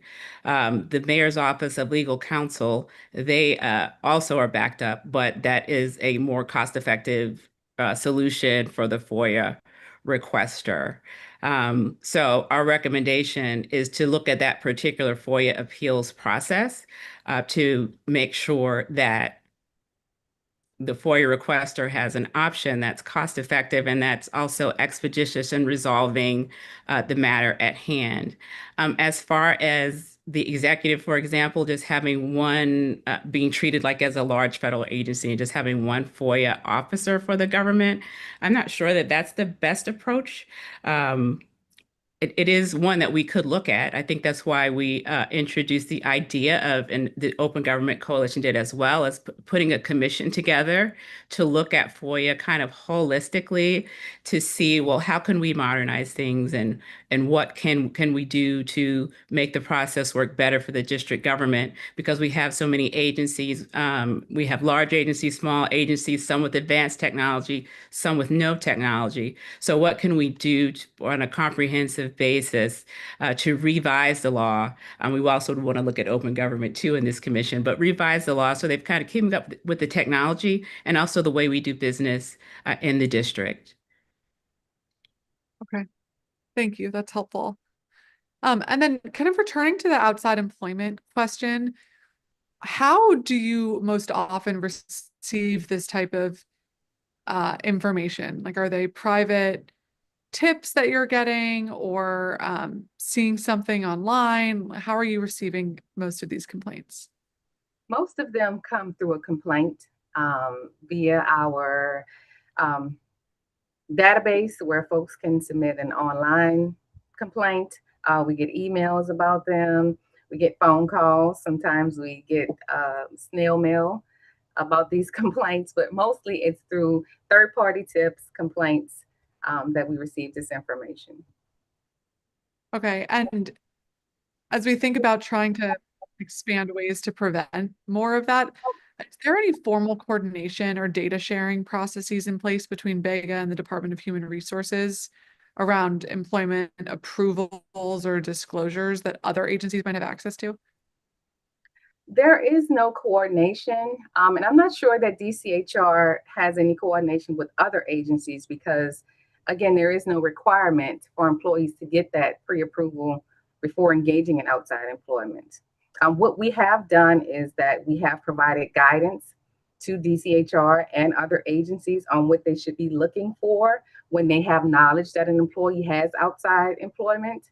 And basically, it's anything that's going to conflict with their district government employment. So if it's outside employment with an entity that has business with the agency, that's something that the agency should refer to us, or they may want to look at further. If it's another full-time job, most people can't work 2 full-time jobs. If you can, I commend you. But just those types of things of whether it's with an outside, whether the employment is with a prohibited source, whether it's during the employee's tour of duty, whether it's full-time, whether it's on the weekends. So we have provided those types of answers and guidance to agencies and DCHR. We continue to have our quarterly outside employment training that's available to all district government employees. The one that we had this month had about almost 80 employees. We've had we've had a requested training from CFSA and had almost 300 employees attend that. So we are continuing education efforts around outside employment. We still have our outside employment training course on our learning management system. So not much coordination because, again, there's not a requirement, but we want to continue training employees about the restrictions and advising agencies and DCHR about those restrictions.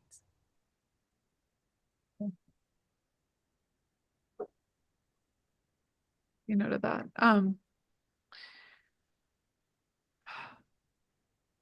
You've previously recommended requiring DC employees to seek affirmative approval before engaging in outside employment. How do you envision that working for a mandatory pre-approval requirement in our effort to just kind of prevent it from happening in the first place versus the follow-up enforcement actions? Yes. Our envision is that it's either through regulation or law that the employee has to get the pre-approval. And then it would have to be the agency that is the first line, because the agency is in the best position to know whether this outside employment would conflict with the employee's current duties in coordination with Bega and advice from DCHR. But in order for it to be effective, it has to be either regulation or law. There are other jurisdictions that are close to us. I believe it's Montgomery County, where those employees are required to seek pre-approval prior to engaging in outside employment. And that information is actually posted publicly for everyone to see as a means of transparency to make sure that there are no conflicts with outside employment. Yeah, it's kind of, I don't know what the rationale would be to not have that pre-approval process, just to make sure that there's no conflict, especially if that's the trend that we're seeing increase. Exactly. And again, it's part of the council rules. So there is, some precedent in a district that shows that it does work. Right. Okay. And then in terms of financial disclosures, I think you've all been on most of the day, so you know this is of interest to me right now, especially given the bill that's pending before another committee. So just so we're clear for the record, are all district boards and commissions currently required to file public financial disclosures? No, not all. So, financial disclosure, it's only a specific subset. There's a section within the Ethics Act that says that public officials are required to file public financial disclosure statements. That section expressly names folks like council members, mayor, agency heads. A few boards are named there. It also requires folks that are confirmed under Section 2E of the Confirmation Act. So, for instance, our board, the Board of Ethics and Government Accountability, falls under that section of the Confirmation Act. So they're filers. It names employees who engage in certain procurement, grants, what else? Other areas that may cause a financial conflict of interest or the appearance of a conflict of interest, and they make a certain salary amount. So that section also allows Bega to designate any employee, which includes board and commissions, who engage in conduct that creates a financial conflict of interest. So not all are actually required to file. It's only a certain subset that are listed in the statute or that engage in certain duties that create a financial conflict of interest. Now, what we did as far as this rulemaking is we got notice that there were a few board and commissions that were engaging in grant processing. They were giving grants using district government funds, but they were not filers. So they had jurisdiction and authority to issue millions of dollars in grants, but they were not filers. So what we did is this was in 2023, we took on the project to pull the entire list of over 200 board and commissions to look at that and see who met the definition of a public official. Out of that 200 plus list, we saw that 47 board and commissions met the definition, but were not filers. So we did a rulemaking. We did a notice of a rulemaking first. We sent notice to the council, mayor, agencies, posted it in the DC Register. We got comments from the mayor's office. We received comments from agencies such as DLCP stating that we had forgotten to designate a few of their boards. We added those folks, and we did a second 30-day comment period, so 60 days. And then the regulation came into effect December 2024.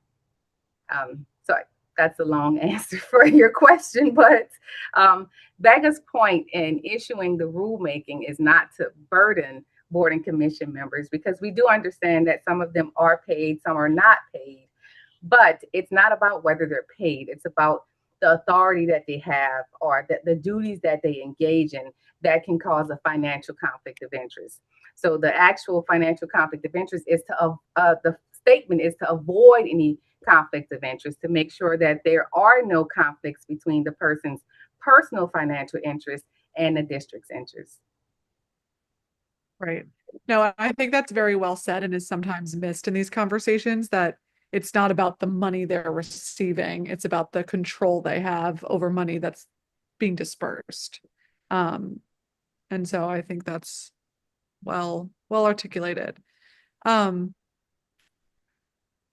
Okay, so that kind of addresses my questions there. What is Bega's current capacity to review and screen financial disclosures, especially once conflict of interest or potential conflicts of interest are identified? What is your process to review that and get back to the applicant to try to resolve it? So we do audit financial disclosure statements. We have one auditor that conducts those audits on an annual basis. And what we do is she gathers information. She does a little public searching if necessary. And if there is an indication that it's something that we need to look at. Maybe the person has some type of outside employment that appears to be a conflict. We will refer the matter to our investigations division and conduct an investigation. And through that process, we contact the filer, ask them additional questions, get some information to determine whether there is a financial conflict of interest. We may do some open source investigating, talk to their outside employer if it's an outside employment issue, talk to the agency. So there are several steps that go into actually reviewing a financial disclosure statement. We would like to have additional auditors. We've requested funding to hire auditors in the past fiscal year so that we could have a look at more statements. But with the one auditor that we do have, we do try to do at least a subset of the statements that are filed. But we do need additional staff to be able to look at every statement. And we're statutorily required to do so, but we just don't have the capacity, the personnel to do so. How much more capacity would you need? At least 2 auditors. And how many do you have now? 1. Okay, so you need 1 more. No, we need 2 more. So we'll make a total of 3. Yes. Okay. So in terms of lobbying activity, there are a number of different recommendations that you have in the report. I want to first understand some of the gaps with dealing with the ANCs. Based on your experience, how frequently do 501c4 organizations interact with advisory neighborhood commissions on matters like land use, zoning, licensing, or development? So what we've actually talked to the Office of ANC about this issue, and it's their position to us that 501c4 organizations often approach commissions to speak about certain issues or to promote certain agendas that they may have. Based on our conversations with them, they support our OANC supports our recommendation that 501c4s register as lobbyists. Our experience, we've had a few communications with 501c4 organizations to determine whether they were actually required to lobby. And unfortunately, we didn't have any jurisdiction over them, so we couldn't advise. Well, we did advise them they don't have to register, but yeah, it's our understanding that 501c4 organizations engage in as much lobbying as for-profit entities, as well as 501c3 organizations. And how do you track or monitor those interactions? We have a program coordinator who tracks incoming lobbyists as well as FDS inquiries. So that is tracked on Excel as well as QuickBase. Okay. And how has that trended over the past years compared to last year? I would have to check and get back to you with that information. Okay. Do you foresee any challenges around changing this exemption? I don't see any challenges. The biggest challenge would probably be notice. So us getting the word out to 501c4s that you now have to register. They would use the same e-filing system as other lobbyists, so that's not an issue. Our e-filing system has the capacity to handle it. We have the capacity to train. We provide quarterly lobbyist trainings, and we also have a lobbyist training on our learning management system. So that's not an issue. I think the biggest hurdle, again, would be notice and bringing those folks into compliance in the beginning. Okay. Around FOIA, just kind of returning to FOIA discussion for a moment, given that Bega has limited enforcement and litigation resources, how do you all determine whether an ethics violation should be resolved through a negotiated disposition versus proceeding to a full adversarial hearing? What kind of factors influence that decision? I think that was an ethics question. Yeah. Oh, I thought you said for you. Well, FOIA question, but when it's an ethics case, I guess. Can you repeat the question? I'm sorry, I was taking notes. Yeah, of course. I was saying, given the limited enforcement litigation resources that you have, how do you determine when an ethics violation should be resolved through a negotiated disposition versus a full adversarial hearing? Okay, so that is whether a preliminary or formal investigation should be settled or whether the matter should go before our board. So the process with any investigation, once there is a finding that the employee has engaged in unethical conduct, is to try to resolve the matter. So with any investigation, we try to reach some type of agreement with the employee, whether it be an agreement on the fine amount, attending training, whether they will do any other type of conduct or activity that would rectify the situation. So we try to settle them. We try to settle all cases before they become a formal matter because we have limited resources. We only have 3 attorney advisors to handle those adversarial hearings. So it takes, it's a big burden for us to try to do them. If we can't reach an agreement, whether it's the fine amount or any other terms of the negotiated disposition, then we would file a notice of violation before the board and make the matter public and proceed to the adversarial hearing track. Most of our investigations do not go that route because of the amount of evidence that we gather and that the respondent is faced with. So most of them do settle in a negotiated disposition. There's really no formula that we use. Again, we try to reach an agreement in mostly all of the cases that we have. Okay, and how many cases over the past year had a negotiated agreement versus a full adversarial hearing? So we had 13 negotiated dispositions in the past year and only 1 adversarial hearing. Wow. But I want to Okay. note that that doesn't account for all of the dispositions because there are other penalties available. There are public reprimands. There are non-public dispositions that are issued through me. It could be an informal admonition. There are show cause hearings. So our regulations give the opportunity for an individual to come before me to prove as to why they should not receive a fine. And that's called our show cause hearing process. It's more of an informal hearing than the public adversarial hearing. And during that process, the person may get a reprimand or an informal disposition.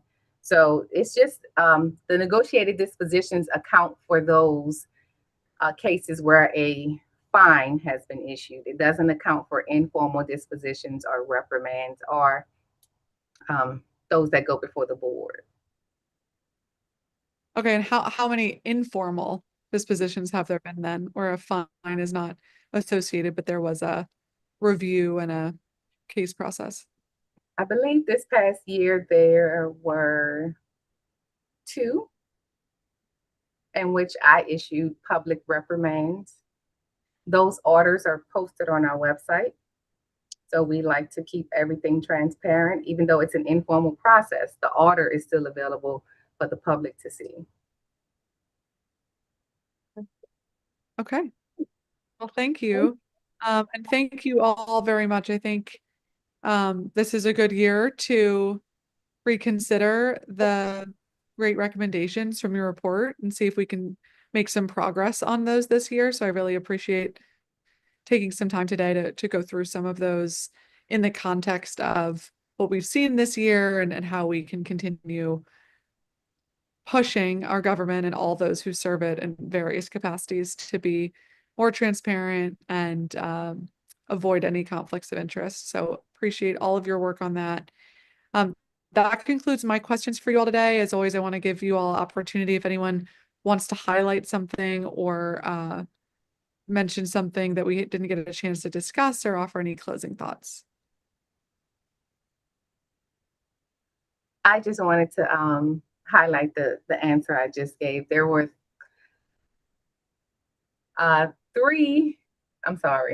there were 4 ministerial matters through show cause hearing.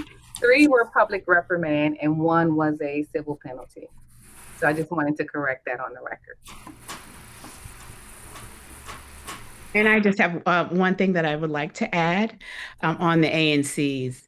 I think that they should very much be under the Open Meetings Act. That would give us the opportunity to help citizens when they have problems at ANC meetings, to resolve conflicts, and to do official training of advisory neighborhood commissioners on meetings. So I hope that you all will consider bringing them bringing the ANCs under the Open Meetings Act. And thank you again for your attention to open government issues in particular, and being an advocate for an open and transparent government. And I would just echo what both of our directors have just said. In particular, you're being an advocate for open government.